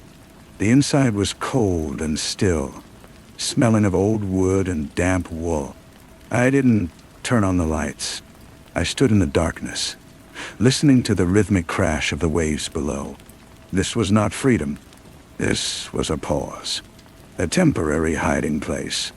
Harper was out there. Anders's men were out there. The world had not forgotten me. It was just taking a breath before it came looking again. I'd no money, no future, and a past that was a hunting ground. But I was alive, and for now, In the quiet dark of the keeper's cabin, that felt like both a victory and a curse. The run was over. The hiding had begun. I found a wool blanket in a chest and wrapped it around my shoulders. The cold from the sea was seeping through the walls. I sat on the rough wooden floor, my back against a wall, and stared out the small window at the black, heaving water. My mind, which had been a roaring static of panic, began to settle into a grim, focused calm. This was the reality. The money was gone. Dawn was gone. The life I had meticulously planned was ash. I had to think like Harper. I had to think like Anders. What were their next moves? Harper would assume I'd run. He would have alerts at airports, train stations, bus depots. He would be monitoring my known contacts, my aliases. He would wait, believing the pressure would eventually force me to surface, to use a traceable resource. He was a patient fisherman. Anders, if he was free, would be a hunter. He would be driven by a pure, uncomplicated rage. He would tear apart my known life, looking for a lead. And he had men who were very good at tearing things apart. The cabin was safe, but only for a short time. It was a single point on a map, and if anyone ever connected me to Dawn, they would find it. I had to move, but I needed resources. The few $100s in my pocket was a life raft in a hurricane. Sleep was impossible. As the night wore on, the wind picked up, howling around the corners of the cabin. Each creak of wood, each rattle of a window pane was a footstep, a hand on the doorknob. I thought about the lighthouse, dark and silent. A keeper was gone. I was now the keeper of nothing but my own fragile existence. When the first gray light of dawn bleached the horizon, I forced myself to my feet. My body ached with a deep, bone-weary fatigue. In the cold light of day, the cabin's sparse contents became my inventory. There were canned goods in a cupboard, a few tools, some fishing line, and in a small, locked metal box I found under the floorboards with the key, Dawn's final gift to me. It wasn't the millions from the ledger, but it was a chance. $5,000 in crisp, used bills. A passport with my picture and a new name, Sarah Green. The forger's work was good, and a single key on a fob. No identifying marks. The money was a lifeline. The passport was a new skin, but the key was a question. It felt like the last piece of a conversation we never got to finish. Where did it go? Did it open? It was a seed of hope, and it was terrifying. Hope made you careless. Hope made you traceable. I couldn't stay. I pocketed the money, the passport, and the key. I wiped down every surface I might have touched, a lesson learned from a lifetime of covering tracks. I left the cabin as I found it, the key back under the loose board, the ghost of my presence already fading. I walked back into the town, the salt air stinging my eyes. The general store had a board with local notices. I scanned it, looking for nothing and everything. Ads for boat repairs, lost dogs, a church bake sale. Then I saw it. A small handwritten card, tucked in a corner. Storage Solutions, Unit B12. Affordable, secured articado. It was the same font, the same style as the fob on the key Don had left. It wasn't a question anymore. It was an address. The storage facility was on the edge of town, a row of identical garages behind a chain-link fence. My heart hammered against my ribs as I slid the key into the lock of Unit B12 and turned it. The roll-up door was heavy, groaning as I lifted it just high enough to slip inside. It wasn't filled with money. It was better. It was a new identity, fully realized. A driver's license, social security card, and credit cards for Sarah Green. A suitcase with clothes that would fit me, simple, durable, forgettable. And under the clothes, another aluminum briefcase. This one was not filled with newspaper. It was filled with bundles of cash, real cash, enough to disappear for a long, long time. On top of the money lay a single, unsealed envelope. Inside was a note in Dawn's precise handwriting. "Ingrid, if you are reading this, I'm sorry. The lighthouse is dark. Harper played us both. He knew about the switch. He let it happen to tie up loose ends. This is all I could salvage. Don't trust anyone, not even the sky. Be a ghost." God, I didn't cry. The tears were frozen somewhere deep inside. He had known. He had known Harper's plan all along, and he had created this, a backdoor, a final act of defiance and protection. He had given me the tools, but the path was mine alone. I closed the case. I changed into the new clothes. I packed the suitcase. I was now Sarah Green. Sarah Green had a past, a credit history, a life waiting to be lived. She could rent an apartment. She could get a job. She could board a plane. I walked out of the storage unit, closing the door on Ingrid Vogel for the last time. The sun was higher now, the day warming. I could get a taxi to a nearby city, a train to somewhere else. The options were suddenly dizzyingly vast. But as I stood on the gravel lot, the weight of the briefcase in my hand, I felt the eyes. Not Harper's, not Anders. The eyes of the future, of the woman I would have to become. A woman who would always be listening for a footstep behind her, who would always check the locks twice, who would never again believe in the light of a lighthouse. I started walking towards the main road, the sound of the ocean fading behind me, the hum of the world calling me forward into its anonymous, waiting embrace.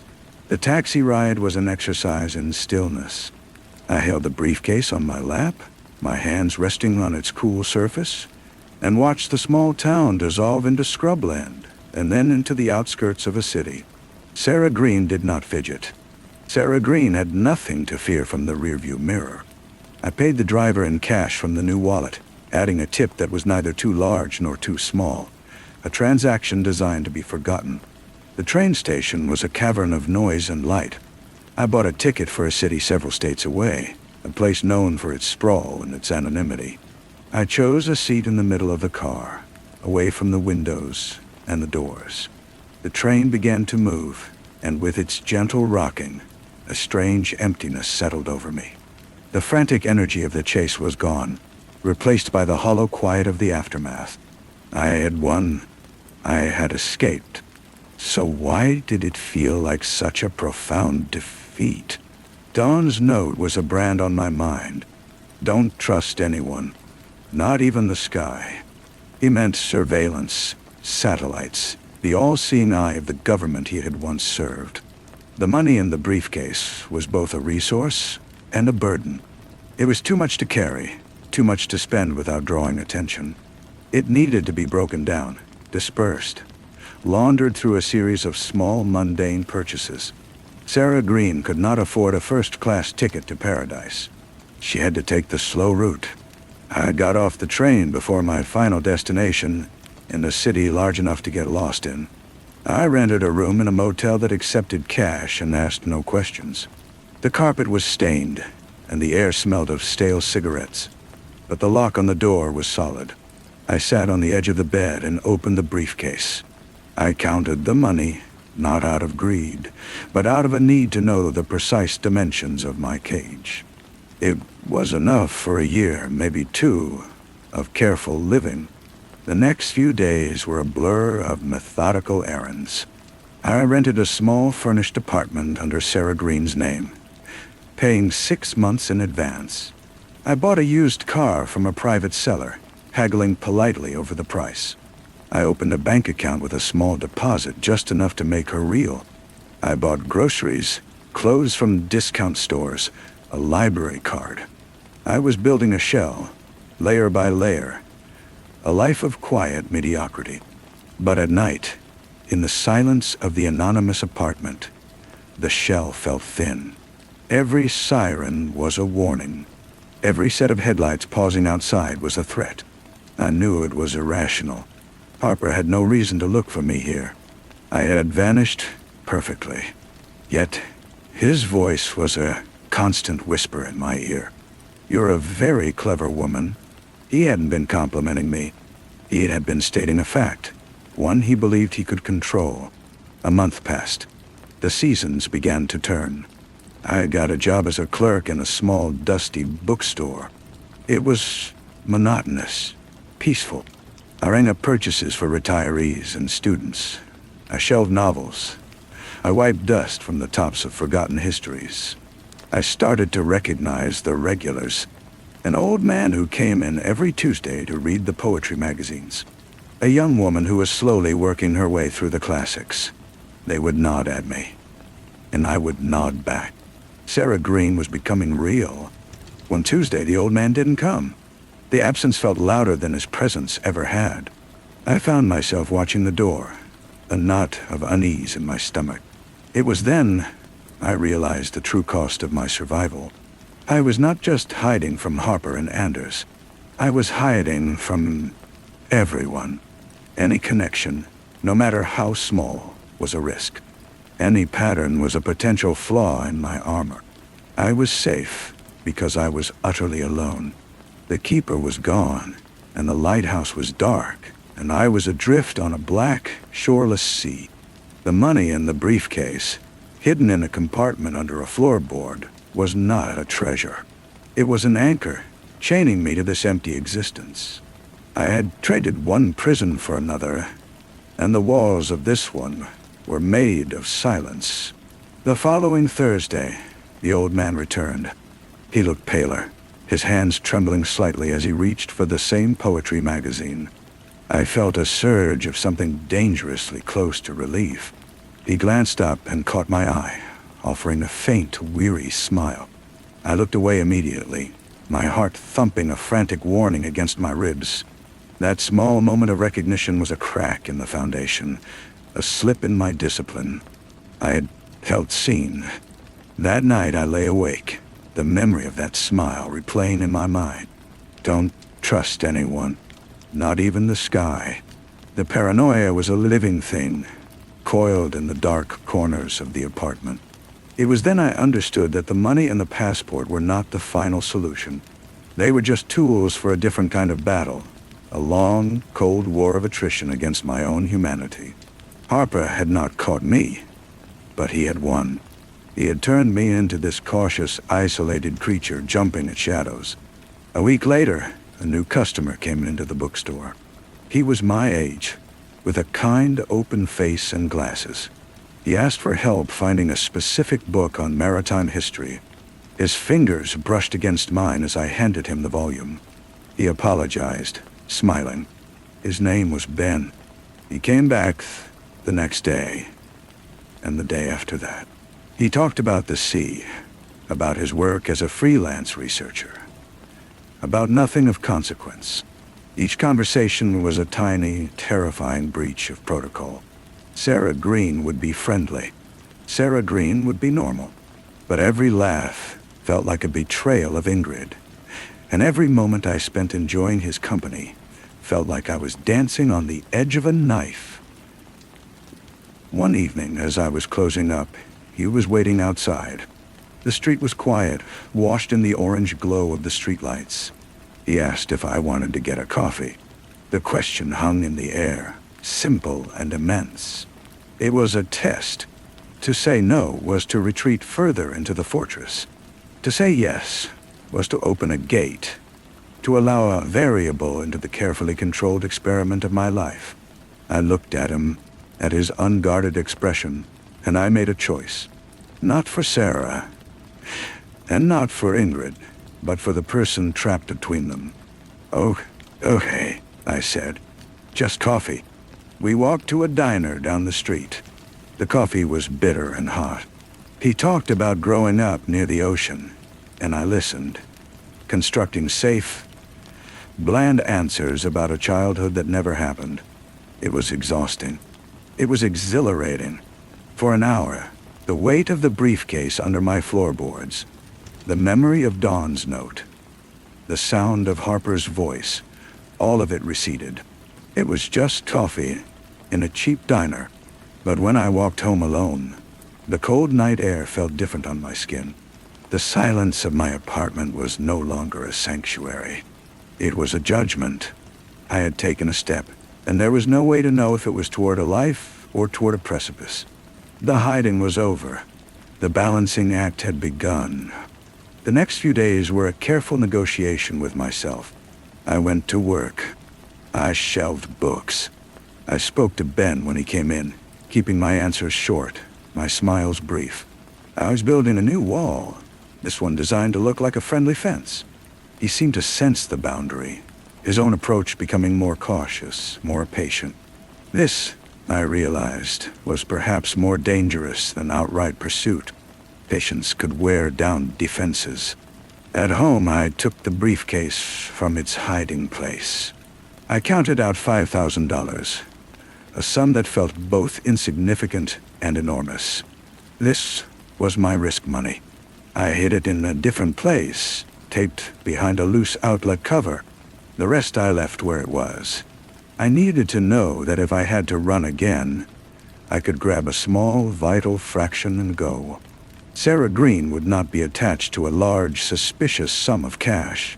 She lived modestly. Ben asked me to dinner. I said I was busy. He asked if I wanted to see a film over the weekend. I said I had other plans. He stopped asking and instead just started being there. He would be in the park across from the bookstore when I got off work, reading on a bench. He would nod. I would nod back. And we would walk in the same direction for a block or two before parting ways. It was a quiet, persistent pressure, and it was working. The loneliness I had cultivated as a defense was now my greatest vulnerability. One rainy evening, he wasn't on the bench. A sharp, irrational disappointment cut through me. I pulled my coat tighter and walked quickly, my head down against the downpour. A figure stepped out from under an awning, holding an umbrella. It was him. "You look like you could use this," he said, offering to share it. We walked in silence for a moment. The drum of rain on the nylon, a shield against the need for words. Then he spoke, his voice low and calm. "You don't have to tell me anything, Sarah, but you look like you're carrying the weight of the world. I just want you to know that you don't have to carry it alone." It was a line. It had to be a line. It was the kind of thing someone like Harper would say. A calculated hook wrapped in kindness. I stopped walking and looked at him. Really looked. Searching for the lie in his eyes. The flicker of a hidden agenda. I saw only concern and a quiet curiosity that felt genuine. "That's the problem," I said, the words out before I could stop them. "I do have to carry it alone." I left him standing there under the umbrella in the rain and practically ran the rest of the way home. I leaned against my apartment door, my breath coming in ragged gasps. I had given him a piece of the truth, a tiny, fragmented shard. But it was enough. It was a clue. If he was anyone other than who he claimed to be, that clue would be all he needed. The next day, I was certain he would be gone. Or worse, that he would be there with others. But he came into the bookstore just after noon, bought a book on cloud formations, and left with a simple, unpressured smile. Nothing changed. And that was the most frightening thing of all. Because the part of me that was still Ingrid, the part that knew about traps and patience, screamed that this was the most sophisticated trap of all. And the part of me that was becoming Sarah, the part that was tired of the silence and the fear, didn't care. I was tired of being a ghost. I was starting to crave the solid, terrifying weight of a human hand. The following Tuesday, the old man with the poetry magazines was back. He placed his selection on the counter and looked at me. His eyes clouded with a gentle confusion. "You seem different, my dear," he said. Light at her door. The observation was like a physical blow. I managed a weak smile and processed his transaction. My hands steady only through a force of will. He was right, and that was the problem. The careful equilibrium was shattered. Ben's presence, his quiet persistence, was changing the chemistry of my existence. I was no longer a closed system. That evening, I did not rush home. I walked to the park and sat on the bench, the one he usually occupied. I watched the traffic pass, the ordinary lives of people who did not have aluminum briefcases full of stolen money hidden under their floorboards. I waited for an hour, but he did not come. A part of me was relieved. The other part, a larger part than I wanted to admit, felt a hollow ache of disappointment. When I returned to my apartment building, I saw the envelope taped to my mailbox. There was no name on it. My blood went cold. It was a plain white envelope, the kind you could buy anywhere. I snatched it down, my heart hammering, and took the stairs 2 at a time, locking the door behind me before I tore it open. Inside was a single, folded sheet of paper. The handwriting was not Dawn's. It was Ben's. Sarah, I understand boundaries. I won't wait on the bench anymore. But if you ever decide you want to talk, or just not to be alone for a little while, I'm here. No expectations. Below the note was a phone number. I stared at it. A phone number was a thread, a connection that could be pulled, traced, followed. It was a risk of catastrophic proportions. It was also the most human thing anyone had offered me in a year. I memorized the number. I burned the note in the sink, washing the ashes down the drain. I sat in the dark for a long time, the digits repeating in my mind like a mantra or a countdown. 3 days later, after a shift where the silence of the bookstore had felt like a physical weight, I went to a payphone 2 miles from my apartment. My fingers were numb as I dialed. He answered on the second ring. "It's Sarah," I said, my voice barely a whisper. There was a pause on the other end, and then his voice, warm and clear. "I'm glad you called. We didn't meet at a coffee shop or a diner." I was not that brave. I told him to meet me at the public library, in the reference section, where silence was enforced and conversations were hushed. I saw him first, standing between the tall stacks, looking at a map of the stars. He turned as I approached, and his smile was not one of victory, but of simple, uncomplicated pleasure. We didn't talk about my past. We talked about constellations. He pointed to a diagram of Orion and told me a story about getting lost on a camping trip as a boy and using the stars to find his way back. I told him I had always lived in cities, that I'd never really seen the stars properly. It was a true thing about Sarah Green, and it felt like a gift I could give him. We left the library an hour later, walking out into the cool evening. He didn't try to walk me home. He just said, "Same time next week?" I nodded, unable to speak around the lump in my throat. As I walked away, the old fear returned, a cold tide washing over the fleeting warmth. I was making a pattern. I was creating a footprint. I was breaking every rule Dawn had left for me. But for the first time since I'd closed that storage unit door, the hum of the world didn't feel like a threat. It felt like a promise, distant and fragile, but real. I was playing a dangerous game, and I had no idea if the hand I was being dealt was a winning one or the one that would finally break me. I just knew I was no longer willing to fold. The next week was a study in controlled chaos. I went to work. I paid my bills. I performed the mundane rituals of Sarah Green with a new, frantic precision, as if I could balance the scales by being perfectly ordinary in every other aspect of my life. The meeting at the library was a fixed point in my future, a small, bright star I was navigating toward. The fear was a constant companion, a whisper that this was the mistake that would undo everything. But a stronger, more stubborn part of me had decided that a life lived in a cage of my own making was not a life at all. The day of the meeting, I took 3 different buses to get downtown, my senses on high alert for any sign of a tail. I saw nothing but the usual urban flow of strangers. Ben was already there, in the same aisle, this time looking at a large book of historical ship designs. He looked up and smiled, and the simple normality of it was like a key turning in a rusty lock. We didn't stay in the library long. The silence felt too heavy, too full of things we weren't saying. He suggested a walk in the Botanic Gardens, and after a moment of internal panic, I agreed. It was a public place, open and sprawling. It felt safer than a confined room. We walked along gravel paths between beds of late-blooming flowers. The air was rich with the scent of damp earth and chlorophyll. He told me more about his work, the obscure historical details he was hired to uncover. I listened, weaving the fictional tapestry of Sarah Greene's life a little tighter, giving her a degree in literature from a mid-tier university. Parents who lived quietly in another state. Each lie felt like a stone dropped into a deep well, and I waited for the splash that would give me away. He stopped walking and turned to me. You know, for a literature major, you don't seem to have a favorite book. It was an innocent question, a getting-to-know-you question. But it was a trapdoor.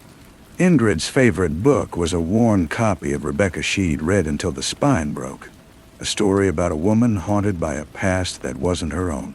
Sarah needed a different answer, something bland and unmemorable. I guess I never found one that stuck, I said, the lie tasting like ash. He nodded, accepting it, and pointed out a rare species of orchid. The conversation moved on, but the moment had shaken me. This was the true cost. It wasn't just the big lies about who I was and where I came from. It was the thousands of small lies that built a person, the preferences and memories and opinions that formed an identity. I was building a woman out of cardboard and smoke, and I was starting to fear that Ben, with his quiet perception, would eventually see right through her. As we reached the garden's exit, the sky began to darken with the threat of rain. He offered me a ride. I refused instantly, the word coming out too sharp, too fast. A car was a closed space. A car was a trap. I can call a cab, I said, already stepping back. Concern flickered in his eyes. Sarah, are you okay? You seem jumpy. It was the opening. A chance to explain away my strangeness with a story about a bad breakup, a fear of cars, anything.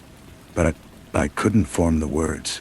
The truth was a vast, dark ocean between us, and I was standing on the shore, afraid to get my feet wet.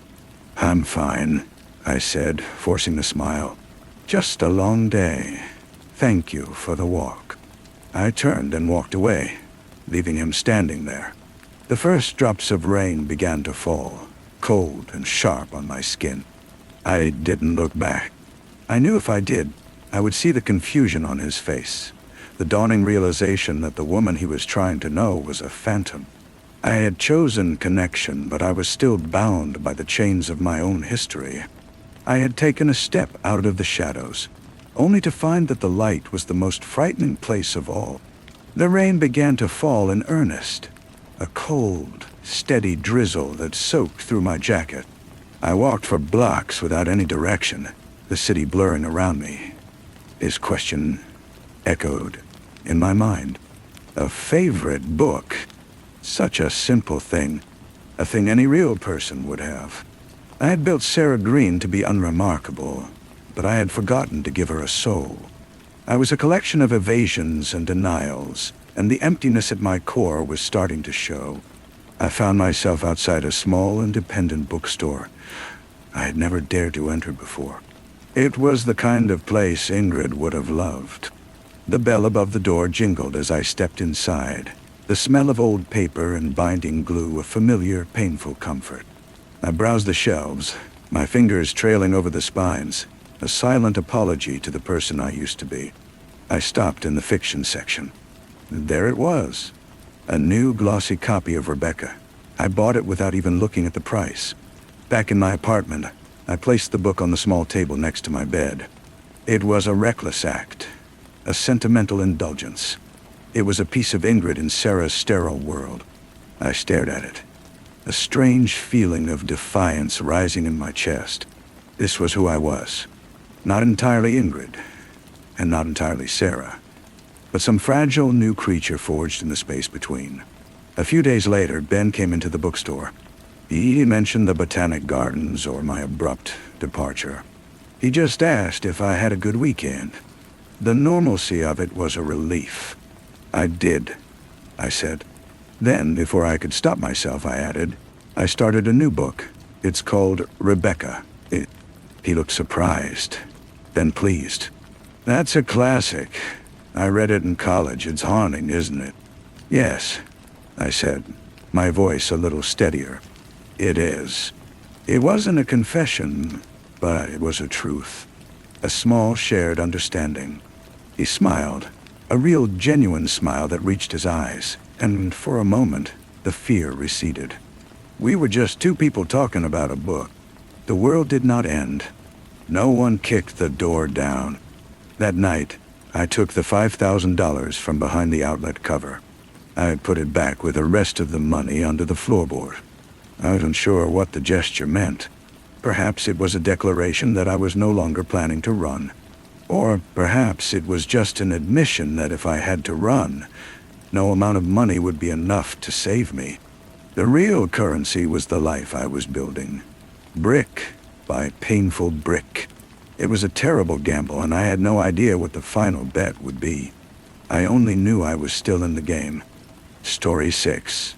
The light from the porch did not reach the far corner of the living room. It was a weak, yellow light.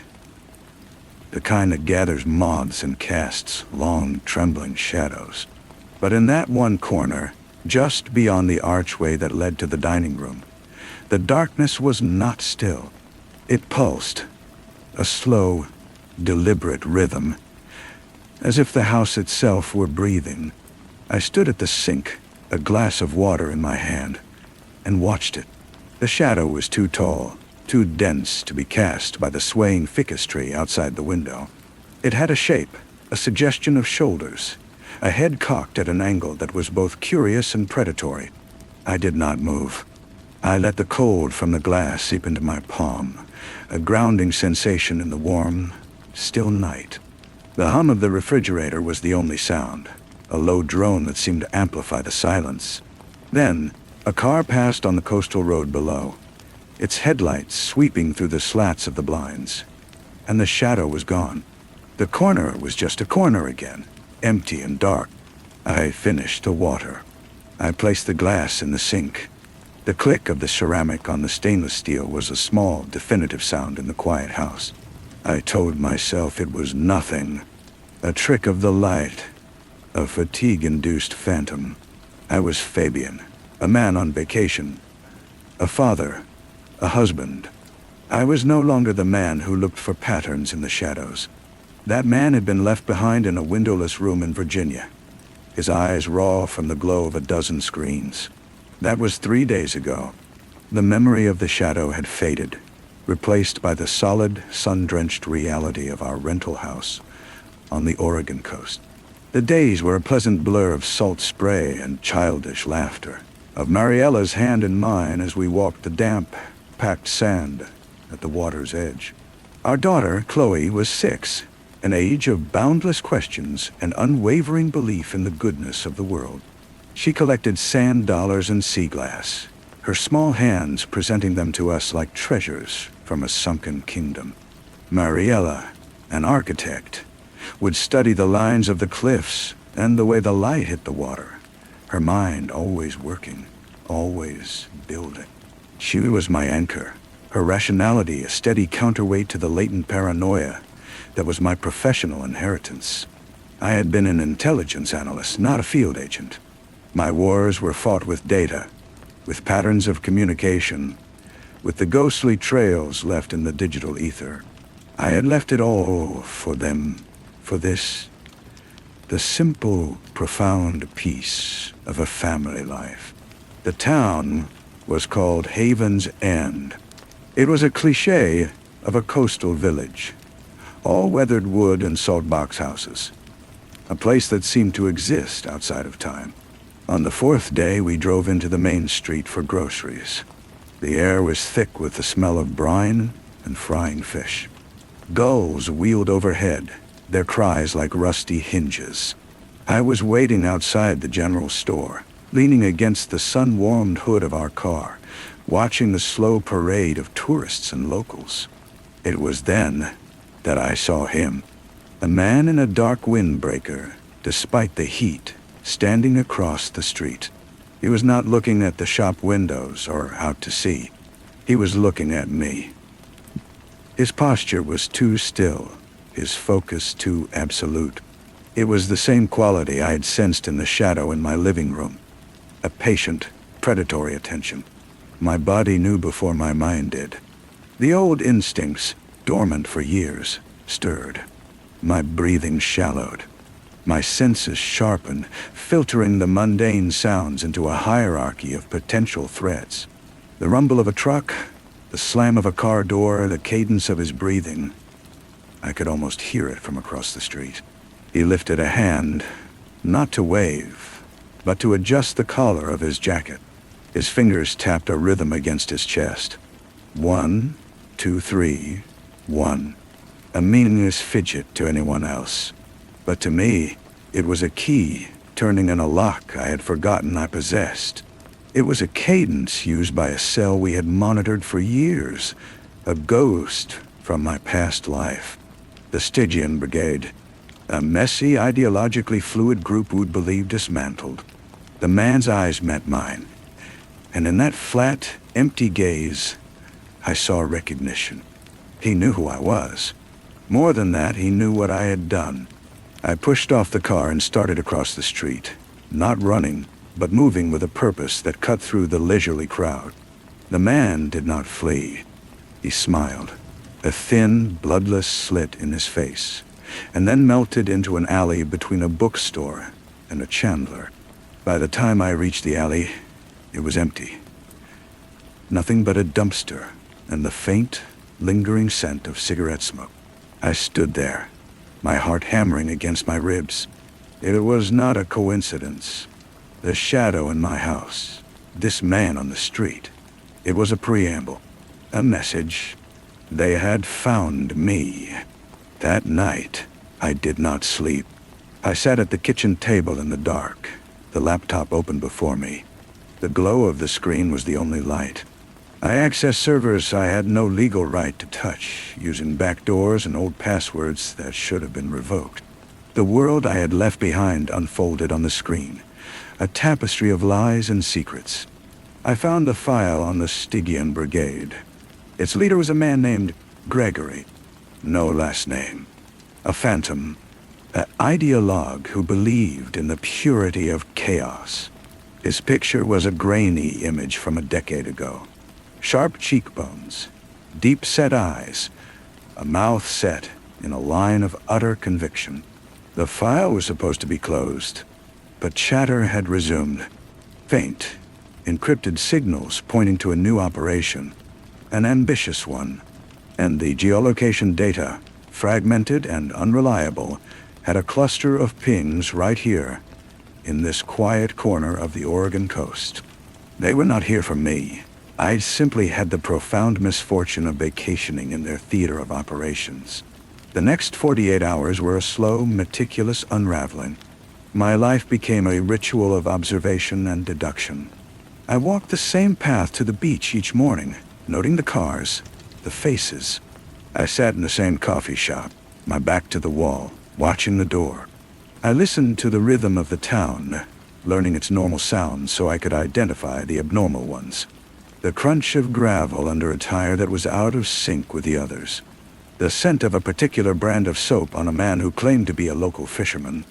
The way a certain delivery van never actually made any deliveries. It was a quiet, absorbing rhythm, this return to the craft. I was a watchmaker, carefully taking apart the clockwork of Haven's End, looking for the one gear that was out of place. I told Mariella nothing at first. I wanted to preserve the vacation, the illusion of safety. But she sensed the change in me. The way I checked the locks twice, 3 times. The way I stood at the window for long minutes, staring into the darkness. "Fabian," she said one night, her hand on my arm. Her touch was warm. Real. You're back there, aren't you? In that place. I looked at her, at the fine lines of concern around her eyes, and I knew I could not carry this alone. I told her everything. The shadow. The man. Gregory. The Stygian Brigade. She listened, her face a mask of calm concentration. She did not cry or panic. She was an architect of spaces, of structures, and now she began to architect our defense. "We go to the police," she said, her voice low and steady. "Local cops can't handle this," I replied. "It's like bringing a squirt gun to a forest fire. I need to call Langley." The call was a study in bureaucratic frustration. I was a ghost, a retired asset. My access was revoked. My concerns were noted. A man with a placid voice told me someone would look into it. I knew what that meant. It meant forms in triplicate, interdepartmental emails, and a response time measured in days, if not weeks. We did not have that kind of time. The attack came on a Tuesday. The town was having its weekly farmers market in the square by the old cannery. It was a scene of perfect small-town Americana. Tented stalls, the smell of fresh bread and ripe berries, the sound of a folk guitarist. Chloe was tugging at my hand, pulling me towards a stall selling honey. Mariella was a few feet away, examining a basket of heirloom tomatoes. The sun was bright. The air was warm.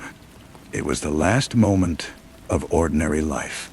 I saw the delivery van, the one that never made deliveries, parked at the edge of the square. Its back doors were slightly ajar, and I saw Gregory. He was not in disguise.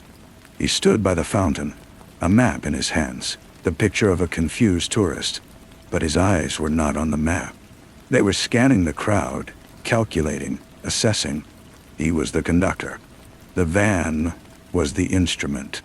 My body moved before my mind had fully processed the sequence. I shoved Chloe into Mariella's arms, a hard, ungraceful push. "Get down! Behind the stone wall! Now!" The command in my voice was one she had never heard before. It brooked no argument. She grabbed Chloe and ran. I turned and sprinted towards the van. I was not armed. I had nothing but the knowledge of what was about to happen. A man stepped out from behind a stall, moving to intercept me. He was one of the accomplices, his face a blank slate of purpose. I didn't break stride. I dropped, sliding on the gravel, my legs sweeping his feet out from under him. He went down hard. I was up again, my hand closing around the handle of the van's rear door. I yanked it open. Inside was not a bomb. It was worse. It was a canister, sleek and metallic, connected to a complex timer and a dispersion unit. A chemical agent, something designed for maximum terror, for a slow, painful death in the heart of a peaceful community. The timer read 017, 16, 15. There was no time for heroics, only for pragmatism. I slammed the doors shut. I found the driver's side door. It was unlocked. I climbed in. The keys were in the ignition. I turned them, threw the van into drive, and stamped on the accelerator. The van lurched forward, scattering people and stalls. I aimed it for the one place I could think of, the old cannery, a derelict building that jutted out into the sea on a pier. I drove through the plate glass window of the cannery's front office, wood and glass exploding around me. The van bounced and shuddered over the rotten floorboards. I kept my foot pressed to the floor. The pier stretched out ahead. The Pacific Ocean, vast and gray, filled the windshield. I braced myself. The impact was a colossal, wrenching shock. The van plunged through the railing at the end of the pier and nosedived into the water. The cold was a physical blow. Water poured in through the shattered windshield. I fought my way out, my lungs burning and surfaced gasping. I swam for the pilings of the pier, pulling myself up onto the barnacled wood just as the van and its deadly cargo sank beneath the waves. I had foiled their attack. I was a hero. And from that moment, I was a dead man. The aftermath was a whirlwind of sirens and flashing lights. There were questions, so many questions. I gave a sanitized version of events to the local police. A suspicious van. A gut feeling. I was a former federal employee, I said. I knew the signs. They wanted to believe it. It was easier than the truth. The men from Langley arrived that evening. 2 of them, in dark suits that were too formal for the coast. Their names were Miller and Jessup. They did not thank me. They debriefed me in the sterile living room of our rental house, their voices low and devoid of emotion. "You've created a significant problem, Fabian," Miller said. "Gregory has a personal vendetta now. You've humiliated him. He won't stop. So protect us," Mariella said, her voice cutting through the room. She stood by the fireplace, her arms crossed. "That's your job, isn't it?" Jessup gave a thin, weary smile. "Our job is to protect the national interest. Right now, you are a flashpoint. Gregory's obsession with you is a vulnerability for him. We can use that." I stared at them, the truth dawning like a cold sunrise. They were not here to extract us, to give us new identities and a safe house. They were here to use us as bait. We were the tethered goat, and the tiger was circling. Our house became a fortress. Agents rotated in shifts, their presence a constant, grim reminder of our new reality. Chloe stopped asking questions. She would just sit and watch the men with their earpieces and their quiet voices, her thumb in her mouth, a habit she had broken years ago. The vacation was over. Our life was over. Gregory made his move on a night shrouded in a thick, damp fog. It rolled in from the ocean, swallowing the world in a muffled gray blanket. The sounds of the sea were distant, distorted. The agents on duty were on high alert. I was in Chloe's room, watching her sleep, her chest rising and falling in a rhythm of perfect trust. I felt a profound, aching love for her, a love that was now a weapon they could use against me. The first shot was a soft thud from a suppressed rifle, followed by the thud of a body falling on the porch. The silence that followed was more terrifying than the sound itself. Then, the house erupted. Alarms blared.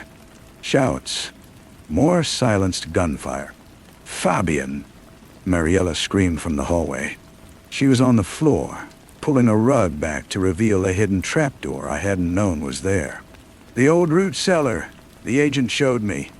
"Get Chloe!" I grabbed my daughter, who was now awake and crying in silent, terrified shudders, and bundled her down the steep wooden stairs into the cold, earth-smelling darkness. Mariella followed, pulling the door shut above us. We huddled together in the blackness, listening to the war being waged in our home. The stomping of boots, the splintering of wood. Pigs. It was a brutal, intimate violence. Then, a new sound. The creak of the trapdoor opening. A sliver of faint light cut into the darkness. A figure descended the stairs. It's not an agent. It was Gregory. He held a small, powerful flashlight. He did not point it at our faces, but at the ground between us, illuminating the packed earth. He was exactly as he appeared in the file, but the grainy image had not captured the chilling stillness of the man, the absolute certainty in his eyes. "Fabian," he said. His voice was calm, almost conversational. "We meet at last. You cost me a great deal of money. More than that, you cost me my moment. My statement. Honesty. So help a cow. What do you want?" I said, my voice a dry rasp. "I wanted to look you in the eye," he said. "To see the man who thinks he can stand against the tide. You are a symptom of the disease, Fabian. Order, control. You believe in lines on a map, in rules. I believe in the fire that cleanses." He took a step closer. The air, grew cold. I could feel Mariella trembling against me, feel Chloe's face buried in my neck. "But this is not about ideology anymore," he continued, his voice dropping to a whisper. "This is about you and me. This is personal. I am going to take everything from you, and then I'm going to let you live." He raised the flashlight, finally letting the beam play over our faces. Mariella flinched. Chloe whimpered. He studied us, his gaze lingering on each of us as if committing us to memory. "The agencies think they can use you to get to me," he said, a faint smile touching his lips. "They are our children, playing with toys they do not understand. This war is not fought in the light. It is fought in the spaces between, in the shadows you thought you saw from your kitchen." He lowered the light and began to ascend the stairs. "We will see each other again, Fabian. Soon." He was gone. The trapdoor closed, plunging us back into absolute blackness.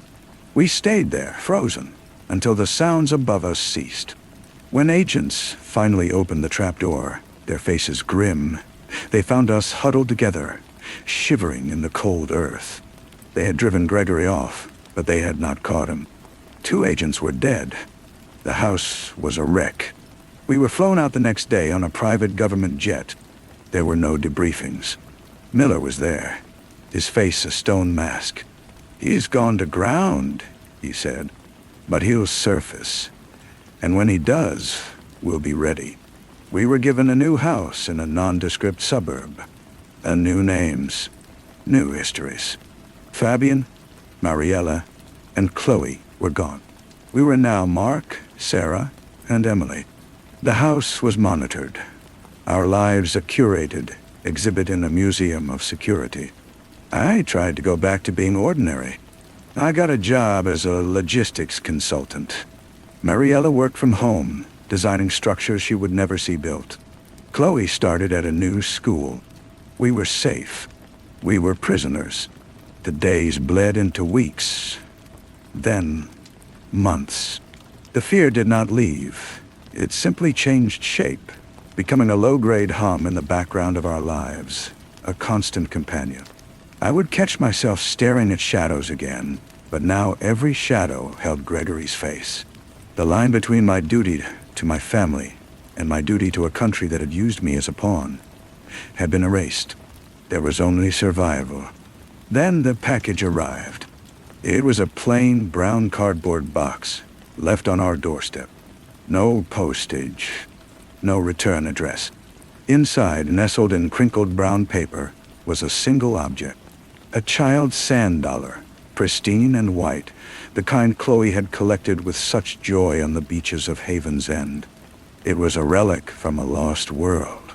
I picked it up. It was cool and smooth to the touch. I turned it over in my hand. And there, etched with a fine, precise tool into the fragile calcium carbonate, was a pattern, a series of lines and dots. It was not random. It was a geographic coordinate. I knew the format. I had spent a decade interpreting them. My blood ran cold. I accessed a secure satellite mapping service on my laptop, my fingers clumsy on the keys. I entered the numbers. The map zoomed in, shifting from a continent to a country to a city street. It was a location in a city several hundred miles away. A public park. I showed it to Mariella. Her face lost all its color. "He's telling us he can find us," she whispered. "Anywhere." But that wasn't it. I stared at the map, at the green blob of the park, at the street names I did not recognize. This was not a taunt. It was an invitation, a summons. Gregory was not just proving his reach. He was starting the game again. The war fought in the spaces between. I put the sand dollar down on the kitchen table. It sat there, white and innocent against the dark wood. A tiny, perfect cipher. I did not call Miller. I did not tell Mariella what I was thinking. I simply looked at the object. This message from the darkness, and I knew that the case was not closed. It had only just been opened. The ending was not here, in this safe, quiet house. It was out there, waiting in the coordinates of a park I'd never seen, in the mind of a man who had promised to take everything from me. The light from the window caught the delicate etchings on the sand dollar, and for a moment, they seemed to glow from within, holding a secret I was now condemned to pursue. A mystery whose meaning would forever remain just beyond my grasp. A shadow that would now walk with me for the rest of my days. The silence in the kitchen was absolute. Mariella stared at the sand dollar, her breath held. I could see the calculations running behind her eyes, the same ones running behind mine. Calling Miller meant admitting we had been contacted. It meant more security, a new move, another uprooting of Chloe's life. It meant living under a microscope forever. It also meant handing the initiative back to Gregory, letting him dictate the terms of our fear. I reached out and closed my hand over the sand dollar. The fragile shell was a cold, hard weight in my palm. "We don't tell them," I said, my voice low. Her eyes snapped to mine, wide with disbelief. "Fabian, Mark, we have to." "Do we?" I asked, opening my hand to look at the etched numbers again. "What will they do?" "They'll lock us down. They'll treat this as a breach. They might even separate us for our own safety, and they will go to that park with a full tactical team. And Gregory will be watching. He'll see them, and he'll vanish. And then he'll just try something else, something we can't predict. This is a controlled burn. He's given us the time and the place." So what are you suggesting?"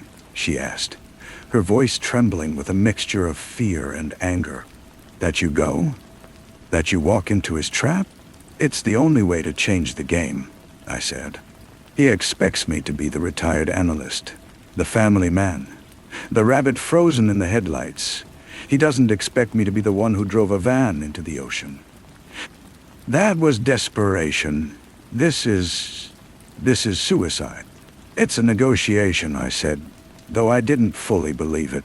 "He wants this to be personal, so I'll make it personal, but on my terms." The argument that followed was quiet and intense, a hissed exchange over the kitchen table, while the monitored house listened in. In the end, it was not my logic that won, but my despair. She saw the look in my eyes, the look of a man who could not live the rest of his life in this gilded cage, waiting for the axe to fall. She saw that I would go, with or without her blessing. 3 days later, I told Miller I was taking a short business trip to a logistics conference in a neighboring state. It was a flimsy cover, but it was within my new identity's profile. He assigned a loose tail, a single agent who would check in periodically. I shook the tail in a crowded train station, using a sequence of moves that felt like putting on a familiar, worn-out coat. I bought a burner phone with cash.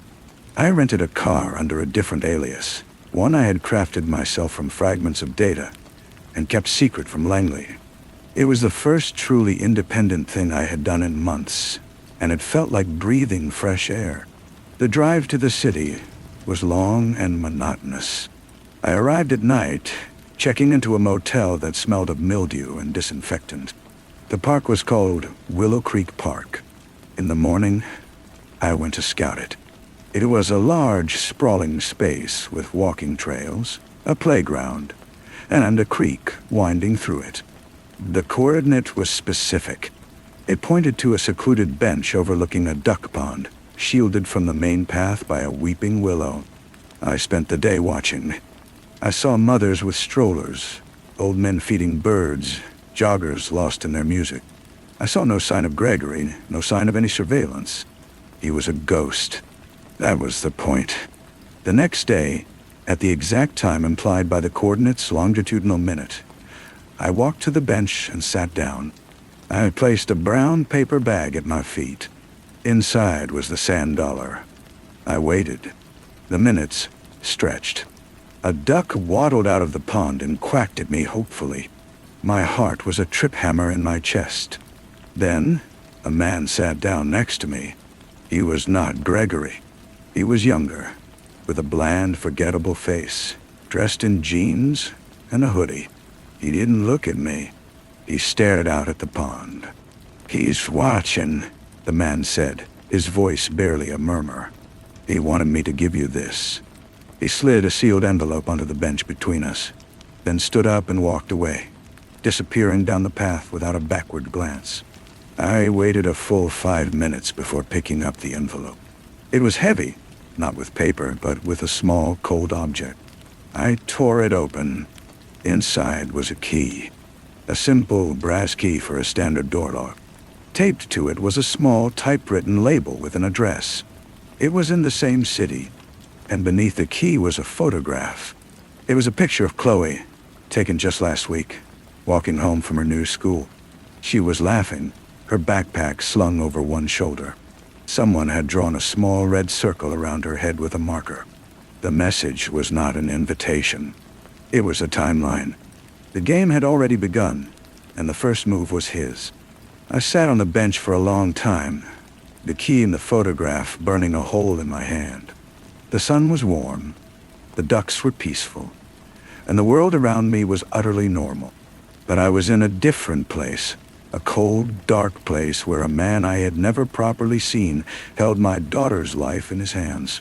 The photograph was not just a threat.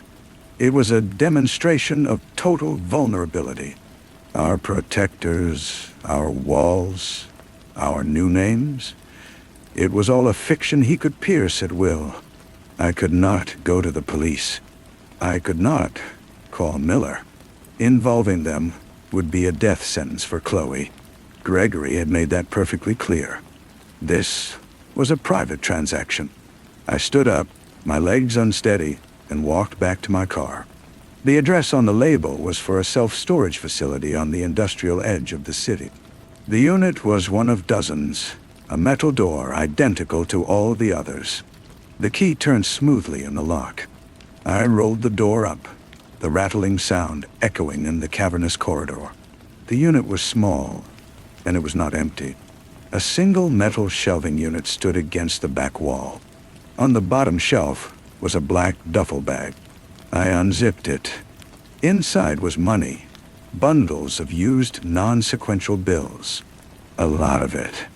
Next to the money was a passport. It was a good fake, bearing my new face but with a different name. And beneath that, there was a gun. A clean, untraceable 9mm pistol and 2 full magazines. There were no instructions. None were needed. The money was for disappearing. The passport was for crossing a border. The gun was for the end of the road. He was not just threatening me. He was equipping me. He was forcing me to become a fugitive, to sever my last ties to the world of order and law. He was making me a participant in my own destruction. If I ran, I was his. If I stayed and fought, I was playing his game on his board. There was no third option. I took the duffel bag. I had no choice. Leaving it there felt like a greater risk. I drove back to the motel, my mind racing through the labyrinth Gregory had built for me. I had to get back to Mariella and Chloe. I had to get them out. But how? We were watched, both by our protectors and by Gregory's unseen eyes. Any sudden move would trigger a response from one side or the other. That night in the motel room, I laid it all out on the scratchy bedspread. The money, the passport, the gun, the photograph of Chloe. I had to tell Mariella. We had to run, not from Gregory, but from everyone. We had to vanish in a way that even Langley couldn't track. The resources in the duffel bag were a start, but they were also a trap. Using them would lead us down a path of Gregory's choosing. There was a soft knock at the door. Not the motel manager. It was too quiet, too precise. My hand went to the gun, the cold metal foreign and familiar at the same time. I didn't speak. I moved to the side of the door, my back against the wall. The knock came again, a little louder. Then A woman's voice, low and urgent. "Fabian, it's Miller. Open the door." Miller? I hadn't shaken my tail as well as I thought. Or perhaps Gregory had wanted me to be found. Every choice was a potential catastrophe. I slid the chain lock off and turned the deadbolt, keeping the gun raised. I opened the door a crack. It was Miller, but not as I knew him. He was alone, out of his suit, dressed in a dark windbreaker and jeans. His face was grim, his eyes scanning the parking lot behind him before he looked at me, at the gun in my hand. "You've been shopping," he said flatly, his gaze taking in the duffel bag on the bed. "May I come in, or are you going to shoot the only person who might be able to help you?" I lowered the gun and stepped back, allowing him to slip inside. He closed the door quietly and engaged the deadbolt, his movements efficient and controlled. He didn't look at the money or the passport. His eyes went straight to the photograph of Chloe on the bed. A muscle in his jaw tightened. "He made contact," Miller stated. It wasn't a question. "How did you find me?" I asked, my voice hollow. "We didn't. He did." Miller picked up the photograph, his fingers careful around the edges. "An hour ago, this was delivered to my home. My private, unlisted address, along with a note. It said, 'Your asset is compromised. He's in room 214, the Starlight Motel, and he's playing a different game. He played us both, Fabian.'" None. The floor seemed to tilt under my feet. Gregory hadn't just led me here. He had summoned my handler. He was orchestrating every move, forcing a confrontation he knew would end in only one way. "He gave me a key to a storage unit," I said, gesturing to the duffel. "This was inside. He has pictures of Chloe. He's been watching our safe house." "I know," Miller said, his voice dangerously calm. "The moment this photo arrived, I had my team do a full, covert sweep of your neighborhood. We found a drone wreckage in a tree 2 blocks over. High-resolution camera. It had been there for weeks, transmitting on a frequency we weren't monitoring. He's been inside our perimeter the entire time.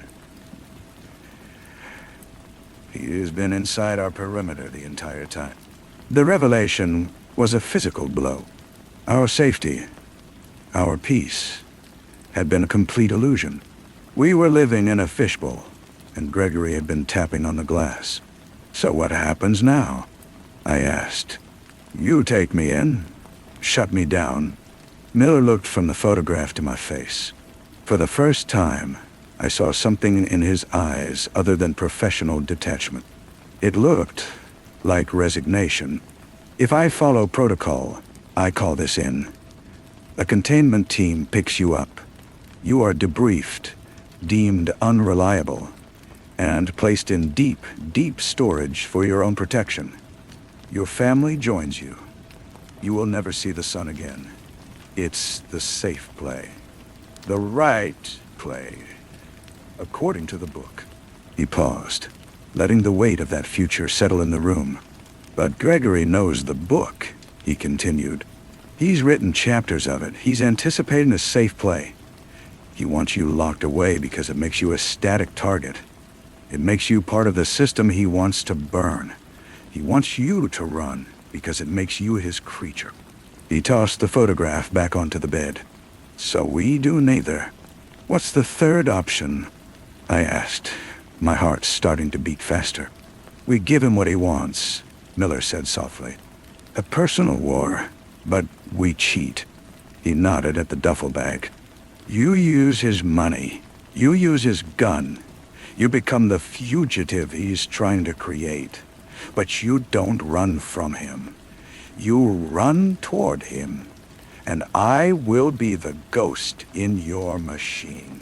No agency backup. No rules of engagement. Just you and me off the books, in the dark where he thinks he is." It was madness. It was a total betrayal of everything he was supposed to represent. It was also the only chance we had. "Why?" I asked. "Why would you do this?" Miller's gaze, was unwavering. Because he delivered a threat to my home, this stopped being about national security the moment he took a picture of your little girl. Now it's just about a man who needs to be put down. And I'm the one who put you in his crosshairs. He reached into his windbreaker and pulled out a cheap disposable phone, identical to the one I had bought. He tossed it to me. This is our line. It's clean. I'll be your only contact. Your family stays in the safe house, but my most trusted people will watch them. People he hasn't compromised. You need to disappear right now. Use the passport. Go to the city in the photo. Find a thread. I'll find you the resources you... He turned to leave, his hand on the doorknob. Don't trust anyone, Fabian. Not even the shadows. Especially not the shadows. Then he was gone. I stood alone in the motel room. The two burner phones on the bed. One from my enemy. One from my only ally. The duffel bag sat between them. A compact arsenal for a private war. I picked up the gun again. This time, it didn't feel foreign. It felt like the only real thing left in the world. I zipped the bag shut, my mind already shedding the skin of Mark, the logistics consultant. Fabian was gone, too. The man who left the motel room 5 minutes later was someone new, a ghost with a single purpose, walking into the darkness with a key in his pocket and a fire in his heart. The city in the passport was a European capital, a place of rain-slicked cobblestones and ancient, watchful buildings. I landed at dawn, the false name in the passport working without a hitch. Gregory had provided a flawless document. It was a test, and I had passed by using it. Every step I took was on a path he had laid, but Miller's words were a mantra in my head. We cheat. The safe house was a small rented room overlooking a narrow canal. The first thing I did was sweep it for devices. I found nothing, which was somehow more unnerving. I set up the burner phone Miller had given me, placing it on the worn wooden table. It remained silent. The silence was the hardest part. I was alone with the ghost of Gregory, with the memory of Chloe's laughing face circled in red. For 3 days I did nothing but watch and wait. I walked the streets, learning the rhythms of the neighborhood, noting the faces that repeated. I was looking for a sign, a thread, anything that felt out of place. On the 4th day, the thread found me. I was buying coffee at a small stand when a young woman bumped into me, spilling her own drink. She apologized profusely in accented English, her hands fluttering. As she helped me brush the liquid from my coat, a small folded square of paper was pressed into my palm. I didn't react. I finished the transaction, walked 2 blocks, and ducked into a deserted alley. The paper contained a single line of text, a string of numbers and letters that I recognized as an encrypted file location on the dark web. This was it, the next move.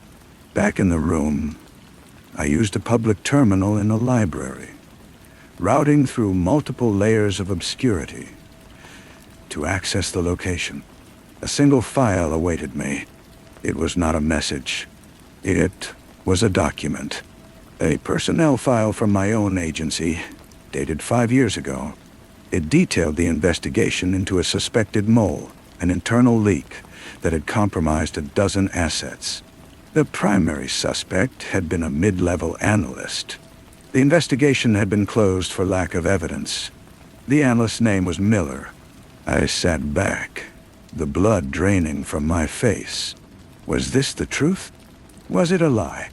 Was Gregory showing me that my only ally was the very rot I was trying to cut out? This was his genius. He didn't just attack you. He attacked your perception, your trust, your sense of reality. He forced you to question everything. My burner phone vibrated. A single, sharp pulse.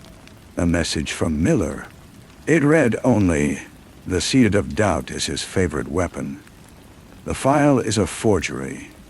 Check the date stamp anomaly on page 3. I pulled the file back up, my hands trembling. He was right. The digital timestamps were inconsistent. A tiny error only someone with my level of clearance would spot. Gregory had anticipated I would show it to Miller, or that Miller would be monitoring my activity. He was trying to sever our fledgling alliance before it could truly begin. I typed a single word back to Miller. Acknowledged. His response was immediate. He's heard you. Stop looking for the thread. Look for the needle. What does he want you to see? What is he hiding behind the noise? I closed the file. Miller was right. The leak, the bump in the street, the dark web drop. It was all theater.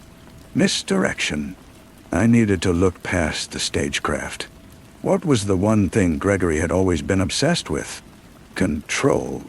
Evil? Not just over operations, but over narratives. Over truth itself. I thought about the sand dollar, the pristine relic from my happy past. I thought about the key, the passport, the gun. He was building a story for me, the story of a desperate man on the run. But why? What was the ending he was writing? Then it hit me. He didn't just want me to run. He wanted me to run to a specific place, at a specific time, for a reason I couldn't yet see. The passport had brought me here. The money was keeping me here. The next clue would send me somewhere else. I was being prepared for a role in a play I hadn't read. I stood up and left the library. The rain had started again, a fine, cold mist. I didn't look for tales or suspicious faces. I just walked, my mind clearing for the first time since the sand dollar had arrived. I was not a fugitive. I was not a pawn. I was a pathfinder lost in a forest of lies, and the only way out was to stop following the false trails and start cutting my own. Gregory wanted me to look for a needle, but maybe the needle wasn't a piece of evidence or a person. Maybe the needle was me, and I was already in his haystack. The rain intensified, soaking through my jacket. I found myself standing on a bridge, watching the dark water of the canal swirl below. Gregory's play was elegant, a masterpiece of psychological pressure. He was not just hurting me, he was refining me, sanding down my edges, stripping away my connections, until all that was left was a sharp, focused instrument. His instrument. Miller's question echoed. What was he hiding behind the noise? The answer was suddenly, terrifyingly simple. He was hiding the event itself, the culmination. All this, the threats, the money, the forged file, was the prelude. He was preparing the stage and positioning the players. I was a key player, but I didn't know my lines. Not yet. I needed to stop reacting and start acting. I needed to do something unpredictable, something that didn't fit his narrative. I left the bridge and walked not back to my rented room, but to the city's central train station. World Hibernator, Sarnon Davai, set Ronil Wars to the city's central train station. It was a cavernous space, a river of humanity, perfect for getting lost. I bought a ticket for the next departing train with Gregory's cash, not caring about the destination. It was a small, meaningless rebellion, but it was mine. As the train pulled out, rattling through the industrial outskirts, I used the burner phone. I didn't call Miller. I sent a single coded text to Mariella, a line from a lullaby she used to sing to Chloe. It was our emergency signal, a message we had prayed would never be used. It meant only one thing: initiate the fallback. No contact. I will find you. I had just broken the one rule Miller had given me. I had involved my family directly, but they were never not involved. They were the center of this. Miller's protection was a theory. My warning was a fact. The train was heading south, toward the sun. I got off at the first stop in a new country, a small, sleepy town where the language on the signs was unfamiliar. I found a crowded internet cafe and did the one thing a fugitive should never do. I searched for Gregory. Not his alias, not his legend, but the man. I dug into the old pre-fall news archives, the kind of digital detritus that is nearly impossible to erase completely. I was looking for the origin story he had tried to bury. It took hours, sifting through fragments in multiple languages. And then I found it. A brief, obscure article from a provincial newspaper 20 years ago. A tragedy. A fire. A family home lost. The parents, both academics, perished. The sole survivor, a teenage son, was away at a special science boarding school at the time. The son's name was not Gregory, of course. It was Emil Vostort. Emil Vostort. The name meant nothing. But the date of the fire coincided exactly with the date of a notorious unsolved arson at a covert agency research facility in a neighboring region. An event that had been the starting pistol for Gregory's legendary betrayal. The official story was that the fire was a tragic accident that killed his mentors and turned him. The truth, it seemed, was more personal, more brutal. His own family had been the target. A message. A punishment. He hadn't just lost his faith in the system that day. He had lost his entire world. My new phone buzzed. It was Miller. I answered. "You've been busy," he said, his voice tight. "And stupid. Your message to Mariella tripped a silent alarm. My team contained it, but it was a risk." "No. I know who he is," I said, cutting him off. "His name was Emil Voss." There was a long silence on the other end of the line. I could almost hear the gears turning in Miller's head, the pieces of a decades-old puzzle finally clicking into place. The fire. He finally breathed. It was a hit. The agency suspected his parents were a security risk. They were going to be neutralized. The order was countermanded at the last minute, but the local team didn't get the message in time. So he was right, I said, the revelation cold and heavy. The system he hated really did destroy his family. It was a mistake. A catastrophic, unforgivable mistake. Miller replied, his voice stripped bare. But it doesn't justify what he became. Justification isn't the point, I said, watching the unfamiliar town go about its business outside the cafe window. Understanding is, he's not just a traitor. He's an orphan. And he's not building a new world order. He's setting the stage for a sacrifice. He's recreating his own tragedy. With you as the orphan, Miller concluded, the horror dawning in his voice.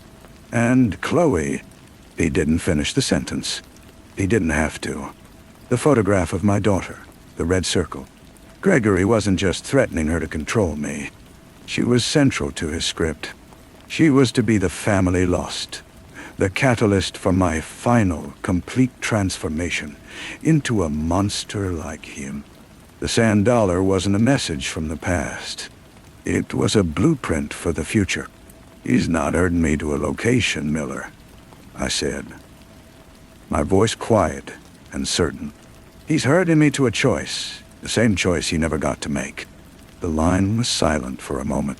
Then we changed the ending, Miller said, his resolve hardening. Where are you? I told him the name of the town. It didn't matter. Gregory would find me soon enough. He needed me for his finale. But now, I knew the plot, and I knew the role I had to play. Not the vengeful orphan, but the father who breaks the cycle. The gun in the duffel bag felt heavier than ever. It wasn't for my escape, or for my revenge. I knew now what it was for. It was for the third option, the one he never saw coming. The town's bus station was a single room smelling of diesel and damp concrete.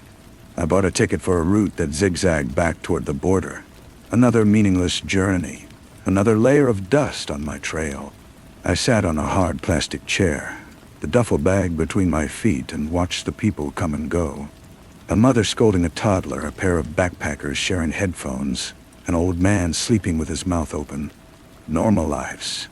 I had to remember the weight of one. Miller's voice was a constant presence in my mind now. He was working his own channels, trying to pinpoint where Gregory would stage his grand performance. He believed it would be a public event, a spectacle designed to shatter the agency's credibility forever. An assassination, a bombing, something loud and symbolic. But I knew better. Gregory's art was intimacy. His masterpiece would be a private torment made public, a single, devastating fracture line that would spread through the foundation of my life. The bus ride was a blur of green hills and tunnels. I got off at a transfer point, a larger city with a sprawling rail yard. As I walked through the crowds, a sensation crawled up my spine, the primal knowledge of being watched. It wasn't the paranoid flicker of eyes I'd felt before. This was a steady, patient gaze. I didn't turn. I didn't run. I walked into the main station, a grand, echoing building from a more optimistic century, and bought a strong black coffee from a kiosk. I found a bench with a view of the giant departure board and waited. He appeared 5 minutes later, not as a ghost or a threat, but as a fellow traveler. He wore a rumpled trench coat and carried a small leather satchel. He looked older than in his file photos, the lines on his face deeper, his hair more silver than gray. He sat on the bench next to me, leaving a polite space between us. For a long moment, we both watched the board, the destinations flipping over in a silent, relentless rhythm. "I wasn't sure you'd understand the invitation," he said. His voice was calm, educated, almost gentle. It was the most terrifying sound I had ever heard. "The Vossfire," I said, not looking at him. "I'm sorry." He was silent for a beat, and I felt a flicker of surprise from him.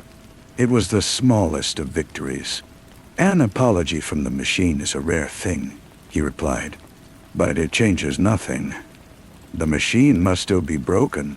You want to break me.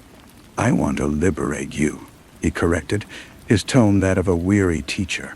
"They took my past and tried to give me a new one in its place. They took your present and are using it as a leash. I am offering you a future where you are the author of your own story. A story that ends with my daughter dead. A story that begins with your daughter dead," he said, and the gentle tone never wavered. "It's the only beginning that matters. It is the forge. From that pain, a true and unstoppable will is born. You will be free of their morality, their petty concerns. You will become pure purpose." I finally turned to look at him. His eyes were a pale, watery blue, and they held a profound and absolute conviction. He believed every word he was saying. He saw the murder of a child not as a crime, but as a sacrament. "You're wrong," I said, my voice low. "It doesn't create purpose. It creates a void. It just creates more of you." A faint smile touched his lips. "You say that as if it's a bad thing. The world needs a corrective force, a scalpel."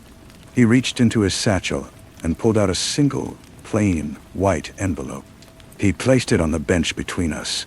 "Your final cue. The location. The time. I will be there. She will be there. You have 12 hours to decide if you are the man who watches it happen or the man who avenges it. Either way, you will be mine." He stood up, adjusted his coat, and melted into the crowd without a backward glance. I let him go. My hand didn't stray toward the gun in the duffel. Shooting in a crowded station would have been a messy, meaningless end. It wouldn't save Chloe. It would only confirm his belief in the world's chaotic violence. I picked up the envelope. It was heavy.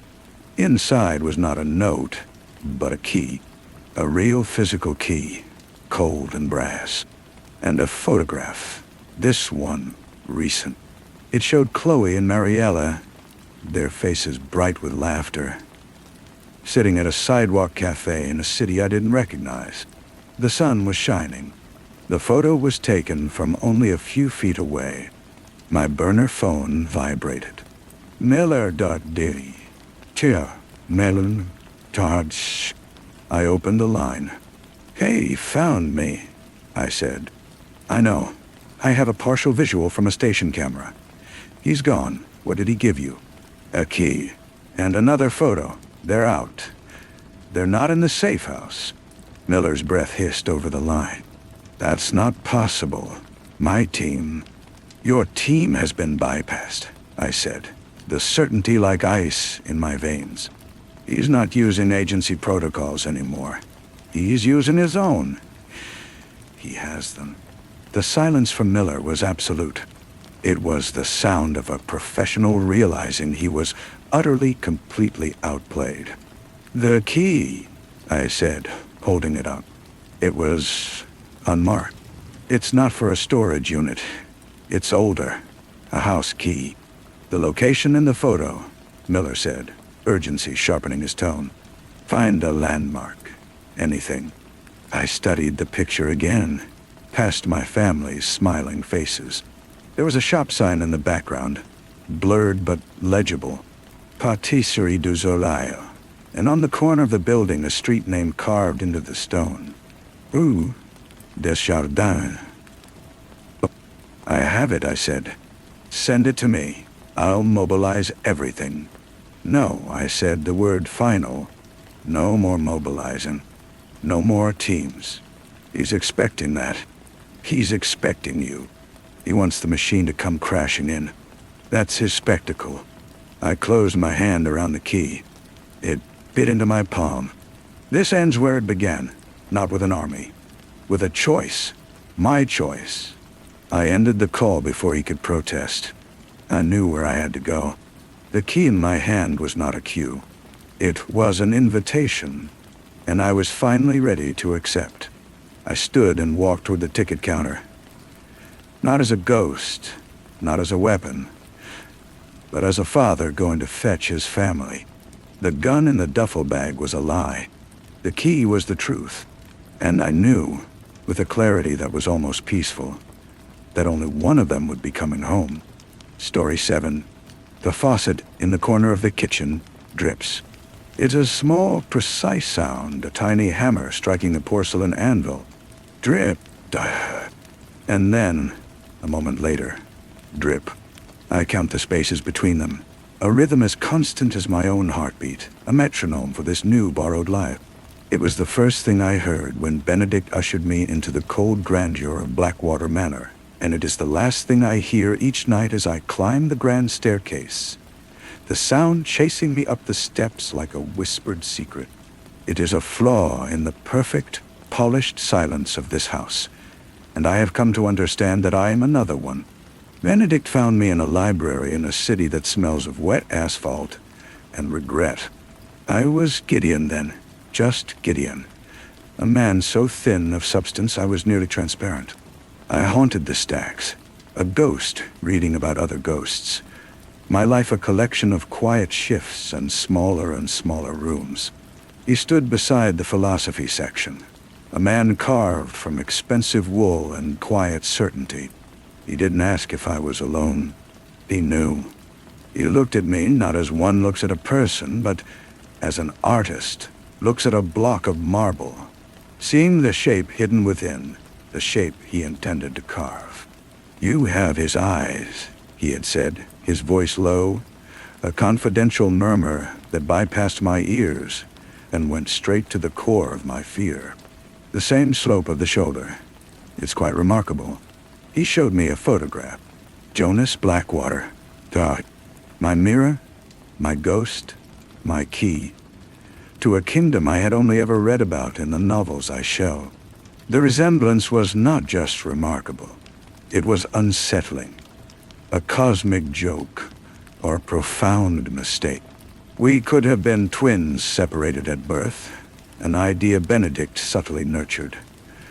A seed of possibility in the barren soil of my own unknown origins. "He's been gone for 7 years, Benedict explained over a cup of bitter coffee in a diner that hummed with fluorescent light. "Presumed dead. But his mother, Louisa, she never gave up hope. The legalities are a mess. The estate is in stasis. The family is fraying. His return would be a blessing, a miracle. He made it sound like a charity case. A noble deception. He was a distant cousin, he said, a man with a vested interest in the family's stability, which I soon understood meant a vested interest in his own inheritance. I was to be his instrument. A lonely young man with no roots is the easiest plant to repot. He promised me a share, of course, enough money to disappear forever after, to become someone else entirely, someone of my own choosing. But the true persuasion was simpler, more pathetic. It was the offer of a story, the chance to stop being a footnote and become a chapter, even if it was in someone else's book. The car ride to the estate was a slow immersion into another world. The city fell away, replaced by dense woods that pressed in on the road, their shadows long and possessive. The air changed, losing its chemical edge, gaining the damp, fungal scent of decaying leaves and cold earth. And then the iron gates, rusted but imposing, and the long, winding drive, lined with skeletal oaks. And the house, Blackwater Manor. It was not a home. It was a geological formation, an outcrop of dark stone and ivy and leaded windows that stared down at me like the eyes of a blind prophet. The faucet dripped in the cavernous kitchen as a woman named Mrs. Albright, the cook and housekeeper, watched me with a stillness that felt like judgment. Her eyes, the color of old flint, scraped over me, missing nothing. Benedict had coached me, of course. The childhood dog, a terrier named Puck. The scar on the left knee from a fall out of the apple tree. The way he held his fork, slightly wrong, a source of gentle teasing from his father. I was a vessel being filled with the memories of a ghost. Louisa received me in the drawing room. She was a small woman, swallowed by a high-backed chair, a lace shawl draped over her shoulders like a web. The room was a museum of a life that had stopped 7 years ago, the air thick with the smell of beeswax and dried roses. She did not rise. She simply looked at me, her gaze of physical weight, a delicate bony hand resting on the head of a silver-handled cane. "Jonas," she said, and the name hung in the air between us, a question and a plea. I stepped forward, my heart a frantic bird against my ribs. I had rehearsed this. I was to call her Mother. The word felt like a stone in my mouth. I knelt, as Benedict had instructed, taking her cold, papery hand in mine. It was the first performance of my life, and the stage was a mausoleum. "Mother," I whispered, the word foreign, sacrilegious. A tear traced a path through the powder on her cheek. She touched my face, her fingers trembling. "My boy, you've come home." But her eyes, deep and shockingly alert in their nest of wrinkles, held not just tears, but a sharp, splintered shard of doubt. She was looking for her son, but she was also looking for the lie. I felt it. She embraced me, her body fragile, and over her shoulder I saw Benedict standing in the doorway, his expression one of serene satisfaction. The hook was set. The family was a collection of landmines disguised as people. Eleanor, the eldest sister, sharp and bitter, her mouth a thin, disapproving line. "A remarkable recovery," she'd said, her voice dripping with a venom so polite. It was almost elegant. "You look, well, surprisingly so for a man who's been God knows where for 7 years. Thomas, the younger brother, was all false bonhomie and clumsy, probing questions. Remember that time we stole Father's brandy and got sick in the boathouse? God, we were fools." He'd watch my face, his eyes eager for a flicker of confusion. I'd just smile, a vague, haunted smile, and say, "Some things are better left in the past, Tom." Tom, a line Benedict had provided, a key that fit every lock. And then there was Clara, Jonah's sister, the one who had been closest to him. She said very little. She would watch me from across the room, or from the other end of the long dining table. her gaze steady and unnerving. It wasn't suspicion, not like the others. It was something sadder, more profound. It was the look of someone studying a forgery of a beloved painting, seeing all the places the brushstrokes didn't quite match, mourning the original even as she appraised the copy. The days bled into one another, a strange, suspended animation. I walked the grounds, the damp cold seeping through my borrowed jacket.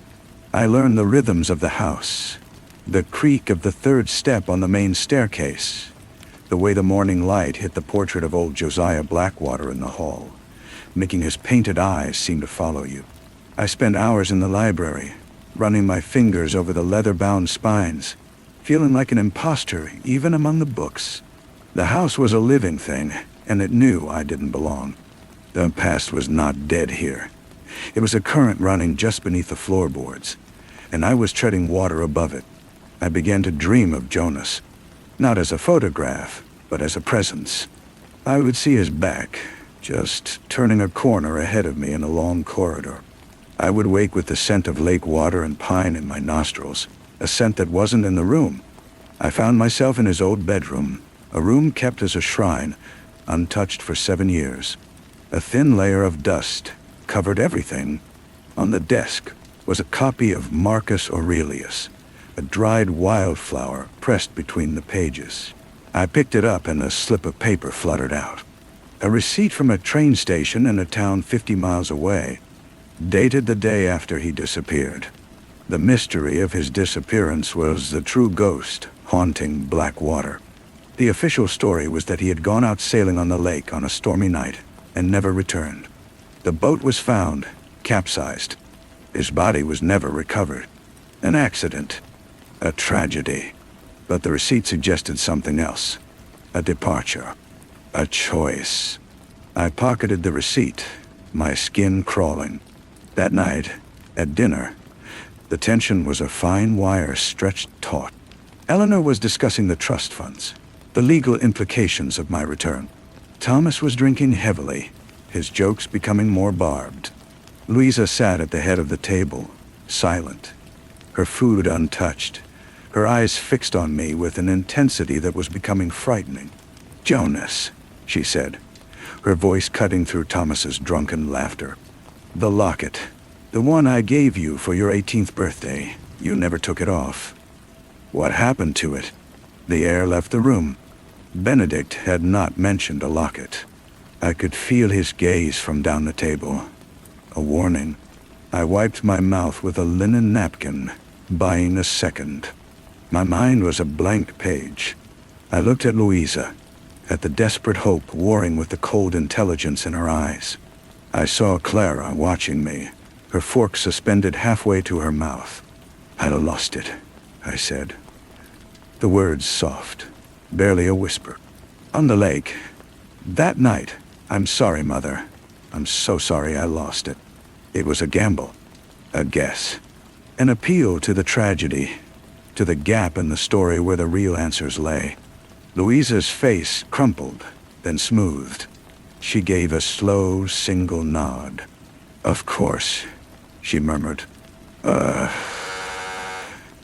Of course you did." The moment passed, but the wire of tension had been plucked, and it continued to vibrate long after the conversation moved on. Later, I confronted Benedict in his study, a room that smelled of cigar smoke and old port. "The locket? A train receipt? You're playing a dangerous game, Gideon. I brought you here to calm the waters, not to stir up the mud at the bottom." "What really happened to him, Benedict?" I asked, the name Gideon feeling more and more like my own ghost. "Did he leave? Or was he helped along?" Benedict poured himself a drink, the amber liquid catching the firelight. "What does it matter? He is gone. You are here. That is the reality we have constructed. Do not go digging for a corpse, boy. You might find one, and it could very well be your own." But I was already digging. The receipt was a thread, and I began to pull. I went into the village, a claustrophobic cluster of stone buildings, huddled against the wind off the lake. The people there looked at me with a familiar mixture of curiosity and unease. The returned heir, the ghost walking. In a dusty solicitor's office, I found an old man named Mr. Davies, who had handled the family's affairs for decades. He was nervous, his hands shaking as he offered me tea. The investigation was concluded, he said, avoiding my eyes. A terrible accident. And the life insurance? I pressed, a shot in the dark. The policies? Who benefited from his death? The old man's eyes flickered towards the door, then back to me. That is a matter of public record, of course. The primary beneficiary was the estate, held in trust until a resolution was reached. But there were smaller, specific bequests. To Eleanor, to Thomas, and a rather substantial one to Mr. Croft. For his loyal servant. Benedict.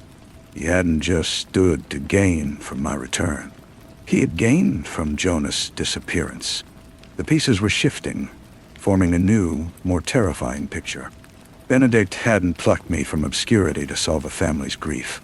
He had chosen me to permanently erase the question of Jonas' return, to cement the financial gains he had already made from his presumed death. I was not a solution. I was the final nail in the coffin.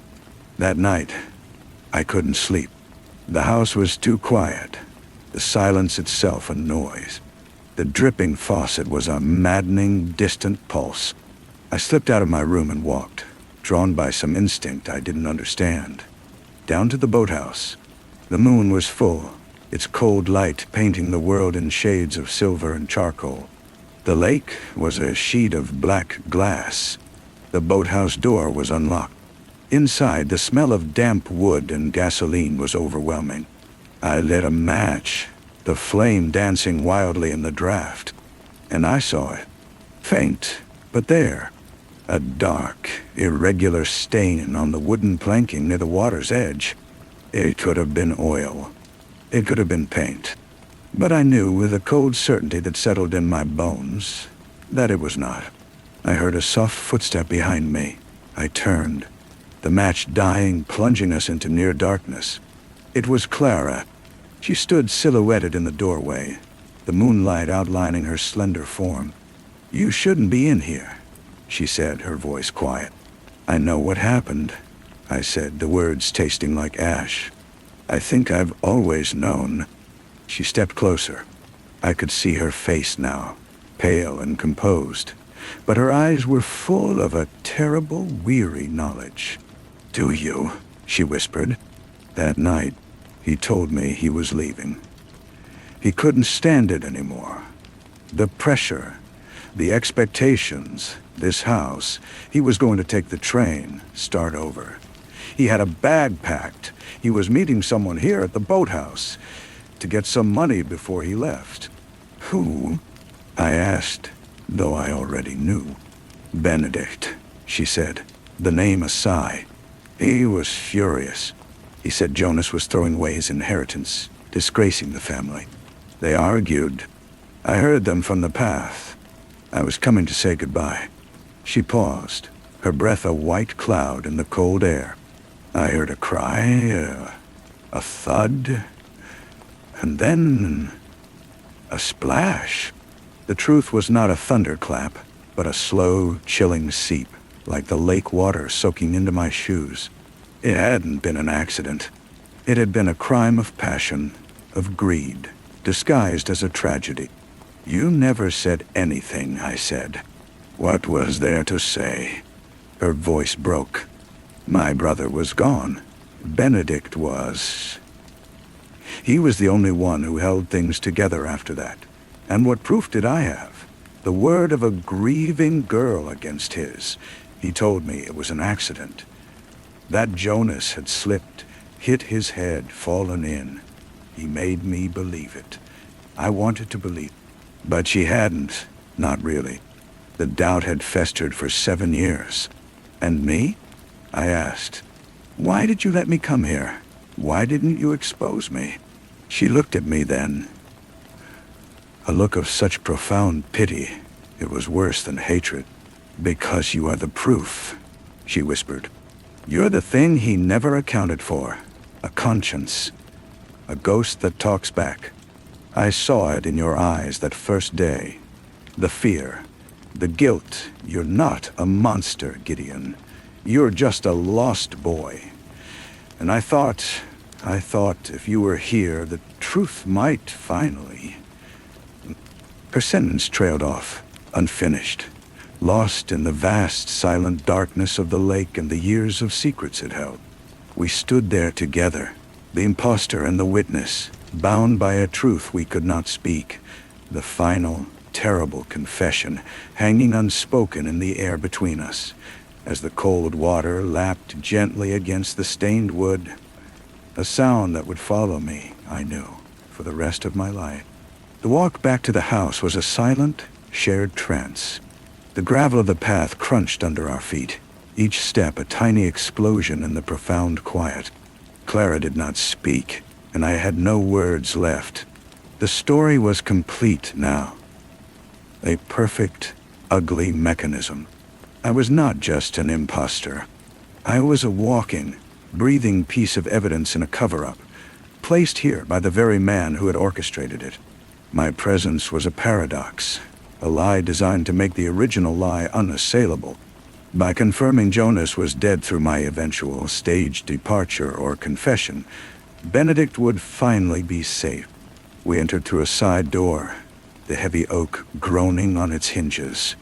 The grand hallway was a canyon of shadows, the moon casting long, distorted shapes through the tall windows. The air was frigid. Clara paused at the bottom of the staircase, her hand resting on the newel post. "What will you do?" she asked, her voice barely a breath. I had no answer. Confront Benedict? With what? The word of his accomplice, a woman who had remained silent for 7 years? A stain on the boathouse floor? I was a fiction, and fictions have no legal standing. To speak the truth was to destroy myself. To stay silent was to be complicit in my own eventual destruction. "I don't know," I said, and it was the most honest thing I had said since I arrived. She nodded, a short, sharp movement, and began to climb the stairs without another word. I watched her go, a pale figure swallowed by the darkness of the upper landing. I did not go to my room. I was drawn instead to the drawing room, to the portrait of Jonas that hung beside the fireplace. In the dim light, his painted eyes were black pools. I had studied this face for so long, memorized its lines and contours, until I could mimic its expressions in a mirror. I had thought I was learning a part. Now I understood I was communing with a victim. He had wanted to escape this gilded cage, and it had cost him his life. I had wanted to escape my own irrelevance, and it had led me into the same trap. A floorboard creaked behind me. I didn't need to turn. I could feel his presence, a cold spot in the room. "Can't sleep, Jonas." Benedict's voice was smooth, untroubled. He came to stand beside me, his hands in his pockets, and looked up at the portrait. A striking likeness, isn't it? My finest acquisition. I said nothing. The silence stretched, thick and heavy. "I saw you walking with Clara," he continued, his tone conversational. "A late night stroll. You should be careful. This family has a habit of unburdening itself to strangers, filling their heads with fanciful stories. Is that what they are? Stories?" I finally turned to look at him. His face was in shadow, but I could see the faint gleam of his eyes. "Of course," he said. "Tragedies breed gossip. It's a form of grief. People need a villain. It's easier than accepting that sometimes things just happen." He took a step closer. "You look troubled. Is the part becoming too heavy? Remember why you're here, Gideon. To bring other peace, to secure a future for yourself. A simple transaction." "It's not simple," I said, my voice low and raw. "Nothing here is simple." He sighed. a patronizing sound. "You're overcomplicating it. You are Jonas Blackwater. You came home. You will help your mother pass her remaining days in happiness. You will help me untangle the legal snarls that have choked this estate. And then, in due time, you will decide that the memories here are too painful, and you will leave with a very generous settlement to live a quiet life elsewhere. It's a good story." "For everyone but Jonas," I said. Benedict went very still. The affable mask slipped for a fraction of a second, and I saw the hard, calculating man beneath. "Jonas is gone," he said, each word a chip of ice. "He has been gone for 7 years. You are the only Jonas that matters now. Do not forget that, for your sake." He turned and left the room, his footsteps echoing in the hall. I was alone again with the portrait. The house felt like it was holding its breath, waiting for my next move. The dripping faucet from the kitchen was a faint, insistent pulse. A tiny hammer striking, counting down the seconds until the whole fragile illusion shattered. I was a flaw in the silence, and I was beginning to understand that some flaws cannot be polished away. They can only be cut out. The next morning, breakfast was a silent, funereal affair. Louisa picked at her food, her gaze distant. Eleanor watched me over the rim of her teacup, her eyes narrowed to slits. Thomas was absent, likely nursing his hangover. Clara sat perfectly still, her hands folded in her lap, her face a pale, closed mask. She did not look at me once. Benedict presided over the table with an air of serene control, spreading marmalade on his toast as if the previous night's conversations had never happened. "I've been reviewing the estate accounts with Mr. Davies," he announced, breaking the silence. "Now that you are home, Jonas, we can finally move forward with the dissolution of the trust. Your signature will be required, of course, a formality." I looked up from my untouched plate. "Of course," I echoed, my voice hollow. His eyes met mine, a silent warning and a promise. "Sign." And the generous settlement he'd mentioned would be mine. Refuse, and the consequences were a void I dared not peer into. After the meal, I retreated to the library, the only room where I could breathe. But the books offered no escape today. They felt like silent witnesses. I stood at the window, watching the gray lake churn under a sky the color of lead. The boathouse was just visible through the skeletal trees, a dark, squat shape holding its secret. The door opened and closed softly. I didn't turn. I knew it was Clara. "He's moving quickly now," she said from behind me. "Wants your signature. He wants it done." "I know. What will you do?" she asked again, the same question from the night before, now imbued with a new urgency. I watched a lone gull struggle against the wind. "If I sign, I make him richer, and I legitimize the lie. If I run, he wins anyway. He'll say I was an imposter who fled when confronted with the legalities.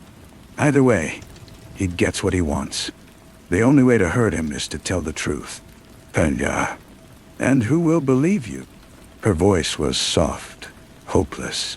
"You have no proof, only my word, and I am unreliable." The grieving sister, who never accepted her brother's death. I finally turned to face her. She looked exhausted, the fragile composure of the morning completely gone. "There is one person," I said, the idea forming as I spoke it, a desperate, dangerous plan. "Louisa." Clara's eyes widened. "No, you can't. It would kill her, or set her free," I countered. "She knows, Clara. On some level, she has always known. She looks at me and she sees the lie because she feels the truth. The doubt in her eyes. It's not just about me. It's about everything. It's a cruel gamble, Gideon." "My name is Jonas," I said, the correction startling us both. For the first time, it wasn't a performance. It was a statement of purpose. I was the ghost now, and the ghost wanted justice. I found Louisa in her sitting room, wrapped in a shawl despite the fire roaring in the hearth. She was staring at a small, framed photograph on the mantelpiece. It was of Jonas, aged about 16, grinning, his arm thrown around a younger Clara. Kay had his father's smile, she said without looking at me. The same reckless light in his eyes. I knelt beside her chair, just as I had on that first day. This time the gesture was not rehearsed. "Mother," I began, my throat tight. She turned her head slowly, her ancient, intelligent eyes searching my face. "You are not my son," she whispered. The words not an accusation, but a simple, devastating fact. The air left my lungs. I bowed my head. "No," I confessed. "I am not." A long, slow breath escaped her. She closed her eyes for a moment, as if in prayer. "I knew," she murmured. "The first moment you said my name. A mother knows the weight of her child's voice. It is a song she can never forget." She opened her eyes and looked at me, and to my astonishment, there was no anger there, only a profound, bottomless sorrow. "Why? Why would you do this?" "Benedict," I said. "He found me. He said it was to give you peace." A bitter, dry laugh escaped her. "Peace. Benedict gives nothing. He only takes." Her frail hand reached out and gripped mine with surprising strength. "Where is my boy? What did he do to my Jonas?" And so I told her. I told her everything Clara had told me. The planned departure, the argument in the boathouse, the cry, the thud, the splash. I told her about the receipt, the stain, the life insurance. I spoke the truth into the quiet, firelit room, and as I did, I watched the last vestiges of hope die in her eyes, replaced by a cold, hard certainty. When I finished, she was silent for a long time. The only sound was the crackling of the fire. "He was always a greedy boy," she said finally, her voice thin and papery. "My husband's sister's son. He resented that Jonas would inherit everything.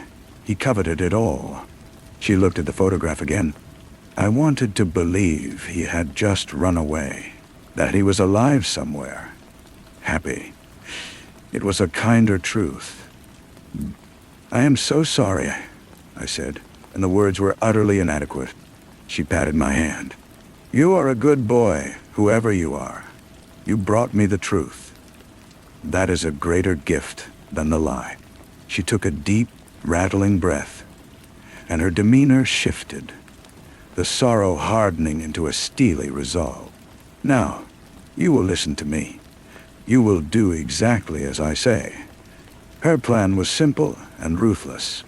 I was to sign the papers. I was to play my part, to the very end, with more conviction than ever before. "Let him believe he has won," she whispered, her voice gaining a strength I had not thought possible. "Let him grow comfortable in his victory. A man who is comfortable makes mistakes. He becomes careless." She instructed me to go to Mr. Davies, the solicitor, and express my eagerness to settle the estate, to put the past behind me. "Tell him you wish to make a new will," she said, her eyes gleaming in the firelight. "A simple will, leaving everything in a trust for the maintenance of the house and a pension for the staff, with Clara as the executor. Tell him you have no need for the money, that you intend to travel indefinitely after the estate is settled." It was brilliant. By disinheriting myself, I would remove Benedict's primary motive for keeping me around. It would force his hand. He would either have to accept that his prize was slipping away, or he would be forced to act against me before the new will was signed and witnessed. It was a trap, and I was the bait. I did as I was told. I visited Mr. Davies that very afternoon. The old man seemed surprised by my decisiveness, but he agreed to draw up the documents. As I left his office, I saw Benedict's car parked across the street. He was watching. The game was accelerating.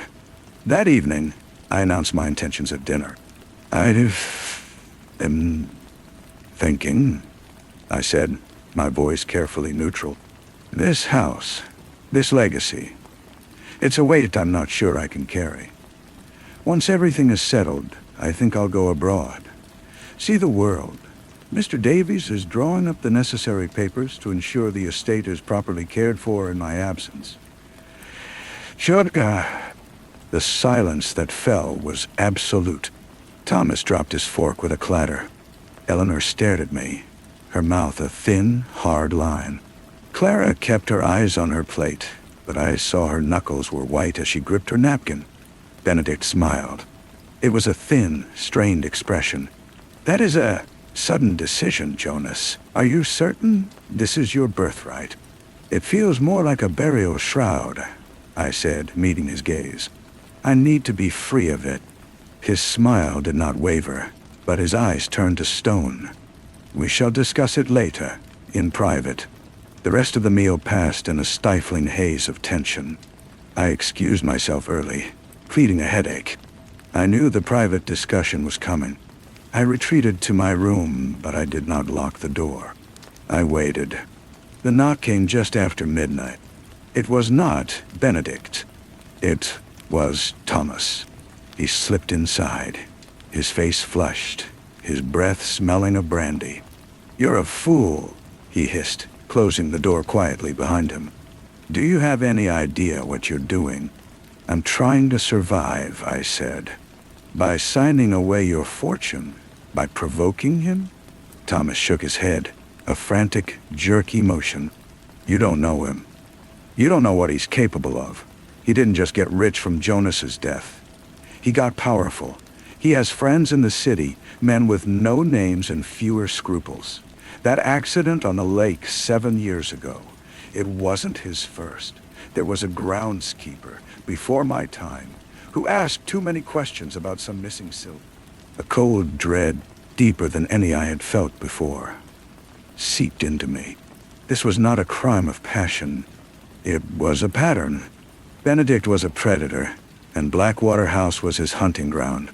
You need to leave, Thomas urged, his voice desperate. Tonight. Now, take the car and go. Don't look back. And what happens to you? To Clara? To Louisa? I asked. Better us than you, he snapped. You're not one of us. You're just a temporary guest. Save yourself. He was right, of course. It was the logical, the sane thing to do. To run? To disappear back into the anonymity from which I came. But I couldn't. Louisa's resolve, Clara's weary hope, even Thomas's drunken fear had woven a responsibility around me. I was the thread they were all pulling on to unravel the tapestry of lies. Oh, I can't, I said quietly. Thomas stared at me, his expression shifting from fear to a kind of bewildered respect. Then you're a bigger fool than I thought. He turned and left, leaving me alone in the dark room. I knew then that Benedict would not wait for a private discussion. He would act tonight? The new will was a threat he could not allow to be realized. I had to get to Louisa and Clara. We had to be together. I opened my door and stepped out into the corridor. The house was dark and silent, the only light a pale sliver of moon through the tall window at the end of the hall. I took 2 steps before a shape detached itself from the deeper shadows. It seems we have a great deal to discuss after all, Jonas, Benedict said. He was holding a fireplace poker, its iron tip glinting dully in the faint light. He stood between me and the staircase, a solid, immovable object in the gloom. The poker was held loosely at his side, but the threat was a physical force in the narrow space. My heart hammered against my ribs, a frantic bird in a cage of bone. I took a step back, my mind racing, searching for a weapon, an escape. The floorboard behind me creaked. I risked a glance over my shoulder. Thomas stood there, his face a pale oval of conflict in the darkness. He held a heavy, crystal decanter from the drawing room, his hands shaking. Benedict's smile was a ghastly thing. "Thomas, put that down before you hurt yourself. This doesn't concern you." "It does," Thomas said, his voice trembling but clear. "It always has." It was the stalemate I needed. I turned and ran, not toward the stairs, but down the opposite corridor, toward the old servant's wing. I heard Benedict snarl of fury and the sound of a brief scuffle behind me, then footsteps giving chase. I knew the layout of the house from my studies, the blueprints as much a part of my preparation as the family history. I ducked into a linen closet, pulling the door shut just as Benedict's heavy tread passed by. I waited, holding my breath, pressed between shelves of stale-smelling sheets. His footsteps paused, then retreated. He was checking rooms. I slipped out and moved as quietly as I could, my goal now the north wing, Louisa's room. I had to get to her before he did. The house seemed to conspire against me, every floorboard groaning its betrayal. As I rounded a corner, a hand shot out from a doorway and grabbed my arm. I stifled a cry. It was Clara. Her eyes were wide with terror. "He's gone for Mother," she breathed. I heard him. We ran together, our silence more frantic than any noise. The door to Louisa's sitting room was ajar. We pushed it open to find the room empty, the fire burned down to embers. The door to her bedroom was closed. A low, guttural sound came from within. A struggle. Clara rushed forward and threw the door open. Benedict had Louisa by the shoulders, his back to us. She was fighting him with a surprising, frail strength, her hands clawing at his arms. On the nightstand was a glass of water, and beside it, a small brown glass bottle. "Get away from her!" Clara screamed. Benedict spun around, his face a mask of furious surprise. He released Louisa, who collapsed back onto her pillows, gasping for air. He took a step toward us, the poker he had discarded now forgotten elsewhere. But his hands were weapon enough. "It seems we have a family gathering," he spat. "A final one, a tragic series of events. The long-lost son, overwhelmed by the return, takes his own life. The mother, frail and heartbroken, succumbs to her grief in her sleep. The sister, distraught, has a terrible accident on the stairs. His plan was so cold, so complete. It stole the air from the room. He meant to wipe the slate clean to inherit as the last remaining, sane relative. "You won't get away with it," I said, my voice shaking. "I already have," he said, and he lunged. He wasn't aiming for me. He went for Clara, his larger body slamming her against the doorframe. She cried out. I threw myself at his back, wrapping my arms around his neck, pulling him away. He was immensely strong, fueled by a lifetime of avarice and entitlement. He threw me off as if I were a child. I hit the dresser, pain exploding in my side. Through a haze of pain, I saw Louisa. She had not collapsed in weakness. She had been reaching. Her hand closed around the heavy, silver-backed hairbrush on her nightstand. As Benedict turned back toward me, she swung it with all the force her frail body could muster. The crack against the back of his skull was not loud, but it was sickeningly solid. Benedict froze, a look of profound confusion on his face. His legs buckled and he fell to his knees, then slumped forward onto the carpet, motionless. For a moment there was no sound but our ragged breathing. Clara rushed to Louisa's side, sobbing. I crawled over to Benedict and pressed my fingers to his neck. A pulse, strong and steady. He was only unconscious. I looked up at Louisa. She was staring at the man on her floor, the hairbrush still clutched in her hand. There was no horror in her eyes. Only a cold, final satisfaction. "No," she said, her voice clear and steady as a judge's. "We call the police." We did not call the police immediately. Louisa, with a clarity that stunned me, laid out the final steps. We could not have him waking up in this room, with a head wound and 3 witnesses to his attempted murders. The story had to be right. We worked quickly. Claire and I, with a strength born of pure adrenaline, dragged Benedict's dead weight down the back stairs to the boathouse. It was the scene of his first crime, and it would be the stage for his last. We arranged him near the water's edge, the fireplace poker from the hallway placed near his hand. In his pocket, we put the brown glass bottle from Louisa's room, a powerful sedative he had tried to force on her. Then, I struck the match. A small fire, started with old newspapers and fishing line, just enough to create panic and confusion, to explain a fall, a blow to the head. We left him there as the first flames began to lick at the dry, rotten wood. Back in the house, Clara made the call. Her voice was a masterpiece of hysteria. She told the operator that Benedict had been acting strangely, that he'd been drinking, that he'd raged about the new will, and then run out toward the lake. She said she saw smoke from her window. The fire department and the police arrived in a symphony of sirens that shattered the night's silence. They found Benedict, unconscious and breathing heavily, just outside the burning boathouse. They found the poker and the bottle. They heard our story, a story of a man unraveling under the pressure of a returning heir and his own greed, culminating in a desperate, drunken act of arson that went horribly wrong. He survived, of course, but when he woke in the hospital, handcuffed to the bed, his version of events was a wild rant about imposters and conspiracies. It was the rant of a guilty man trying to shift blame. Our story, the story of a grieving mother, a traumatized sister, and a long-lost son, was far more believable, especially when the old groundskeeper's death was quietly re-examined and the life insurance policy on Jonas was discovered.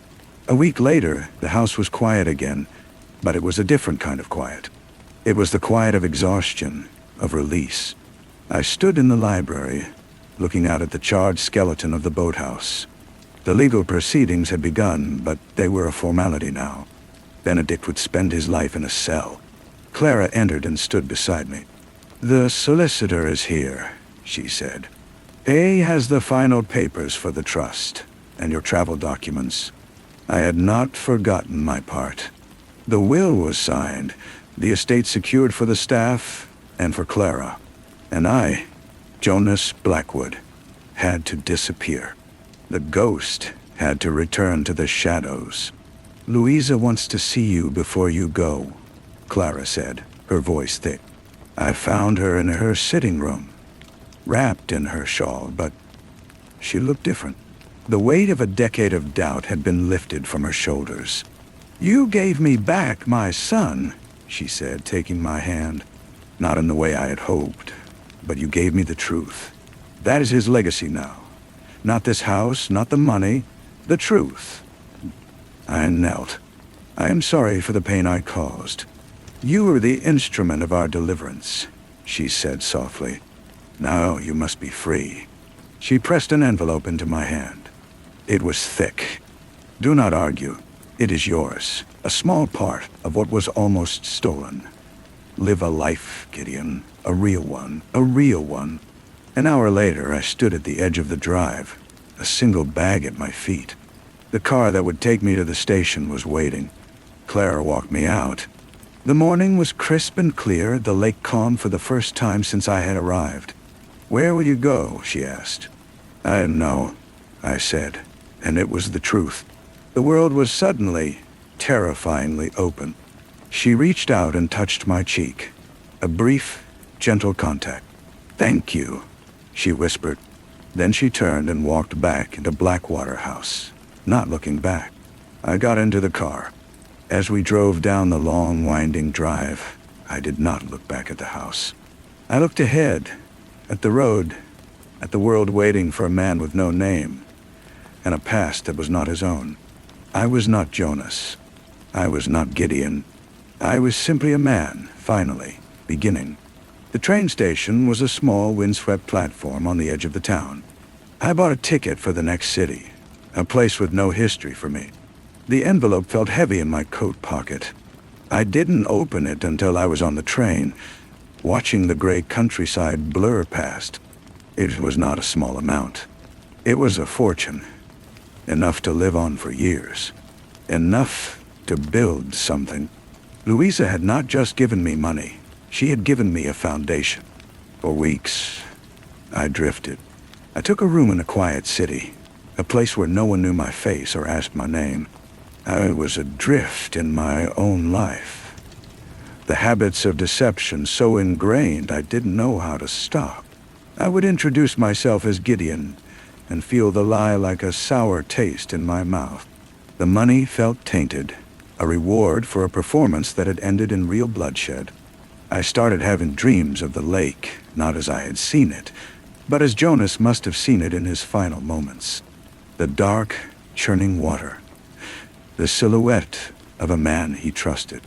I would wake up gasping, the thud and the splash echoing in the quiet of my rented room. I knew then that I couldn't just live. I had to earn it. I had to make the lie into something true. I used a fraction of the money to enroll in university under a new name, one I chose carefully, a name that belonged only to me. I studied law. It seemed the only fitting path, a way to wield the truth as a tool, not a weapon. I worked harder than I ever had, the ghost of Jonas Blackwood a silent driving force beside me. Years passed. I became a lawyer. I specialized in cases of inheritance fraud and disputed estates, a small, quiet niche.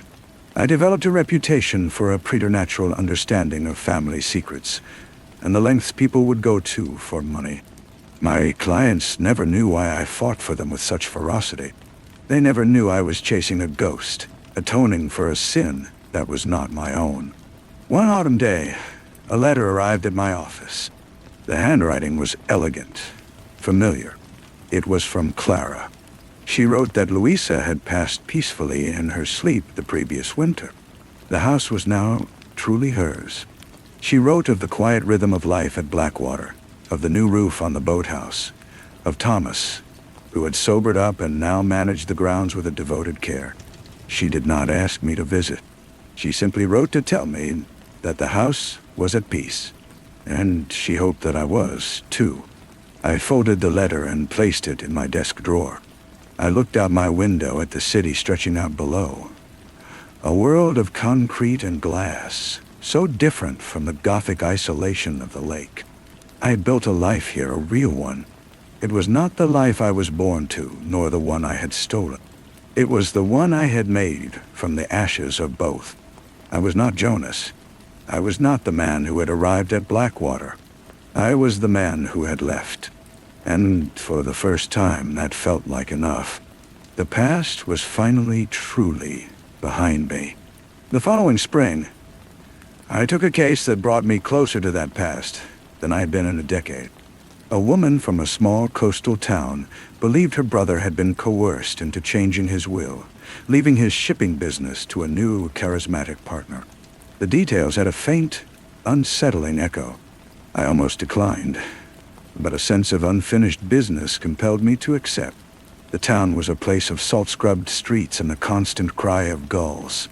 It was there, standing on a pier watching the fishing boats, that I saw a face I recognized. It was Thomas. He was older, his hair streaked with gray, but he stood straighter. He was with a woman and a young boy, pointing out at the sails. He looked content. He turned, and his eyes met mine across the crowd. There was a moment of pure, unguarded shock. Then, something shifted in his expression. It wasn't accusation or anger. It was a slow, deliberate acknowledgement. He gave me a single, almost imperceptible nod. Then he turned back to his family, placing a hand on the boy's shoulder, and led them away down the pier without a backward glance. It was the final release. He had seen the man I had become, and he had offered not a challenge, but a blessing. The last thread connecting me to the performance at Blackwater House was severed.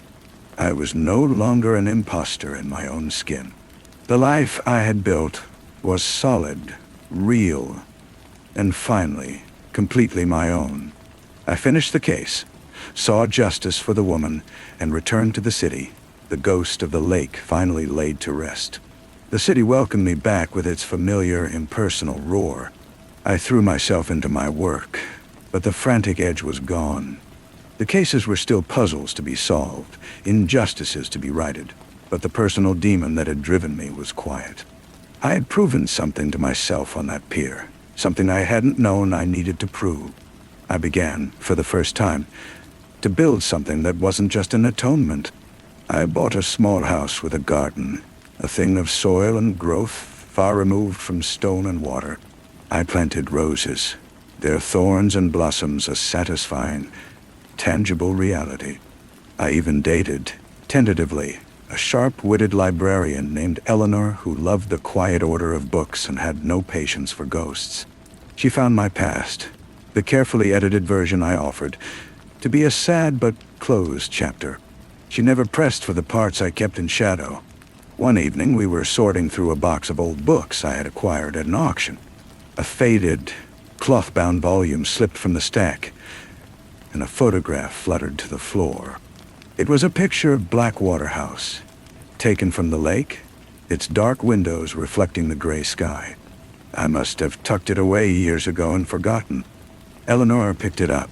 "What a lonely-looking place," she said, handing it back to me. I looked at the image, at the imposing facade that had once held so much terror and tragedy. I felt nothing but a distant museum-piece pity. "It was," I agreed. I walked to the fireplace, struck a match, and held it to the corner of the photograph. We watched together as the image of the house curled and blackened, dissolving into ash. "That's that, then," Eleanor said softly, not asking for an explanation. Yes," I said, taking her hand. "That's that." The past was no longer a place I inhabited, but a story I had lived through. And the story, at last, was over. The ashes of the photograph settled in the grate, a final, quiet punctuation to a story I no longer needed to tell. Life moved forward with a gentle, steady rhythm. Eleanor and I married in a small ceremony in the garden, surrounded by the roses I had nurtured. My practice continued, but the drive was tempered now by a quiet contentment I had never thought possible. Years later, a thick, cream-colored envelope arrived. Its return address simply Blackwater. Inside was a birth announcement. Clara and Thomas had a daughter. They had named her Louisa.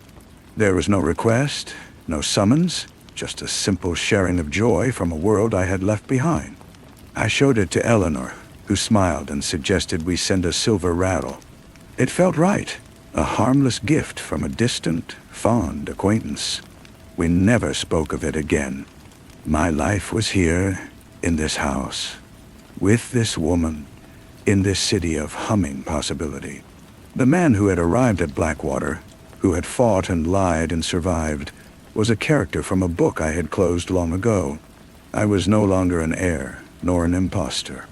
I was simply a man, living his life, one ordinary, peaceful day at a time. And that, I had learned, was the greatest fortune of all. The rattle was sent, and a polite, warm thank you note returned in Clara's looping script. It was the last communication I ever received from Blackwater. The connection, once so taut with danger and desperation, had finally slackened into a benign, distant fondness. I found I preferred it that way. The past had its place, and that place was not here. In the sunlit quiet of my study, with the scent of Eleanor's coffee drifting in from the kitchen. Our own daughter arrived 2 years later, a small, fierce creature with her mother's clear eyes. We named her Rose, for the garden she was born into, a world away from gloomy lakes and gabled roofs. As I held her, I felt a final, profound shift within myself. The last vestiges of the chameleon, the man who adapted to survive, melted away. There was no role to play here, no story to uphold. There was only this tiny, demanding reality. I was not passing on a name, a title, or a legacy of lies. I was simply a father, promising to protect his child from the dark things in the world. A promise I now knew I had the strength to keep. The future was no longer a road I walked with a phantom at my shoulder. It was a path I would help to clear for her, solid and real under our feet. The day Rose took her first steps, stumbling across the worn rug in our living room, I felt a joy so pure it was like a physical light in the room. It was a moment entirely unhaunted. There were no ghosts in her wide, triumphant grin, no echoes of past tragedies in her delighted shriek. This was a new story, and it was just beginning. I thought of that joy years later, standing at her graduation. She was pursuing forensic psychology, a field dedicated to understanding the very darkness I had once merely survived. She saw it as a puzzle, a system of cause and effect to be decoded and solved. She had no personal demons to exorcise, only a sharp, curious mind. I was immeasurably proud and immeasurably relieved. The shadows of Blackwater had not stretched far enough to touch her. After the ceremony, as we celebrated at a small restaurant, she looked at me across the table, her head tilted. "You know, Dad," she said, "I've always admired how you built your life. You never seem burdened by anything." Eleanor met my eyes, a gentle, knowing look in hers. I smiled at my daughter. "We all have our burdens, Rose. The trick is to build something strong enough to carry them without sagging." She nodded, satisfied with the answer, and turned the conversation to her plans for graduate school. I watched her, this brilliant, grounded young woman, and knew that the long, twisted path that led to this moment had been worth it. The lies, the fear, the violence, they were the terrible price for this peace. And as I looked at my wife and my daughter, I knew, without a single doubt, that I would have paid it 1,000 times over.